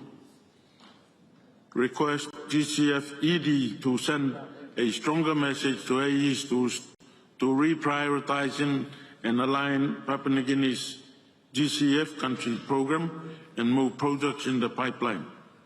PNG's Papua New Guinea is planning a development partner roundtable, and we would like to invite GCF to attend virtually. Encourage GCF to work with PNG or Papua New Guinea to access GSC funding to address the plight of communities being faced with losses and damages to climate change and communities displaced due to severe climate change impacts. Papua New Guinea climate finance. Climate finance for the nationally determined contributions, or NDCs. Implementation is very important. Finance is a critical tool for implementation of countries' NDCs and overall climate action to meet the objectives of Paris Agreement and the Convention, and for ambition to stay below the 1.5 degree trajectory by 2030. Predictable and expedited financial flows from both public and private sources at domestic and international levels are required to implement the NDCs and national adaptation plans. Papua New Guinea is confirmed in contributing and working together to ensure we keep the Paris Agreement goal within 1.5 reach. We believe that mobilizing resources and forging partnership is key to the actions that we should undertake locally to fully implement the Paris Agreement. Another important issue is the global goal on adaptation. The GGA must be based on an understanding of what resilience means for individual countries. Parties must think according to their local realities. How will the GGA inform and direct action and funding to make people and places in their communities more resilient? A challenge now is the implementation of the National Adaptation Plan. The Green Climate Fund must ensure to make available funding for the implementation of the priorities set out in the NAP and the NDCs. GCF to make available funding for the implementation of NAPs, and then consequently the speeding of the process to make those funds available. Thank you very much, Chief. Thank you very much, Papua New Guinea. I now give the floor to Bangladesh. You have the floor. Yeah. Thank you, moderator. For the last 2 years, we have been hearing many different panels. We welcome the great efforts undertaken by the two ministers from Germany and Canada for developing and sharing the delivery plan with us. We feel that that should serve as a good basis for our discussion. Now, the questions that you have posed, responding to your first question, let me share first the idea of the scale of finance. The Honorable Philippine Minister has mentioned about the definition of finance, for example, and there is a huge deficit for the last 2 decades. We have not been able to agree to a commonly agreed understanding of what climate finance is. So there is a kind of a distrust between developed and developing country parties. So I think COP presidency can do a good job if we can reach to an understanding on that issue. My second point is The delivery plan has mentioned about different sources of climate finance, including alternative sources. But in the report, we find only the discussion about private finance and financing from the multilateral development funds, development banks, and no discussion about the alternative sources. The African Development Bank president has mentioned about the externalities, negative externalities. And Lord Stern, we are very lucky to see Lord Stern today, who for about 15 years back has strongly argued for internalizing the externality as the greatest, climate change being the greatest market failure.